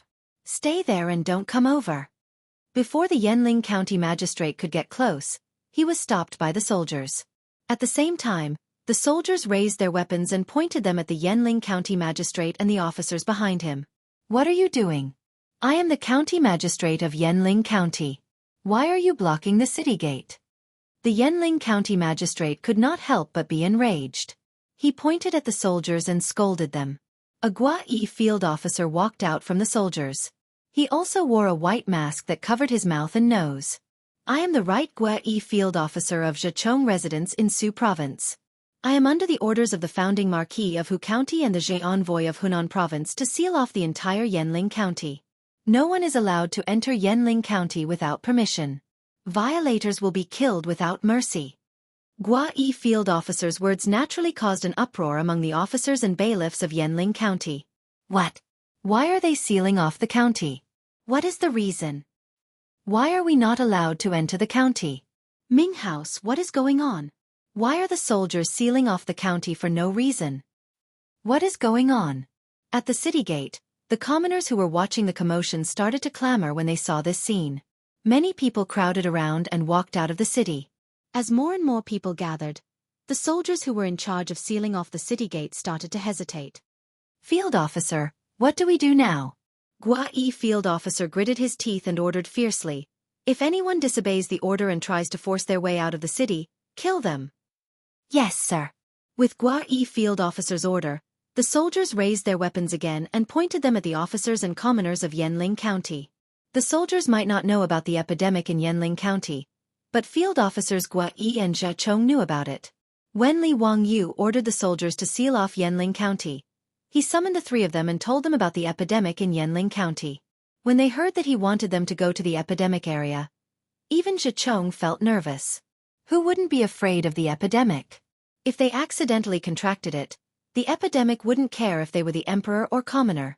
Li Wangyu saw their hesitation and comforted them with a smile. You don't have to worry too much.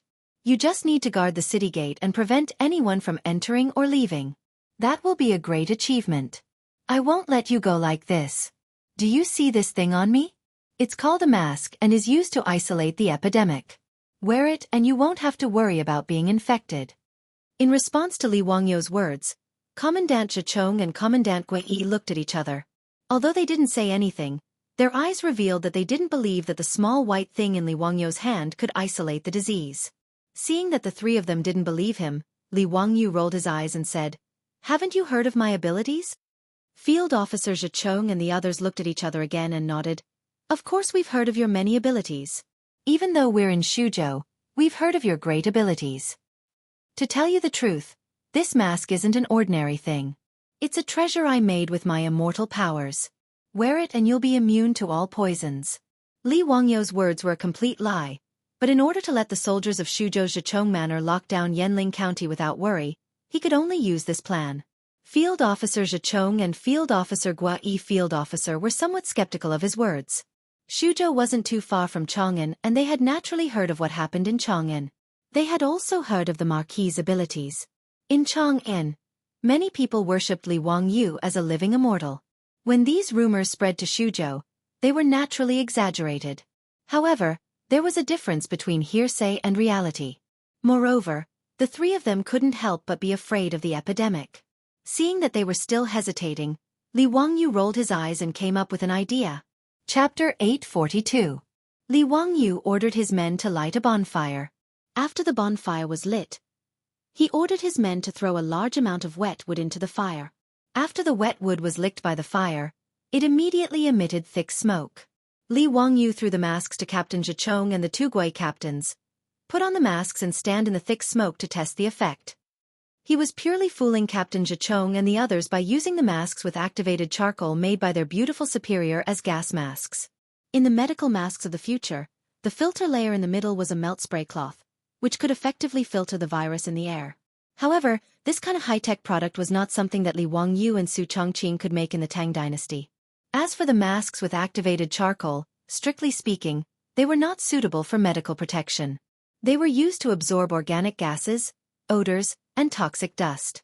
However, in the Tang Dynasty they were already the best protective products.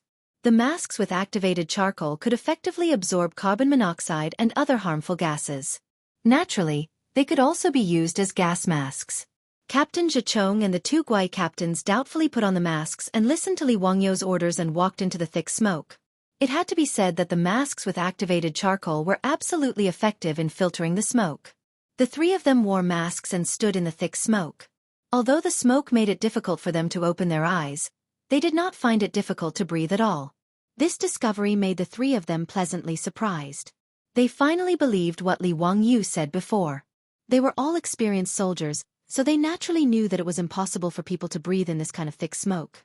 It seemed that the masks were indeed immortal treasures. It was because of this confidence that nearly 1,000 soldiers of Zhicheng's mansion in Shuzhou, under the leadership of Captain Zhicheng, all put on masks and rushed to Yanling County to carry out Li Wangyu's ban. Captain Zhicheng ordered his men to fetch lime and drew a white line on the ground outside Yanling County's gate with the lime. Listen carefully. Anyone who dares to cross this line without permission will be killed immediately. Do you understand? Yes, sir. The soldiers put their weapons on the ground and punched their chests with their right hand as they shouted in unison.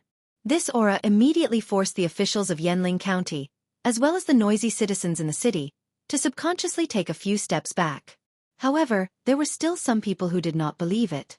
The deputy of Yanling County was an old man in his 60s with white hair and beard. He patted the dust on his official uniform and said with disdain, "I don't believe that you dare to kill the officials of the imperial court. Today, I will go to Changji and ask you to do this. Who ordered you to do this? I don't believe." As he spoke, the deputy of Yanling County's mansion, he walked and stepped out. Just as he took 2 steps out of the white line drawn by the lime, he saw an arrow piercing through the air with a swoosh. It directly pierced into the county deputy's chest. The deputy of Yanling County's mansion was stunned. He looked up at Captain Zhichong, who was still holding a bow, and pointed at him with a trembling hand. However, he could not say a word and fell to the ground. His body twitched a few times and then stopped moving. Seeing that the people from the House of Subjugation actually dared to kill, and that the person they killed was an official of the royal court, no one doubted the words of the soldiers from the House of Subjugation anymore. The county magistrate of Yanling County's face was pale and his body was trembling. He stared at the deputy of Yanling County with a face full of fear. He would never have thought that something like this would happen. You all my ass. Listen carefully. The Marquis of Wuxia has ordered that Yanling County immediately start removing the garbage and cleaning up the filth. All the rats, mosquitoes, and flies must be killed. I repeat the ban again. No one is allowed to drink unboiled water. No. Captain Zhichong did not give any face to the county magistrate of Yanling County. He interrupted him and read out Li Wangyou's order. It was no wonder that he was so ruthless and killed the deputy of Yanling County. The deputy of Yanling County did not deserve to die. However, before they set off for Yanling County, Li Wangyou had repeatedly ordered that no one, including the officials of Yanling County, was allowed to enter or leave Yanling County. Marquis, if the Ming House of Yanling County tries to force their way out, kill them all. Li Wangyou gritted his teeth and replied with a ferocious expression.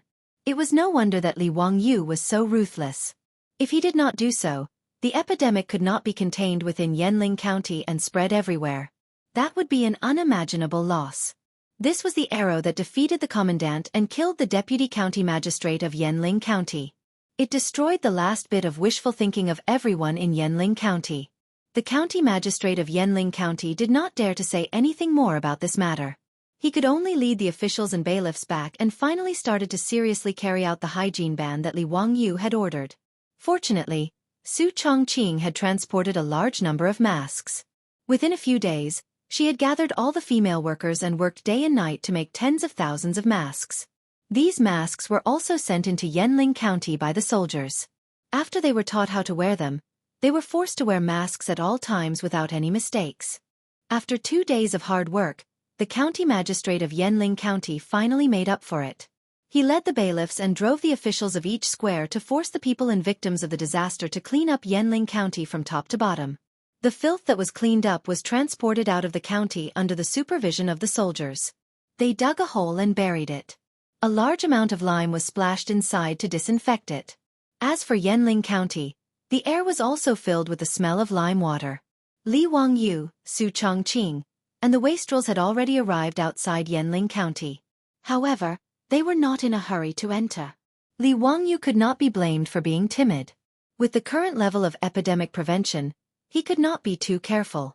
However, he still sent the medical workers recruited from Chongji County to wear masks and enter the city to check on the condition of the patients' families. Lu Shenwei also volunteered. He put on a mask and entered Yanling County with the medical workers. Half a day later, Lu Shenwei returned from Yanling County. After soaking in lime water and being sprayed with alcohol from top to bottom, Lu Shenwei sat in front of Li Wangyou. Zio, we're in big trouble. It's the big head plague. Lu Shenwei's fingers were still trembling. The hand holding the teacup was also trembling. Big head plague. Li Wangyou was confused. What kind of infectious disease was this? He had never heard of this disease in the future. That's right, it's the big head plague. I've seen those patients. Their necks are swollen, and they're coughing up blood. They're also known as the lump plague. Li Wangyou still did not understand. Thinking back, did this disease exist in the future? Immediately, a sentence popped up in his mind. There's a big plague in summer and autumn.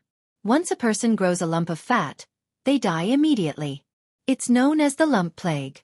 14 to 15 people suffer from it. In spring, there are people who vomit blood and die within half a day. Sometimes, a family dies together.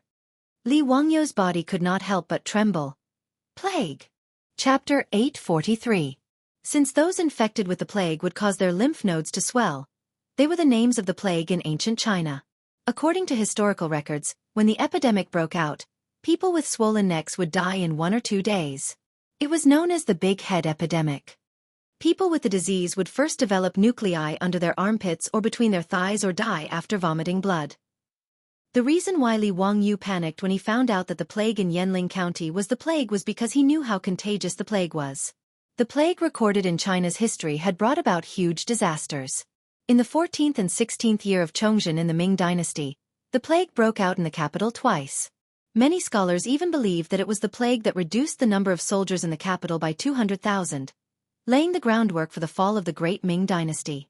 Since TCM in China was more advanced than Western medicine at that time, many physicians came up with many crude and mature prescriptions to treat the plague and achieved a certain effect. Thus, the plague didn't cause a calamity in China.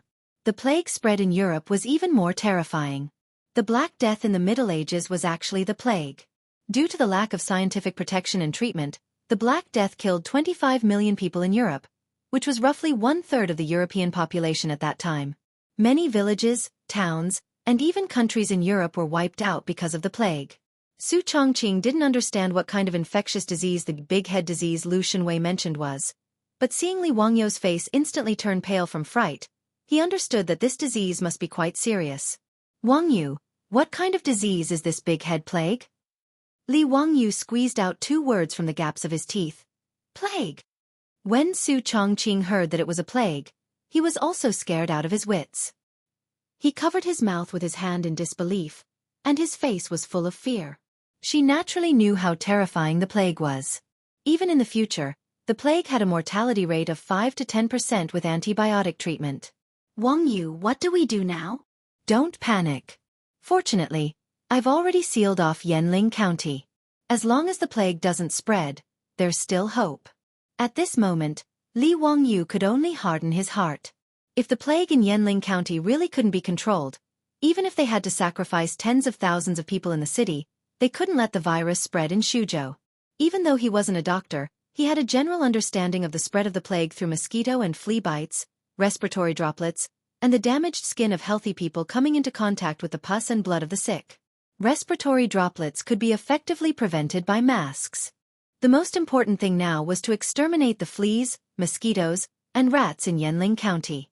Li Wangyu forced himself to calm down. He paced back and forth a few times, then ordered someone to summon the Xuzhou provincial governor and commandant Xichong. Let me tell you a piece of bad news. Keep it a secret for now. Don't spread it around, lest it cause panic. Li Wangyu's expression was unusually serious. The Xuzhou provincial governor and Captain Xichong looked at each other. They both had a bad premonition. Lu Fengyu went to the city to check just now. The plague in Yanling County is the big head plague. Li Wangyu's words caused the Xuzhou provincial governor's legs to go soft for no reason, and he directly sat down on the ground. Remember, don't spread this around first. Li Wangyu turned to look at Commandant Xichong. Pass down my order. Strictly guard Yanling County. Don't even let a fly out. If the plague leaks out, I'll first chop off your head and offer it to the heavens. Yes, sir. I dare not die for you. Li Wangyu turned to the Xuzhou provincial governor. Immediately transfer all the lime to Yanling County.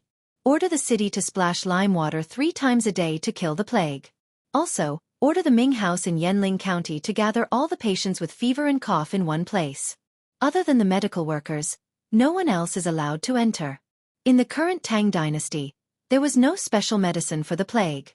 The only important medicine was penicillin. But Li Wangyu didn't know how much penicillin there was. When his beautiful superior left for Xuzhou, the plague hadn't broken out in Xuzhou. Sun Simiao, Zhang Baozong, and the others were naturally still in Chang'an. Therefore, strict disinfection and isolation measures were the most important thing. Yes, sir. This official will go and arrange it. The Xuzhou provincial governor struggled to get up from the ground. He wiped the sweat from his forehead and replied in a trembling voice. All right, there's one more important thing. If there are patients who die from the plague in the city, no religious ceremonies or funerals are allowed. Immediately order people to scatter lime on the bodies and transport them out of the city for cremation and burial. This, Marquis, I'm afraid it's not appropriate. The Xuzhou provincial governor sweated even more. Cremation had never been popular in Wuxia since ancient times. Other than those eminent monks who were willing to give up their bodies, how could ordinary people have the custom of cremation? According to Wuxia's traditions, it was simply unacceptable to burn someone to death. Even for those heinous criminals, after being beheaded or cut in half at the waist, the government would allow the family members to put the bodies back together and do their best to ensure that the bodies were intact. And if the criminals were allowed to have a complete corpse, the condemned prisoners would be deeply grateful. In this kind of situation, Li Wangyu wanted to cremate all the people who died of illness and bury them. The Suzhou provincial governor couldn't imagine what kind of trouble would arise when the time came. Li Wangyu didn't care about the customs. At this time, how could he care about these things? If the people who died of the plague were not cremated as soon as possible, they would be a huge source of infection. Who knew how many people would die? All right, this matter must be done. Don't say anything else. This marquis still has the same words. Anyone who dares to disobey will be killed without mercy. Yes, sir. The Suzhou provincial governor now had the heart to die. These matters were each more difficult than the last. In addition, summon all the medical workers and doctors in Suzhou, as well as the medicine from the various pharmacies to Yanling County. Have them wear masks and go to the city to treat the patients. Li Wangyu continued to instruct. The Suzhou provincial governor was somewhat hesitant. I'm afraid that those medical workers won't be willing to go to Yanling County. Lord Marquis, this is the big head plague. The Suzhou provincial governor's words were naturally not nonsense. In the face of the plague, the doctors of this era were no different from ordinary people. In the face of the plague, they were all naked. In fact, because they came into contact with more patients, their chances of contracting the plague were even higher. These ordinary medical workers and doctors also didn't have any good treatment methods for the plague. Therefore, when many medical workers heard of the plague, the first thing they thought of was how to escape. Naturally, this couldn't be blamed on them. However, Li Wangyu didn't care so much at this time. This marquis will give you 100 imperial guards. Even if you have to capture them, you must capture them and bring them to Yanling County. Li Wangyu stared into the Suzhou provincial governor's eyes and roared in a low voice. Yes, sir. This official obeys. Under the pressure of Li Wangyu's aura, the Suzhou provincial governor didn't dare to say anything more. Chapter 844. There were tens of thousands of people in the city, and they needed someone to take care of them. Moreover, with the masks, Li Wangyu believed that these medical workers would not be infected so easily. Although it was immoral to force others into the epidemic area, and one could even imagine that he would be cursed because of this matter, Li Wangyu could not care so much. Facing the plague, Li Wangyu and the other rich kids did not dare to rashly enter Yanling County. Instead, they set up camp outside the city. Only now did the county magistrate of Yanling County feel fear, but it was already too late. This made him regret it. Why did he ignore the orders from the provincial governor and marquis of Wuxia? After receiving the orders from the provincial governor's manor, he did not dare to be negligent. He quickly led all the bailiffs and started to organize the people in the city to vacate their houses. They cleared out an area near the city wall to house the sick. The masks that Su Chongqing had brought over were also distributed by Li Wangyu. He ordered all the citizens of Yanling County to have one each and to wear it 24 hours a day. Apart from eating, they were not allowed to take it off even when sleeping. Furthermore, Li Wangyu strictly forbade the people from going out as they pleased and gave the order for a curfew. However, in Yanling County, the news of the plague outbreak had already spread. Naturally, this matter could not be hidden from the people in the city. After learning that the plague had broken out in the city, many of the people in the city and the refugees from Suzhou all wanted to escape from the county. However, when they dragged their families to the county gates, they were horrified to find that the 4 city gates were surrounded by the soldiers, preventing anyone from leaving the city. This naturally caused the commoners to become even more terrified. Their cries shook the heavens.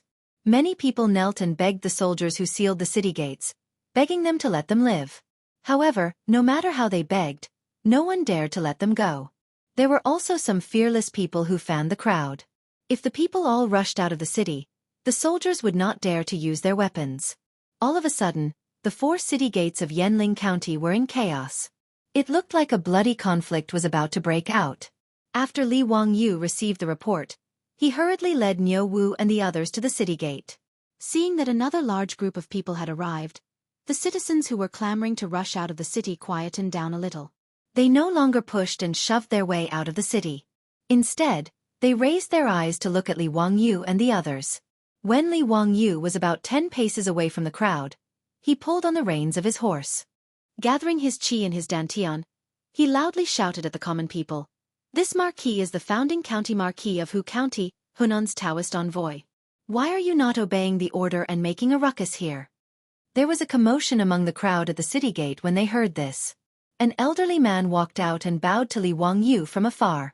Replying to the marquis, "Old me and the others only wish to leave the city to seek refuge. Please be merciful and let us go. Now that the plague has begun to appear in the city, if we continue to stay in the city, only death will await us." Li Wangyu shook his head. "No. Since you know that there is a plague in the city, all the more reason you cannot leave. If you also carry the plague, won't it spread from 1 to 10, 10 to 100? At that time, Shuzhou and even Hunan will be filled with the plague and will be out of control. You should quickly return to the city. This marquis has already arranged for medical workers to come and ensure your safety." How could the common people listen to his words? In the eyes of the common people, the plague was spread by plague ghosts. Since the plague had appeared in Yanling County, it naturally meant that there were plague ghosts in Yanling County. If they stayed in the city, only death would await them. Moreover, there was no market in the Tang Dynasty for this kind of common sense that people in the future would spread from one person to another. No one would believe that the plague could spread from one person to another. The common people at the city gate once again fell to their knees, kowtowing to Li Wangyu and complaining tearfully. Li Wangyu also had a headache, but he didn't dare to show the slightest bit of mercy. As the saying goes, a pitiful person must have a hateful side. At the end of the day, the plague in Yanling County was caused by the common people in the city finding the hygiene ban troublesome and unwilling to strictly enforce it. If he became soft-hearted because of the pitiful common people, he would only harm more common people. Not to mention the distant ones, if Xianxia County was infected by the plague, the consequences would be unimaginable. After all, Yanling County only had a few thousand common people and tens of thousands of disaster victims, while Xianxia County's population was 10 times that of Yanling County. Li Wangyu still understood the principle of choosing the lesser of two evils. Therefore, no matter how the common people begged, Li Wangyu would never relent. Seeing that begging was useless, some people in the crowd began to make a ruckus. "Everyone, don't listen to this dog official. He wants to kill all of us. Everyone, let's charge out. I don't believe that they can shoot all of us to death. Yes, we're going to die either way. Why don't we fight it out with them? It's better than staying in the city and waiting for death like a ghost." Following the ruckus from the crowd, the common people who were kneeling on the ground all stood up. They looked like they were ready to charge out of the city and fight the prefecture soldiers outside. Li Wangyu's back was covered in a layer of white sweat. If he didn't control it well today, who knew how many people would die? A bodhisattva's heart needed thunderous methods. He suddenly turned his head to look at Niu Wu beside him. "Niu Wu, did you see the people who were talking in the crowd earlier?" Niu Wu nodded. "Those bastards, I've been watching them. Lang Jun, do you want to capture them?" Li Wangyu shook his head, gritted his teeth and said, "No need. Do you have the confidence to kill them directly?" Li Wangyu had seen Niu Wu's archery skills before. He could shoot from 50 to 60 steps away. Now that they were only a dozen steps away from the crowd, with Niu Wu's skills, he wouldn't miss even with his eyes closed. Niu Wu didn't hesitate either. He immediately took out a strong bow from his back, knocked an arrow, and shot it out. A green-skinned man who was still rousing the common people in the crowd suddenly felt a pain in his chest as if his body was hit by a heavy hammer. He looked down in shock and saw that an arrow had pierced through his chest. The arrow tip came out from his chest, bringing with it a pool of blood. That green-skinned man let out a blood-curdling scream and fell to the ground, no longer breathing. This sudden turn of events caused a commotion in the crowd. Before the common people could react, a second arrow pierced through the air and killed another person who was rousing the common people. Niu Wu's 2 arrows caused the previously noisy commoners to scream and retreat. Only now did they know that the young marquis wasn't joking with them. Under the threat of death, it didn't take long for the originally crowded city gate to be emptied of people. Other than the 2 corpses lying in the pool of blood, there were only the miscellaneous items that the common people had thrown out in the panic. It was a complete mess. Li Wangyu silently sighed in his heart, but he didn't dare to show the slightest bit of pity on his face. He kept a straight face and hid his feelings. He ordered people to drag the 2 corpses out and burn them. Li Wangyu's thunderous methods finally made the common people of Yanling County stop trying to escape. They all retreated into their homes and closed their doors. 2 days later, the provincial governor of Su province finally completed his mission. Over 100 imperial guards escorted over 100 medical workers gathered from all over Su province to the outskirts of Yanling County. Chapter 845. Hundreds of medical workers and doctors were recruited by the Su province provincial governor from all over Su province. Originally, these physicians did not know what was going on, but when they were pulled out of Yanling City, they happened to encounter the carriages transporting corpses out of the city. In just 2 days, Yanling County had already begun to have cases of patients dying. Low fever, headache, fever, coughing up blood, until finally death. Everything happened so quickly. Fortunately, under Li Wangyou's strong pressure, all the patients in the city who showed symptoms of the disease were all gathered in the square near the city wall. When the first batch of deaths from the plague appeared, it did not attract the attention of the other citizens in the city. Li Wangyou, who received the news, was also terrified. He did not expect the plague to be so lethal and death to come so quickly. Therefore, he immediately ordered people to sprinkle lime on the corpses and transport them out of the city for cremation. The reason why it was called the Black Death in Europe was because the victims of this terrifying disease would have large amounts of black spots on their bodies, as if the bodies had turned black. When the medical workers and physicians saw the corpses being transported out of the city for cremation, they immediately reacted. Panic immediately spread among the hundreds of medical workers. The Black Head Plague. It's the Black Head Plague. Heavens! That's the Black Head Plague. Did the provincial governor order us to come to Yanling County to treat the blackhead plague? How can this disease be treated? I'm not going, I want to go home. Yes, once infected with the blackhead plague, death is certain. This is the work of a plague ghost.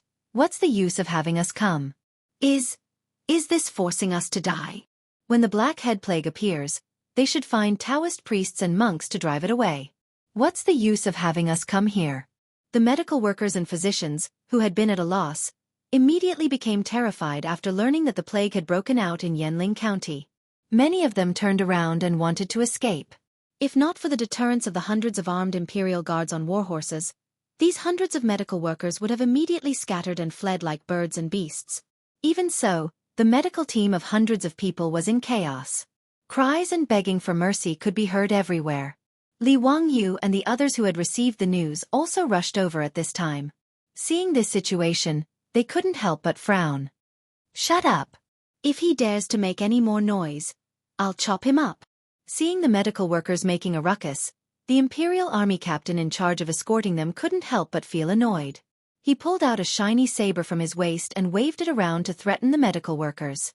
When all of the Imperial guards had unsheathed their weapons, the noisy medical workers finally quieted down. Li Wangyou also had a headache dealing with these medical workers and doctors. The doctors and nurses of the later generations were known as the most beautiful ones.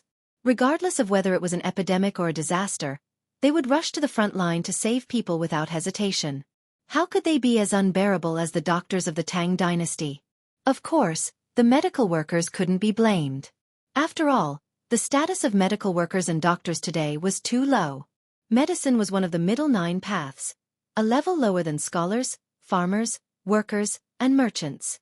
It was known as the lowly profession, and had no social status to speak of. As such, hoping that these medical workers would be like the doctors and nurses of the later generations, saving lives and healing the injured as their responsibility, was a dream. Li Wangyou also didn't expect these medical workers to have such high awareness. I am the Marquis of the founding county of Hu County, the Hunan Taoist envoy. Under the orders of the Emperor, I am here to deal with the epidemic in Yanling County. I have summoned you here in hopes that you can save lives and save lives. Save tens of thousands of people in Yanling County. Why are you not willing? Li Wangyou's words made the hundreds of medical workers all kneel down and kowtow. Esteemed one, we are just normal medical workers. How would we know how to treat the big head epidemic? It's not that we aren't willing, but that we are powerless. Marquis, please let us live? Asking us to save people in Yanling County is no different from seeking death. Esteemed one, please spare us. Li Wangyou had no choice but to patiently guide the medical workers on how to perform. Everyone, please be at ease. I will not force you to throw your lives away. What good would that do for me? Marquis, but we really don't know how to treat the big head epidemic. Please understand. Li Wangyou comforted them.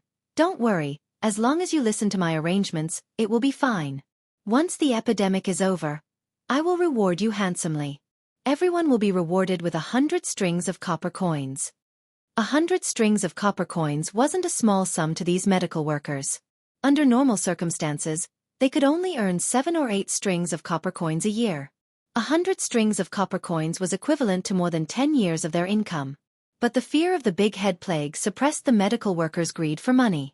Although birds died for food and men died for wealth, when faced with the threat of death, these medical workers were somewhat clear-headed and weren't tempted by Li Wangyu's carrot. Moreover, in the eyes of these medical workers, they probably wouldn't be able to get the 100 strings of copper coins because no one could survive until the epidemic was over. Esteemed one, please have mercy. We don't want any copper coins. Esteemed one, please let us go back. Marquis is merciful and compassionate. Please let us pitiful people go. Esteemed one, please let us go. We still have parents at home that need to be served. Esteemed one, please take pity on us. No matter how Li Wangyu tried to persuade them, the hundreds of medical workers refused to nod their heads. This made Li Wangyu, Cheng Chumo, and the others somewhat impatient. Li Wangyu gritted his teeth and prepared to use force to have the imperial army drive these medical workers into the city. Since the carrot didn't work, he could only use the stick. Su Chongqing reached out to stop Li Wangyu. Wangyu, let me try. If these medical workers are unwilling, even if they go to Yanling County, they may not be able to treat the disease. Chongqing, what method do you have? Li Wangyu didn't understand. Su Chongqing reached out to fiddle with her hair that had been blown by the wind, faintly saying, "Don't worry about it. Believe me, I can persuade them." Hearing Su Chongqing's words, Li Wangyu could only let her try. Su Chongqing urged her horse to Niu Wu's side and whispered a few words to him. Niu Wu's face greatly changed and he shook his head. Su Chongqing tried to persuade him again, but Niu Wu still shook his head. Su Chongqing didn't say anything else and just stared at Niu Wu. Finally, Niu Wu secretly glanced at Li Wangyu. He wiped the sweat on his forehead with a guilty conscience and silently nodded his head in agreement. This exchange between the two fell into Li Wangyu's eyes and made him feel very strange. He didn't understand what Su Chongqing wanted to do and why Niu Wu had such an expression. He was about to ask when he suddenly heard the rumbling of horse hooves on the official road. Everyone quickly looked in the direction of the sound and saw smoke and dust billowing on the official road. It was clear that a large group of cavalry was galloping towards Yanling County. Chapter 846. The sudden arrival of this cavalry unit made Li Wangyu and the others slightly nervous. Luckily, they soon saw the flag of the cavalry, a huge Cheng character. Cheng Chumo looked at his two brothers in confusion. Why is father here? Cheng Chuliang and Cheng Chubi were also confused. They did not understand why Cheng Yaojin, who had returned to Chang'an with the saint, would suddenly lead a large group of imperial guards back to Shuzhou. On the other hand, Li Wangyu could vaguely guess the reason. After Pai Lupi's dragon boat went north, it did not directly return to Chang'an. Instead, it returned to Jianghu and temporarily stayed there. When Li Wangyu learned that the outbreak in Yanling County was actually the most terrifying plague, he immediately ordered people to send a secret report to Pai Lupi. In these few days, Li Wangyu would order people to send the report to Jianghu about the situation in Yanling County every day. Pai Lupi was obviously worried that the epidemic in Shuzhou would go out of control, which was why he sent Chang Yaojin over. As for the large group of imperial guards, needless to say, they were here to seal off the entire Shuzhou to prevent the epidemic from spreading. In the secret report that Li Wangyu presented to Pai Lupi, he had already explained in detail how the epidemic spread, which made Pai Lupi somewhat believe that the epidemic was not caused by the plague ghost. As for Li Wangyu's suggestion of quarantine, Pai Lupi also expressed his approval, which was why Cheng Yaojin led the troops over. Cheng Yaojin led thousands of imperial guards to the front of the crowd and shouted with a hoarse voice, "Nephew, I'm here to help you." Sorry to trouble Uncle Cheng. Li Wangyu was naturally happy to see Cheng Yaojin lead the troops to Yanling County. He only had 1,000 prefecture soldiers and 500 imperial guards. To completely seal off Yanling County, which was tens of thousands of people, it was still a little difficult. If the epidemic broke out in the city, the people would not care about anything and rush out of the city. With so few people, they might not be able to stop them. Now that Cheng Yaojin had led thousands of imperial army soldiers over, They could at least guarantee that the virus wouldn't spread out if the epidemic in Yanling County couldn't be controlled. In Li Wangyou's heart, he had already prepared for the worst, which was to sacrifice the tens of thousands of people in Yanling County to save the entire Suzhou and even Hunan province. It wasn't that he had a heart of stone, but that he had no other choice. After all, he was not an immortal. If he really could not save the people in the city, he could only do this even if he had to bear the infamy. Of course, this was Li Wangyou's bottom line. He didn't mention this to anyone. After all, even Pai Lupi, the greatest emperor of all time, could make up his mind to abandon tens of thousands of people. Chang Yaojin looked at the doctors and workers kneeling on the ground, then looked at Li Wangyou. "Nephew, what are you doing? These people seem to be medical workers?" "Yes, these are the medical workers and doctors that I ordered people to recruit from all over the Su province. I am preparing to arrange for them to enter Yanling County to treat those patients. However, these people are unwilling to enter the city no matter what. I am trying to persuade them." "Bastard, what time is it now? Why are you still being so wishy-washy? If it was up to me, I would just chop off anyone's head that doesn't listen."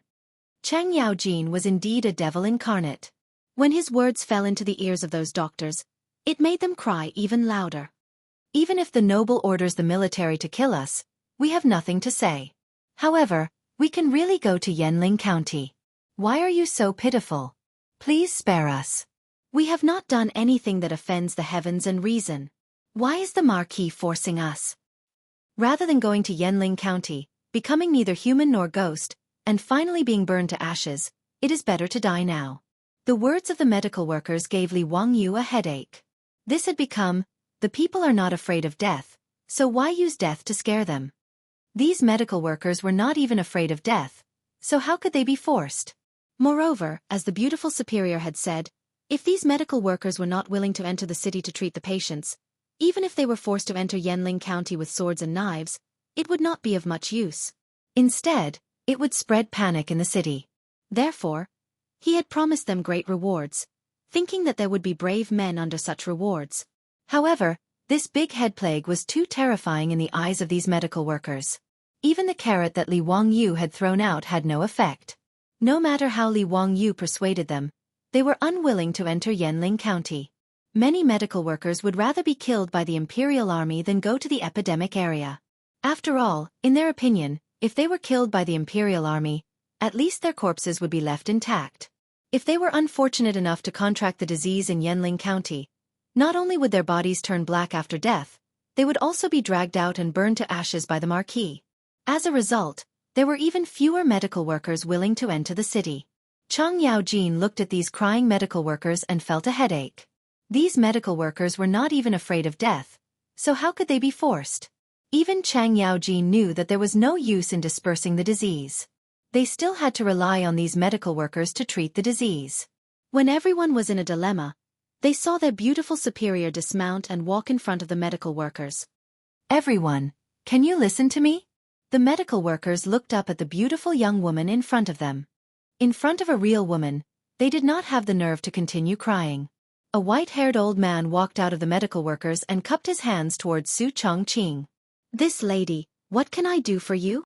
Su Chongqing pointed at Li Wangyou, turned around and said in a loud voice, "I am the wife of the Marquis of Huxian, and I have a few words to tell everyone."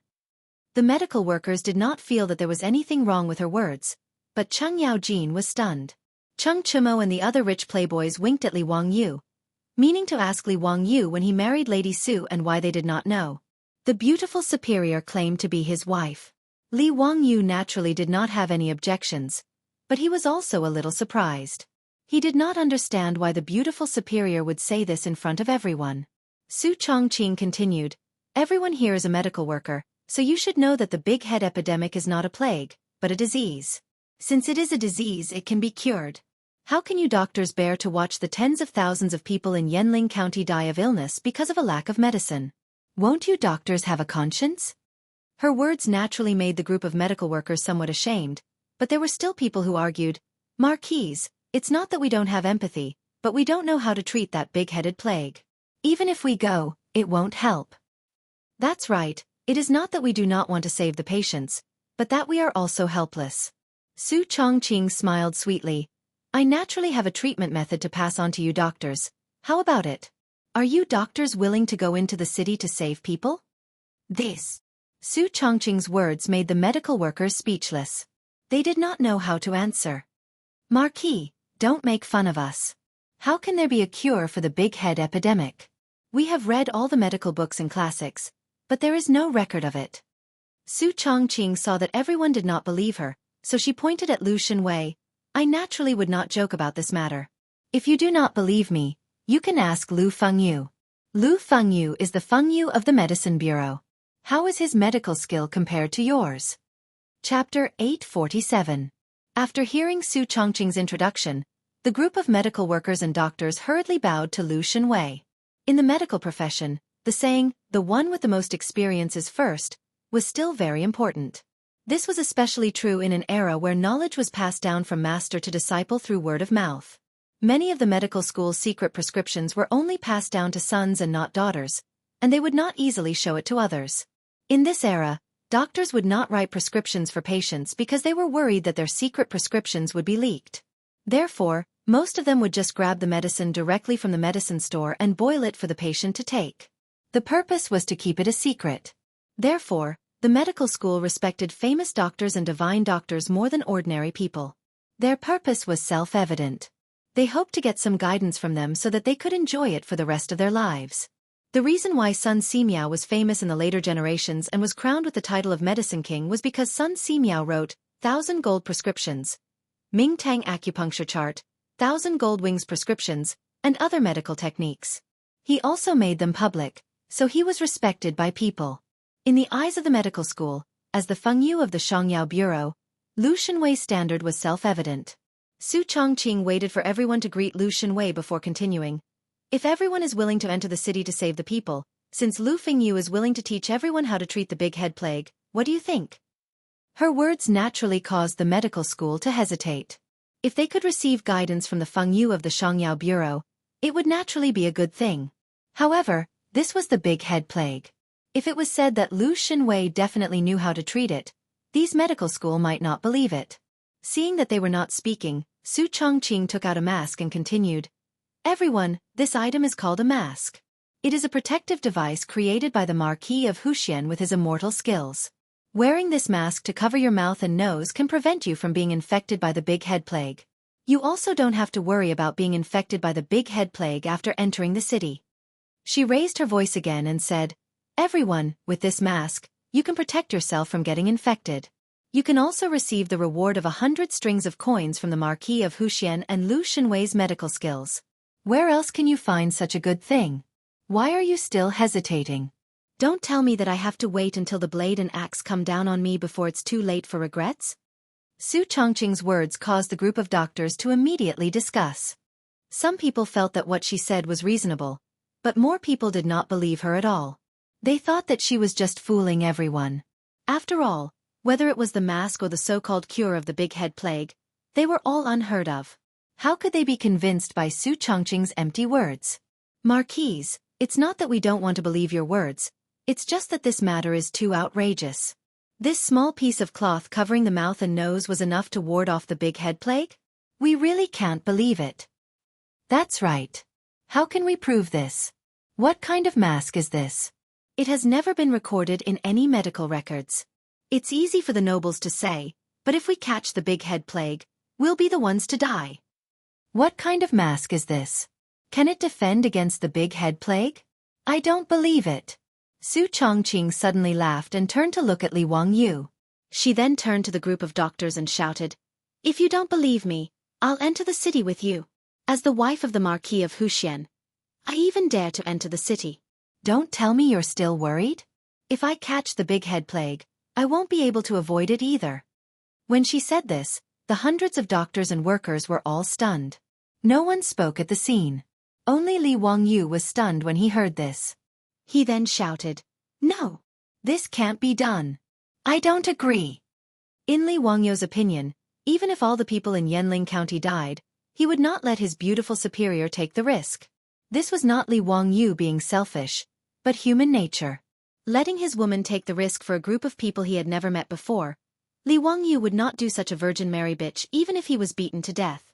Whether or not their self-made masks were effective, who could say for sure? Moreover, even if these masks could achieve the protective effect of the medical masks of the future, it was not 100% immune to the threat of the plague. Li Wangyu remembered seeing the records of the plague in the northeast during the Beiyang period.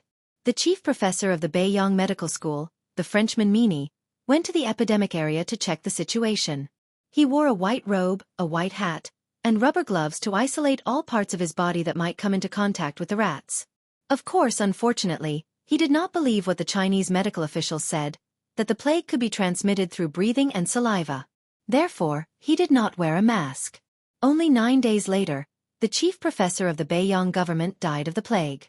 Although they had prepared masks, they did not wear rubber gloves or protective clothing.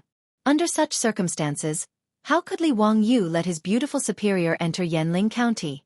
Even if he had a protective suit from the future, Li Wangyu would not agree to let his beautiful superior enter the epidemic area. Li Wangyu's objection had long been within Su Chongqing's expectations. She urged her horse to go to Li Wangyu's side and whispered in his ear, "Wangyu, did you forget that before I transmigrated to the Tang Dynasty, I went to Africa on a business trip?" So what? Li Wangyu seemed to remember that there was such a thing. Their company also had business in Africa, so his beautiful superior had also gone to Africa on a business trip to deal with official business. Did you forget that all employees who went to Africa had to go to the hospital to get vaccinated first? Li Wangyu recalled and said with uncertainty, "I think so. I remember that they had to get vaccinations for cholera, yellow fever, epidemic encephalitis, hepatitis A, and so on. No, you don't want to say that you were injected with the plague vaccine, right? I don't remember needing such a vaccine." Su Chongqing fiddled with the hair in front of her bangs, smiled charmingly at Li Wangyu, and nodded. "That's right, I was also injected with the plague vaccine." How is that possible? Su Chongqing shrugged. "It's just a test." Su Chongqing was naturally not lying. She had indeed been injected with the plague vaccine. But there was one thing that Li Wangyu did not know. The plague vaccine had been widely used, but it had not been proven to be effective in preventing the plague. Even doctors did not think that the plague vaccine could be used to directly protect the human body in the case of a plague outbreak. Moreover, the plague vaccine was not a one-time injection that gave lifelong immunity. Generally speaking, the plague vaccine needed to be injected again about a year after it was injected. Su Chongqing had transmigrated to the Tang Dynasty for more than 2 years.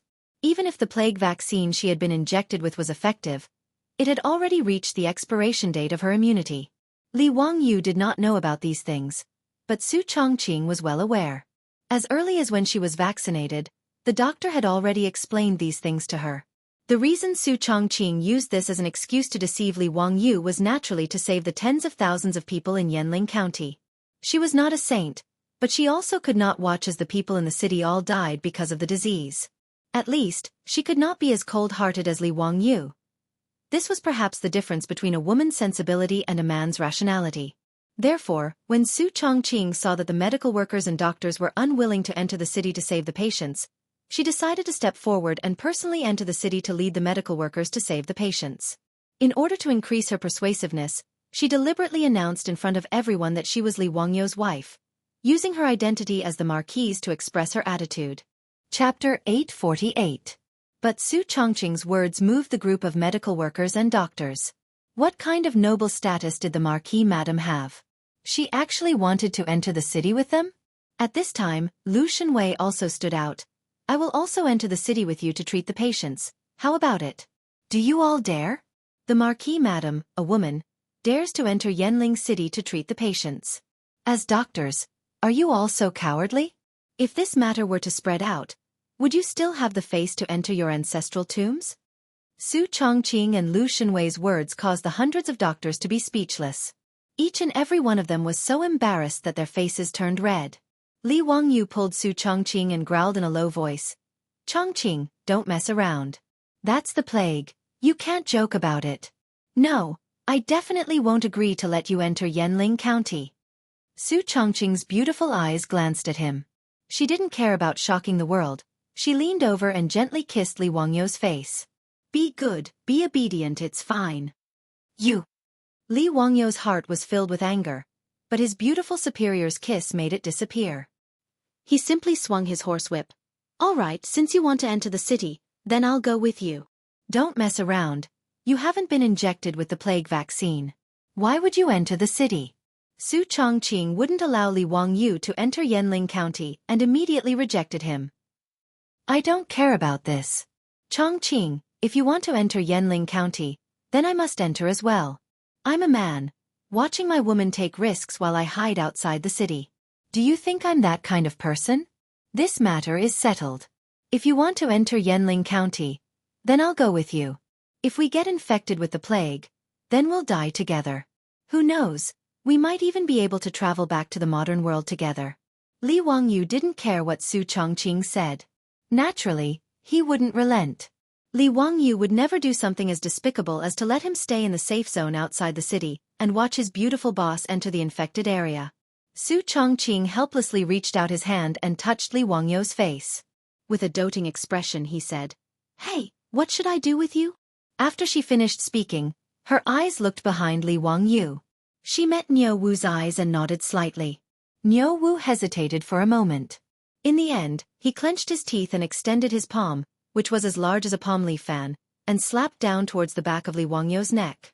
Li Wangyu would never have thought that Niu Wu would attack him from behind. He didn't even have time to groan before he was knocked unconscious by Niu Wu's palm. This scene shocked Chang Yaojin and the other rich playboys. They couldn't understand why Niu Wu, a loyal and devoted member of the Li family, would suddenly attack their Lang Jun. Chang Yaojin even subconsciously pulled out the sword at his waist and prepared to urge his horse forward to save Li Wangyu. Su Chongqing hurriedly smiled and extended his hand to stop Chang Yaojin and the group of silk pants. He smiled and said, "Uncle Chang brothers, it was I who had Niu Wu knock Worryless out." Chang Yaojin was stunned. "Lady Su, why are you doing this? If I didn't knock him out, he would have followed me into Yanling County. How can that be? Uncle Chang and brothers, please take good care of Wang Yu. Don't let him find trouble with Niu Wu after he wakes up, and don't let him enter the city." Chang Yaojin and the other rich playboys looked at each other. "Lady Su, do you really want to enter Yanling County?" "That's..." In front of the medical workers, Chang Yaojin didn't finish his words, but everyone naturally understood what he meant. The current Yanling County, in everyone's eyes, was no different from the netherworld. Entering the county was almost a matter of life and death. Su Chongqing leisurely raised her eyes and looked at the dark city walls of Yanling County not far away. Someone has to save those people. Those are tens of thousands of people of the Tang Dynasty. They didn't do anything wrong. How can I bear to watch them be mercilessly swallowed up by the disease? As for my personal safety, it's not worth mentioning. As the saying goes, who doesn't die since ancient times? Let my loyal heart shine in the annals of history. Historically, plagiarizing poems had always been Li Wangyu's patent. Su Chongqing couldn't memorize many of those Tang and Song poems. But this poem by Wen Tianxiang, Crossing the Lingding Ocean, was familiar to the later generations, so she casually recited it. But she didn't expect that the sentence, "Who doesn't die since ancient times? Let my loyal heart shine in the annals of history," would make Chang Yaojin and the other rich playboys excited. "Good. Lady Su deserved to be called a heroine. Your words make me feel ashamed. Since that's the case, I don't believe in evil. Why don't I accompany you to Yanling County?" Chang Yaojin's words made Cheng Chumo, Cheng Chuliang, and Cheng Chubi turn pale with fright. "Father, you can't. If father wants to go, then we'll go too." Hearing this, Chang Yaojin was furious and slapped Cheng Chumo and the others on the head. "Damn bastard, I'm already old. I killed my way out of a mountain of corpses and a sea of blood, so I dare to say this. You three bastards who haven't even grown hair yet, what nonsense are you talking about? If you dare to make trouble like this again, I'll order people to tie you up and take you back to Chang'an." Although Chang Yaojin was the #1 troublemaker in the Tang Dynasty, he was also protective of his children. He could take the risk himself, but if his 3 sons dared to take the risk, he would definitely explode. Su Chongqing covered her mouth and chuckled. "Uncle Chang, you shouldn't go into the city. You're not a doctor, so what's the use of going into Yanling County? Why don't you help mobilize resources and manpower outside the city to support the patients in Yanling County?" Hearing this, Cheng Chumo and his brothers hurriedly persuaded Chang Yaojin. Lu Shenwei also persuaded him from the side, making Cheng Yaojin embarrassed and give up the idea. Lady Su, you really want to go into the city? If you go into Yanling County, I'm afraid Zio will go crazy when he wakes up. Su Chongqing smiled. Then we need Uncle Cheng to suppress him even more. Don't let him be confused and do anything stupid. Cheng Yaojin sighed. Okay, I'm here. I won't let this bastard fool around. He turned his head to look at the group of wastrels. You bastards, keep an eye on Zio 24/7. Even if he's sleeping or defecating, you're not allowed to leave your sight. Do you understand? How could the wastrels dare to disagree? They hurriedly agreed, but everyone looked at Su Chongqing with admiration. Even these fearless wastrels felt their legs tremble when they heard the words, Big Head Plague, let alone take the initiative to enter Yanling County. And Su Chongqing actually wanted to lead a group of medical workers into Yanling County to save the people. This made the wastrels feel a little ashamed, but they were also full of admiration for her. Actually, Su Chongqing was not a saint who had to sacrifice herself to save the people. She had also seriously considered this matter. With the protection of a mask, it was not impossible to defend against an airborne infectious disease like the plague. Moreover, her body had been injected with countless vaccines, so her immunity was far stronger than the Tang's. Moreover, she had been injected with a plague vaccine, so she more or less had a certain level of immunity. Of course, these were not the main reasons why Su Chongqing decided to enter the city to save the people. Su Chongqing made this decision because of Li Wangyu. Chapter 849. Although Li Wangyu was rather decisive in the matter of sealing off Yanling County, as the person who slept beside him, Su Chongqing was very clear just how much pressure his man was under during this period of time.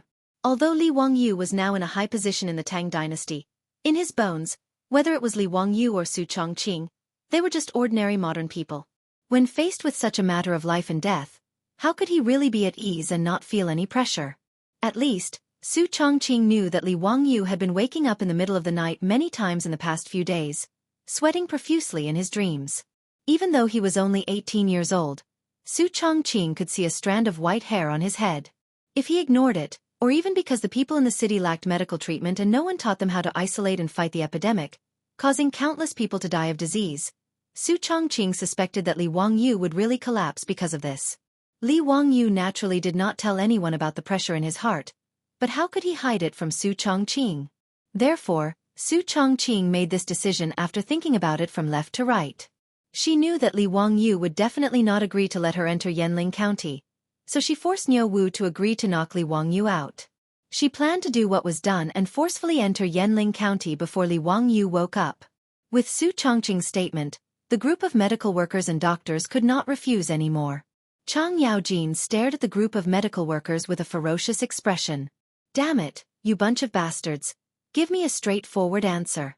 Are you going to enter the city or not? If you don't enter the city, I will chop you all to death right now. More than 100 medical workers and doctors, facing the fierce Duke Lu Chang Yaojin, did not dare to say a word. They all nodded and agreed with a sad face. After all, if they followed the Marquis and the Minister of Medicine into the city to treat the patients, they might die, but there was still a glimmer of hope and a huge reward. Everyone had the desire to live. If they could live, who would want to die? Seeing that the doctors had nodded in agreement, Su Chongqing did not waste any more time. He immediately ordered people to send over masks and taught the doctors how to wear them. Ladies and gentlemen, I can tell you with certainty that the big head plague is mainly transmitted through human saliva, and is definitely not a plague ghost. Therefore, as long as you wear a mask, cover your mouth and nose, and be careful not to come into contact with the blood of the patients, you won't be infected easily. Now, follow me into the city and save those people. After Su Chongqing finished speaking, she turned around and walked towards the city gate of Yanling County, while Lu Shenwei did not hesitate and directly followed behind her. The group of doctors looked at each other, but could only helplessly follow behind her. Su Chongqing was a woman, but she led everyone without hesitation towards Yanling County, which everyone regarded as a ghost town. This made Chang Yaojin and the group of silk pants speechless. After a long time, Chang Yaojin sighed and said, Lady Su is really an extraordinary woman. Today, if she can survive this disaster, this old man will go all out. No matter what, I will ensure that she marries that bastard Li Zio as his wife. If Her Highness the Empress does not agree, this old man will go and wreak havoc in Taiji Palace. Cheng Chimo and the group of silk pants also nodded silently. Many people looked at Li Wangyu, who was still unconscious in Niu Wu's arms, and their eyes were full of envy. With a wife like this, what more could a husband ask for? 2 years ago, when these silk pants had just met Su Chongqing, they were disdainful that Li Wangyu actually liked such an old woman. In private, they used this matter to make fun of Li Wangyu. However, Su Chongqing's performance later made these silk pants look at her in a new light. She was such a capable woman. Countless officials and nobles in Chang and were drooling over this goddess of wealth, who was famous throughout Chang'an. If it wasn't for Li Wangyu's increasingly prominent position and his close relationship with Pai Lupi, it wouldn't be just the two brothers from Xingyang's Zhang family who had designs on their beautiful boss. Today, Su Chongqing's courage made these silk pants have a new understanding of her. Cheng Yaojin suddenly turned his head and shouted at the group of imperial guards. Bastard! Who among you has the guts to follow Lady Su into the city and protect her and the group of doctors? Is there any man with balls in the Jianghu guards? Anyone who dares to follow Lady Su into the city, this old man will reward him with 100 strings of copper coins. The group of imperial guards also admired Su Chongqing's courage. With Cheng Yaojin's provocation, each of them shouted as if they had been injected with chicken blood. Each of them scrambled to say that they were willing to enter the city and protect Su Chongqing. This group of imperial guards was naturally not like those doctors. They were originally in the business of licking blood from the tip of a knife. Although the big head plague was scary, if a woman like Su Chongqing wasn't afraid, how could they, the cavalrymen of the Tang Dynasty, be afraid? Wouldn't they be looked down upon by others? Cheng Yaojin was also very satisfied with the performance of his imperial guards. He couldn't help but raise his head and laugh. In the end, he still chose 200 cavalrymen and had them all wear masks before catching up with Su Chongqing's group. Cheng Yaojin's mission was to protect Su Chongqing's safety in Yanling County and not let anyone hurt her. With his understanding of Li Wangyu, it would be fine if Lady Su died from the disease. However, if she was harmed by some rascal in Yanling County, that brat Li Wangyu might even massacre the entire city. Protecting Su Chongqing was also protecting the people in Yanling County. The imperial guards acknowledged the order and urged their horses to catch up with Su Chongqing's group. Su Chongqing naturally understood Cheng Yaojin's meaning. She turned around and curtsied to Cheng Yaojin from afar to express her gratitude. When the soldiers of Shuzhou who surrounded Yanling County's city gate learned that Su Chongqing was actually going to lead hundreds of doctors into the city to treat the patients, they all looked at Su Chongqing differently. In the past few days, these soldiers had also learned of Su Chongqing's identity. With Su Chongqing's noble status, she actually wanted to personally enter Yanling County. This made many soldiers of Shuzhou put down their weapons and directly kneel on the ground to kowtow to Su Chongqing. These soldiers of Shuzhou all had their families in Shuzhou. Among the 1,000 soldiers, there were even dozens of people whose families were in Yanling County. When they learned that the big head plague had broken out in Yanling County, these soldiers of Shuzhou were actually incomparably tormented. On one hand, they also knew that the Marquis of Huxian and the Hunan Circuit Commissioner Li Wangyu's order to seal the city was correct. However, from an emotional point of view, they could not accept it. Many soldiers even felt a trace of hatred for Li Wangyu. However, due to the Tang army's strict military orders, no one dared to express it. After all, Li Wangyu's order to seal the city was cutting off their family's path to survival. However, today, Li Wangyu's woman was actually going to personally lead a group of doctors into the city to treat the people in Yanling County. How could these soldiers not be moved to tears? Chapter 850. Within Yanling County, the county magistrate, county lieutenant, and other officials had already received the news and hurried to the city gate. Many commoners in the city also knew about this matter and disregarded the ban to leave the city. They all rushed towards the city gate and looked at the weak woman, Su Chongqing, with complicated gazes as she led hundreds of medical workers and doctors into the city. No one knew who started it, but a voice suddenly rang out from the crowd. This commoner kowtows and thanks the noble one. Thank female bodhisattva. More and more common people began to kneel and prostrate themselves towards Su Chongqing's group. The female bodhisattva they spoke of was a term used in the Tang Dynasty for women. Because of the existence of the bodhisattva, the Tang were also used to calling beautiful women bodhisattvas. In the end, even the officials of Yanling County prostrated towards Su Chongqing. Thank noble lady. The officials and common people of Yanling County did not know of Su Chongqing's identity and could only call her noble lady. However, The captain who had led the 200 imperial army soldiers into the city to protect Su Chongqing was quick-witted. He immediately called out to the imperial army soldiers and shouted, "The Marquis's wife has entered the city to save the people. The Marquis's wife has entered the city to save the people." With the cries of the imperial army, the officials and common people in the city learned of Su Chongqing's identity and were even more shocked. No one had expected that the Marquis of Wuxia, who had sent out the imperial army soldiers to forcefully seal off Yanling County, would send his wife into Yanling County. Because of the several bloody conflicts in Yanling County, the common people, including the officials of Yanling County, feared and even hated Li Wangyu. No matter who it was, after being cut off from their escape route and trapped in an epidemic county, they would not feel any gratitude toward Li Wangyu. Even though Li Wangyu had ordered people to deliver masks and various grains and herbs, he could not stop the common people and officials from hating him. But at this moment, Su Chongqing's appearance had caused the common people and officials of Yanling County to feel less hatred for Li Wangyu. To be able to let his wife lead hundreds of doctors into the city to treat the patients, this naturally caused the commoners to be deeply grateful. This commoner thanks the Marquis. The Marquis is a living bodhisattva, a living Buddha. We're saved. The Marquis has led the medical family into the city. In the small Yanling city, the cheers grew louder and louder. The citizens trapped in the city had finally vented the fear in their hearts for the past few days. The officials of Yanling County hurriedly and respectfully invited Su Chongqing to rest in the county office, but were rejected by Su Chongqing. She knew that it was a race against time. The sooner they could implement the strictest quarantine measures, the sooner they could reduce the spread of the plague virus. It was absolutely unacceptable for the citizens to gather together because of her entry into the city today.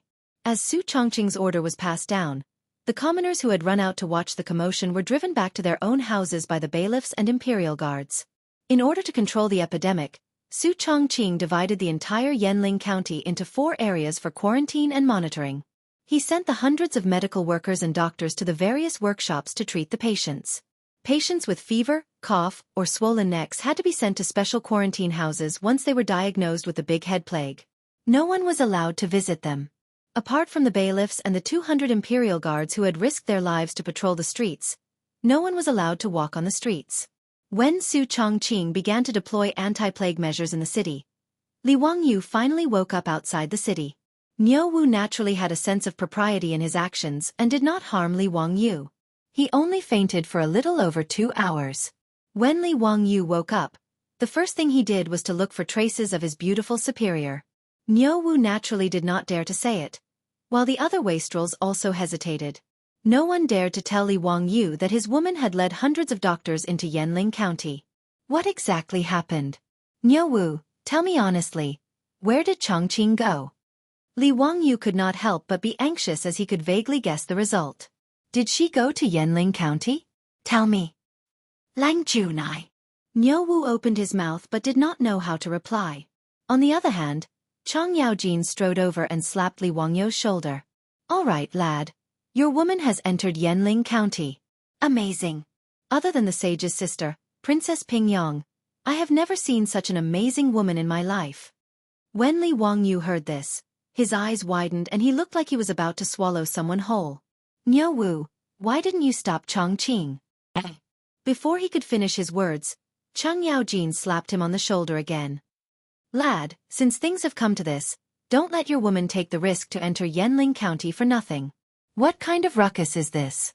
Don't act like a little girl. Bastard. Have you forgotten that you are the Hunan Taoist envoy? Right now, the hundreds of thousands of people in Suzhou are still counting on you. Chang Yaojin's angry rebuke made Li Wangyu sober up a little. His body swayed a little before he finally stood firm. Li Wangyu did not want to say anything at this moment. He only silently walked out of the tent and raised his head to look at the walls of Yanling County not far away. When he thought that his beautiful superior had gone to the city where the plague had broken out, he felt like his heart was being cut by a knife. He even wanted to ignore everything and rush into Yanling County. Luckily, Li Wangyu still had some rationality. He fiercely clenched his fists, his nails digging into his skin. The piercing pain made Li Wangyu sober up a little. He turned back to the tent and stretched out his hand to summon Niu Wu. Niu Wu, immediately bring people and rush back to Chang'an City. Bring old immortal sun to Suzhou. Be quick. Whether or not the tens of thousands of people in the city can be saved depends on whether old immortal sun can come in time. Actually, when Yanling County confirmed that it was the plague that had broken out, Li Wangyu had already thought that the only medicine that could possibly cure the plague was penicillin. Therefore, he had already sent people to Chang'an City to inform Sun Simiao to bring all of the penicillin and quickly come to Yanling County to save lives. At this moment, 2 or 3 days had already passed. He did not know whether the people he sent back to deliver the letter had arrived or not. He also did not know whether Sun Simiao and his group had left. Therefore, Li Wangyu could only send Niu Wu to bring Sun Simiao back. The sooner the penicillin arrived, the sooner the safety of the people and Su Chongqing would be guaranteed. Niu Wu naturally did not dare to hesitate. He immediately turned and left the tent to gather people. Previously, he had listened to Su Chongqing's words and knocked Li Wangyu unconscious. He was worried that Li Wangyu would wake up and cause trouble for him. At this moment, he did not dare to continue staying in the tent. After Niu Wu hurriedly led a few of the Li residence's troops and galloped away, Li Wangyu once again let out a long sigh. He rejected the comforting words of Cheng Chumo and the others and chased them all out of the tent. Alone in the tent, he stood there in a daze. Chapter 851. After Su Chongqing entered Yanling County, Li Wangyu had almost turned into a wife-gazing rock. Every day when he was free, he would stare at the walls of Yanling County in a daze, making Cheng Chumo and the others nervous. They had to keep an eye on this guy at all times, afraid that he would take things too hard and run into Yanling County. If that happened, things would become serious. Although the news inside and outside the city had not been cut off, and Su Chongqing even went to the walls of Yanling County every day to meet Li Wangyu, it still could not stop Li Wangyu from worrying. One of the main reasons was that there were more and more patients dying of the plague in Yanling County. Even though Su Chongqing had taken the strictest quarantine measures in Yanling County and distributed a large number of masks, there were still medical workers reporting all kinds of patients infected with the big head plague in various squares in the city every day. These patients' families were all sent to special squares for quarantine. Even the family members of those patients were ordered by Su Chongqing to be isolated in their houses and forbidden to go out. But the plague was too contagious. From the time she entered Yanling County, in just 3 days, dozens of patients had died of the plague. And an even more troublesome thing happened. That was, Li Wangyu ordered the cremation of the corpses of those who died of illness, which attracted the dissatisfaction of the officials in Yanling County. In fact, Li Wangyu was not at all surprised that such a situation would happen. Even in the future, there were often conflicts over burials and cremations in the countryside, not to mention the Tang Dynasty more than 1,000 years ago. The few victims of the plague that had appeared in Yanling County before were all forcefully dragged out of the city by Li Wangyu and burned with firewood. The people in the city did not know about this. Only the officials in Yanling County and a group of yamen runners knew about this.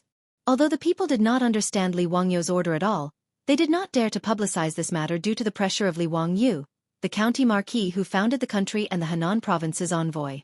However, in the past few days, when a large number of people began to die from the plague in the city, the conflict naturally erupted. The county magistrate and county lieutenant of Yanling County were one thing, but the many scribes and bailiffs in the county office were mostly locals, and their homes were in the county.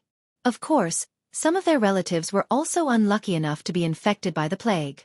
Others might not know what was going on, but they, the county officials, were well aware of the situation.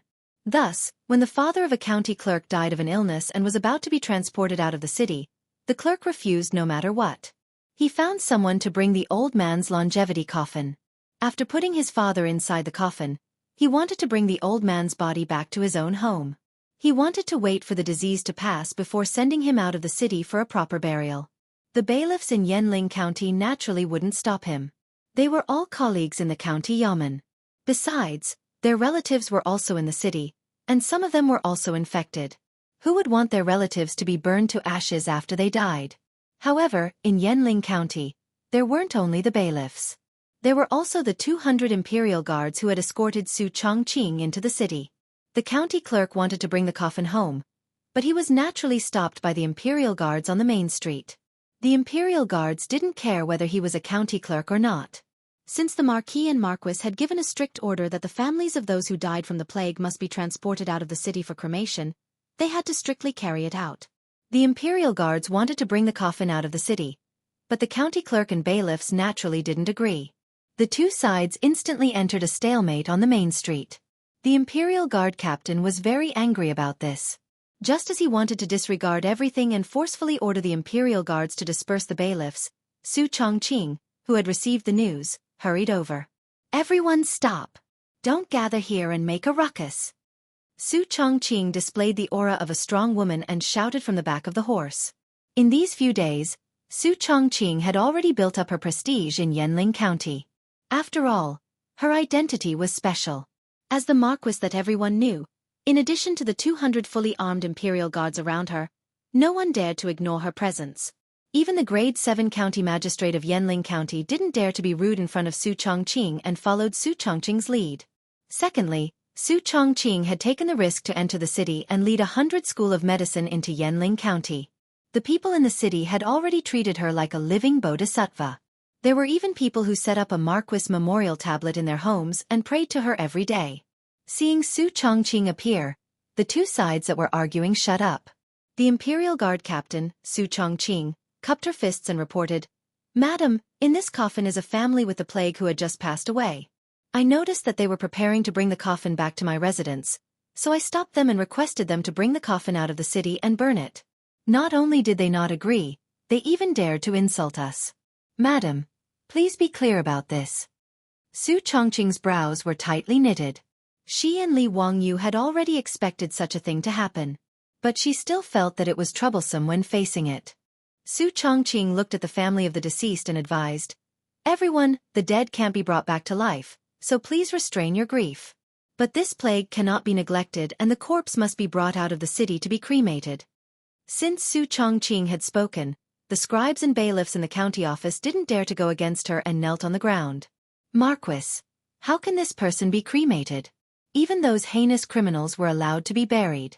Why did our relatives have to die without even a single bone remaining? We can't burn them, we can't burn them." "That's right, Marquis. This skin and hair were given to us by our parents, so how can it be easily destroyed? What's more, if we burn my father's body, how can I, this unfilial son, have the face to meet my ancestors in the underworld? Please have mercy, Marquis. This person really can't be burned. If Marquis wants to burn them, why don't you burn all of us together?" Everyone was talking at once.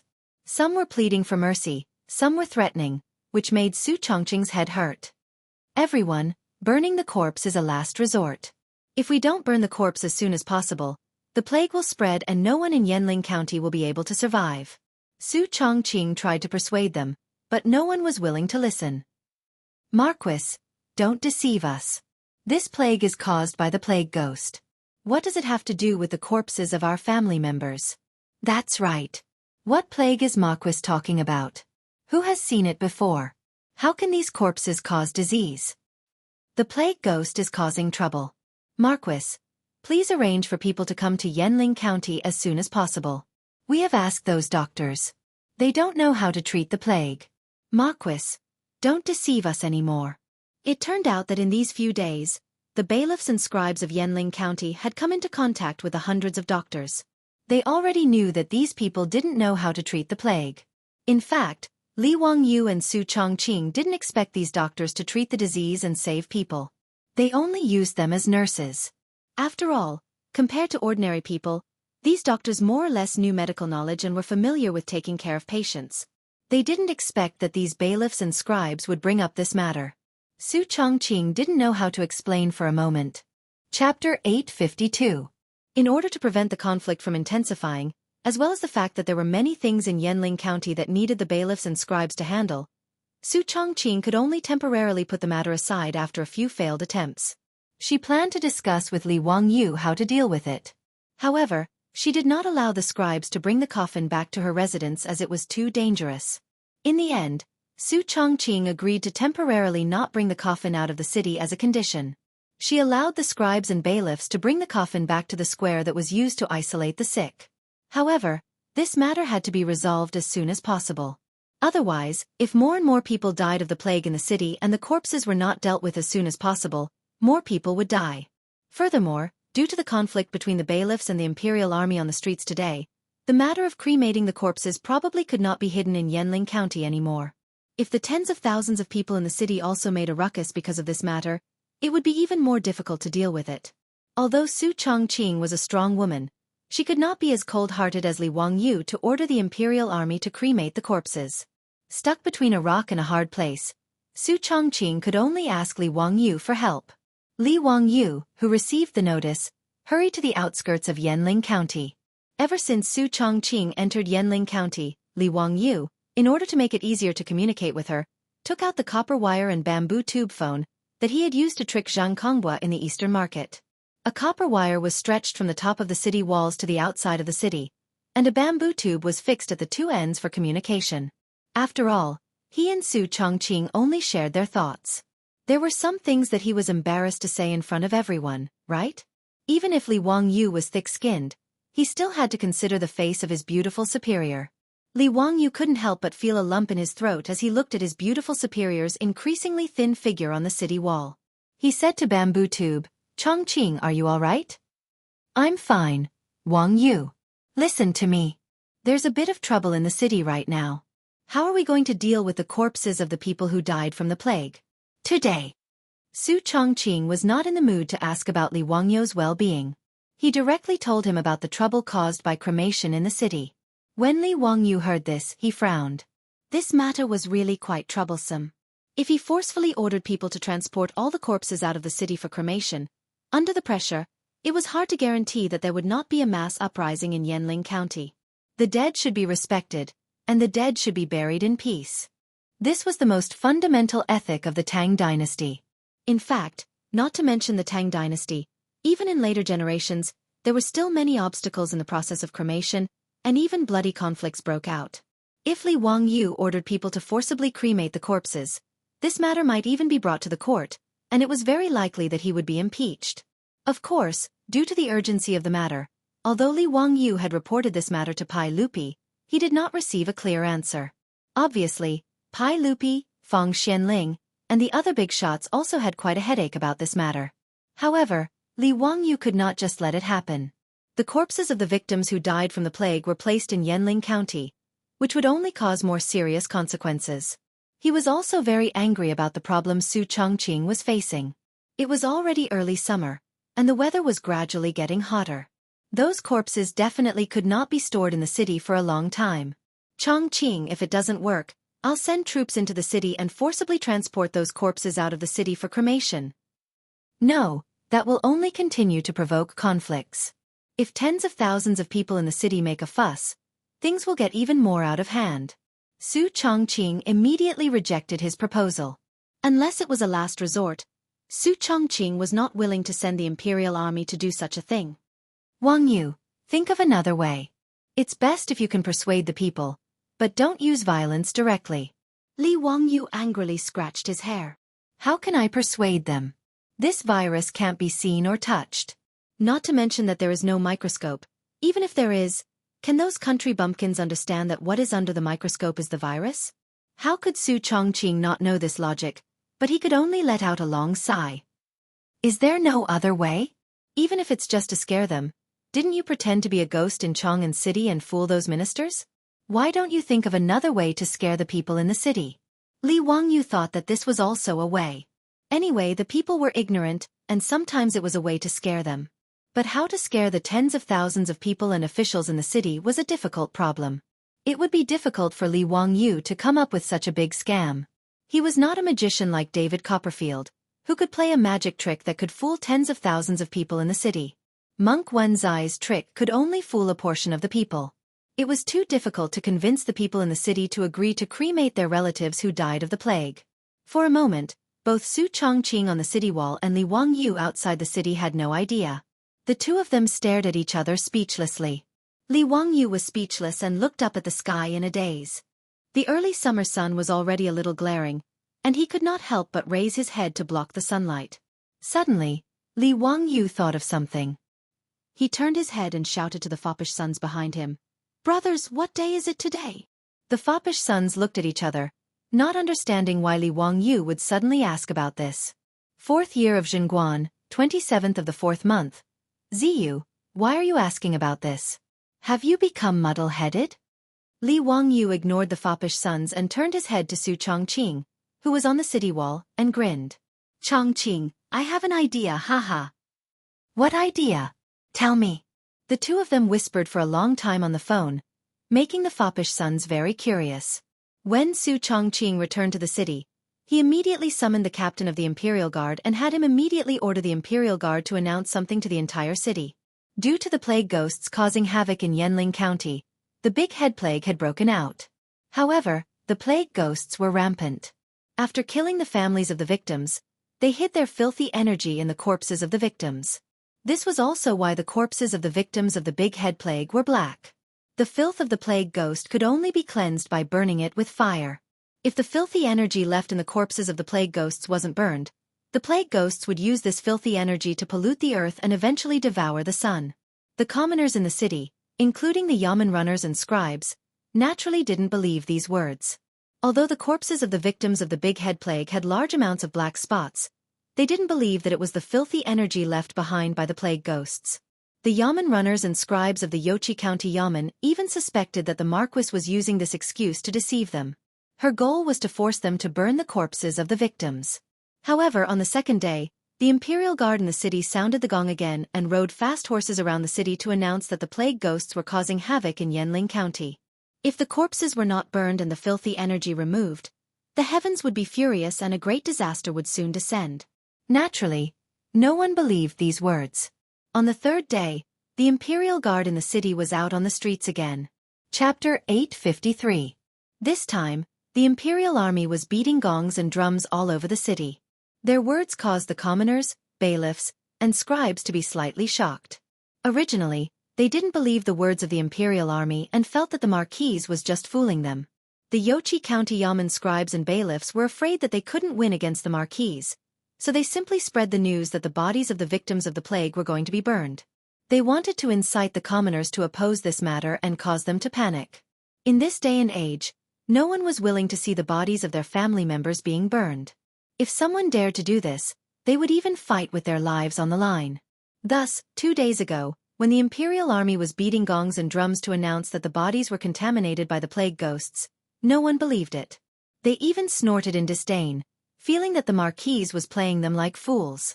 Although no one knew why the bodies of the victims of the big head plague would turn black after death, no one believed that it was the work of the plague ghosts that contaminated the bodies with filth.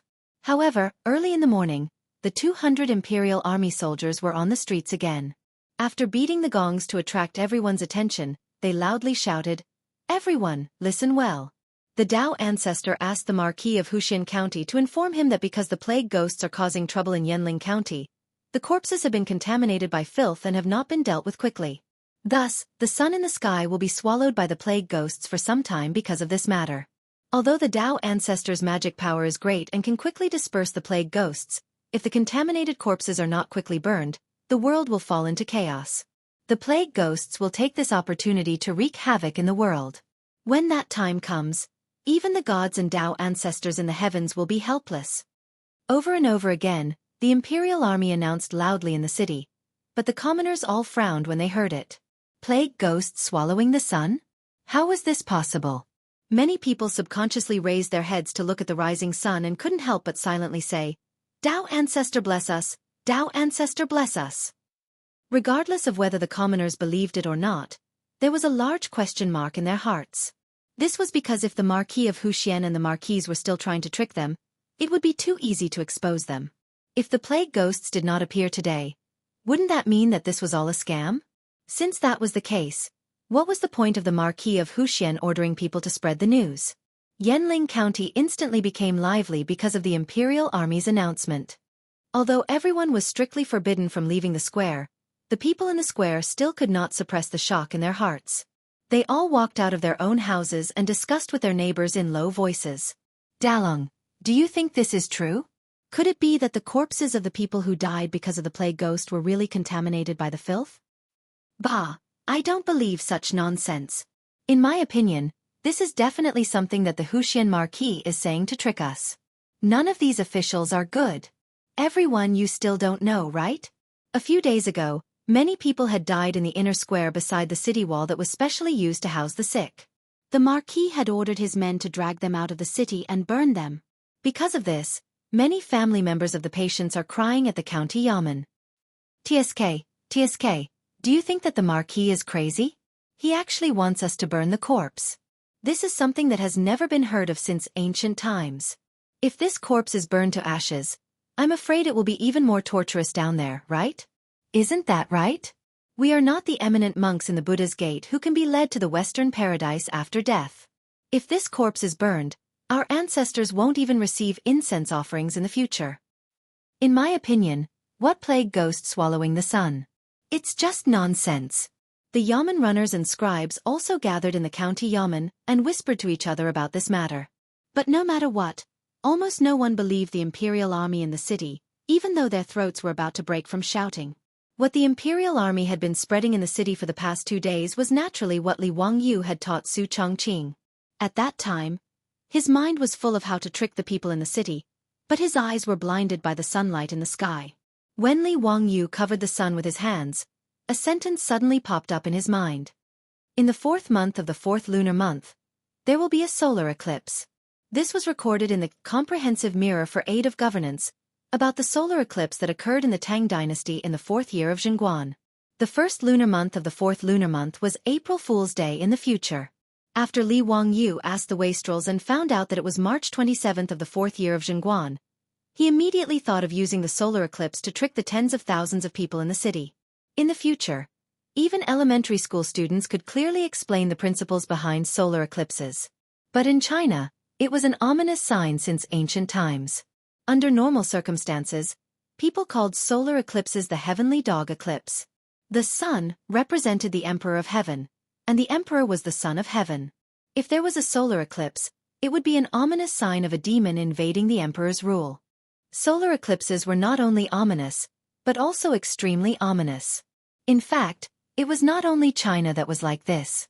In the era when astronomy was not perfect, the attitude of the various countries towards solar eclipses was not very different. Therefore, when a solar eclipse occurred, these events would be recorded seriously in the history books. Li Wangyu recalled that there would be a solar eclipse on April 1st of the 4th year of Zhengguan, so he immediately thought of using this solar eclipse to solve the problem of cremating the corpses in the city. Since the people were ignorant, blindly spreading the news might not be effective. Moreover, time waited for no man. At this time, using the solar eclipse to fabricate the story of a plague ghost swallowing the sun, to scare them was the most effective method. Li Wangyu not only planned to scare the people of Yanling County, but he also immediately wrote a memorial and had it sent to Jianghu. He wanted to present it to Pai Lupi, who had been stationed in Jianghu to observe the situation in Xuzhou. In the memorial, he also attributed the solar eclipse that would happen in 3 days to the plague ghost swallowing the sun. Li Wangyu wrote this memorial to Pai Lupi to pave the way for himself in advance. In the future, in the imperial court, those bored imperial censors would use the matter of him cremating the corpses to impeach him. At the same time, Li Wangyu was also helping Pai Lupi to get out of trouble. After all, a solar eclipse in the Tang Dynasty was an ominous omen. Moreover, it was usually attributed to the emperor's lack of virtue and the power of the traitors. Li Wangyu sent a memorial to Pai Lupi 3 days in advance, stating that it was a plague ghost that was causing trouble in Xuzhou. Naturally, this would prevent the officials from criticizing him in the future. After all, although Pai Lupi and Li Wangyu, uncle and nephew, used the gold theft case to ruthlessly scam the aristocratic families and sweep Wang Renyu, Zhang Yuanshou, and the others out of the imperial court, the aristocratic family's power in the imperial court could not be underestimated. This kind of trouble should be avoided if possible. Moreover, other than being very stubborn about marrying Changle to him, Pai Lupi was sincere to Li Wangyu. Therefore, Li Wangyu also returned the favor and did not forget to repay his uncle. However, when Li Wangyu sent this memorial to Jianghu, it caused a lot of trouble. Chapter 854. The distance between Xuzhou and Jianghu was only 200 some li and could be reached in half a day on a fast horse. Li Wangyu's memorial was placed on Pai Lupi's temporary desk in Jianghu on the same day. After reading Li Wangyu's memorial, Pai Lupi couldn't help but frown. After some hesitation, he ordered for Feng Xianling, Du Ruhui, Zhang Sun Wuji, and the other important officials of the imperial court to discuss this matter. After everyone read through Li Wangyu's memorial, their faces were filled with bewilderment. Your Majesty, Zio's memorial says that in 3 days, a plague ghost will appear in Jianghu. This is far too absurd. Could it be that the Tao Father really can send a message to Zio in his dreams?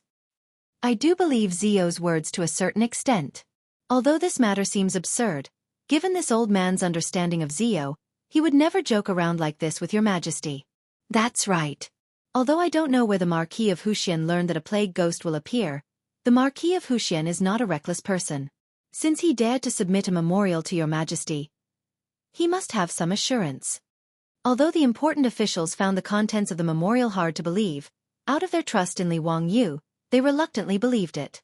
Pai Lupi was even more silent. Li Wangyu had already used this excuse of the Dao Father's dream to fool Pai Lupi several times. Although he didn't believe it, he had no choice but to believe it.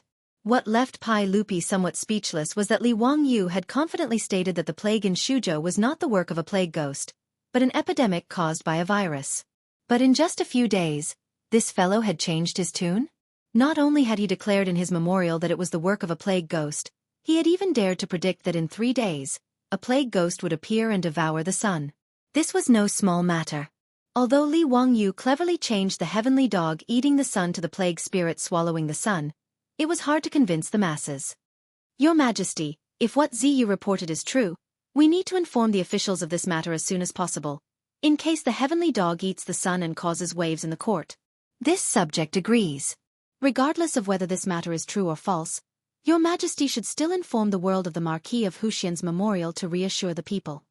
Feng Xianling stroked his beard and thought for a while before he said with uncertainty, Your Majesty, in my opinion, Zio's purpose may be to burn the corpse. Oh, what do you mean, Xianling? Pai Lupi was puzzled. Your Majesty, according to what Ziyu said earlier, the plague is caused by an invisible virus. If that was really the case, then among the corpses of those who died from the disease, there was probably a large amount of the virus that Ziyu mentioned.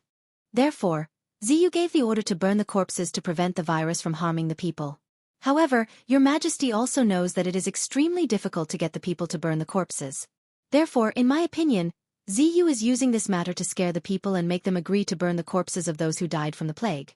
Feng Xianling was indeed Pai Lupi's chief strategist.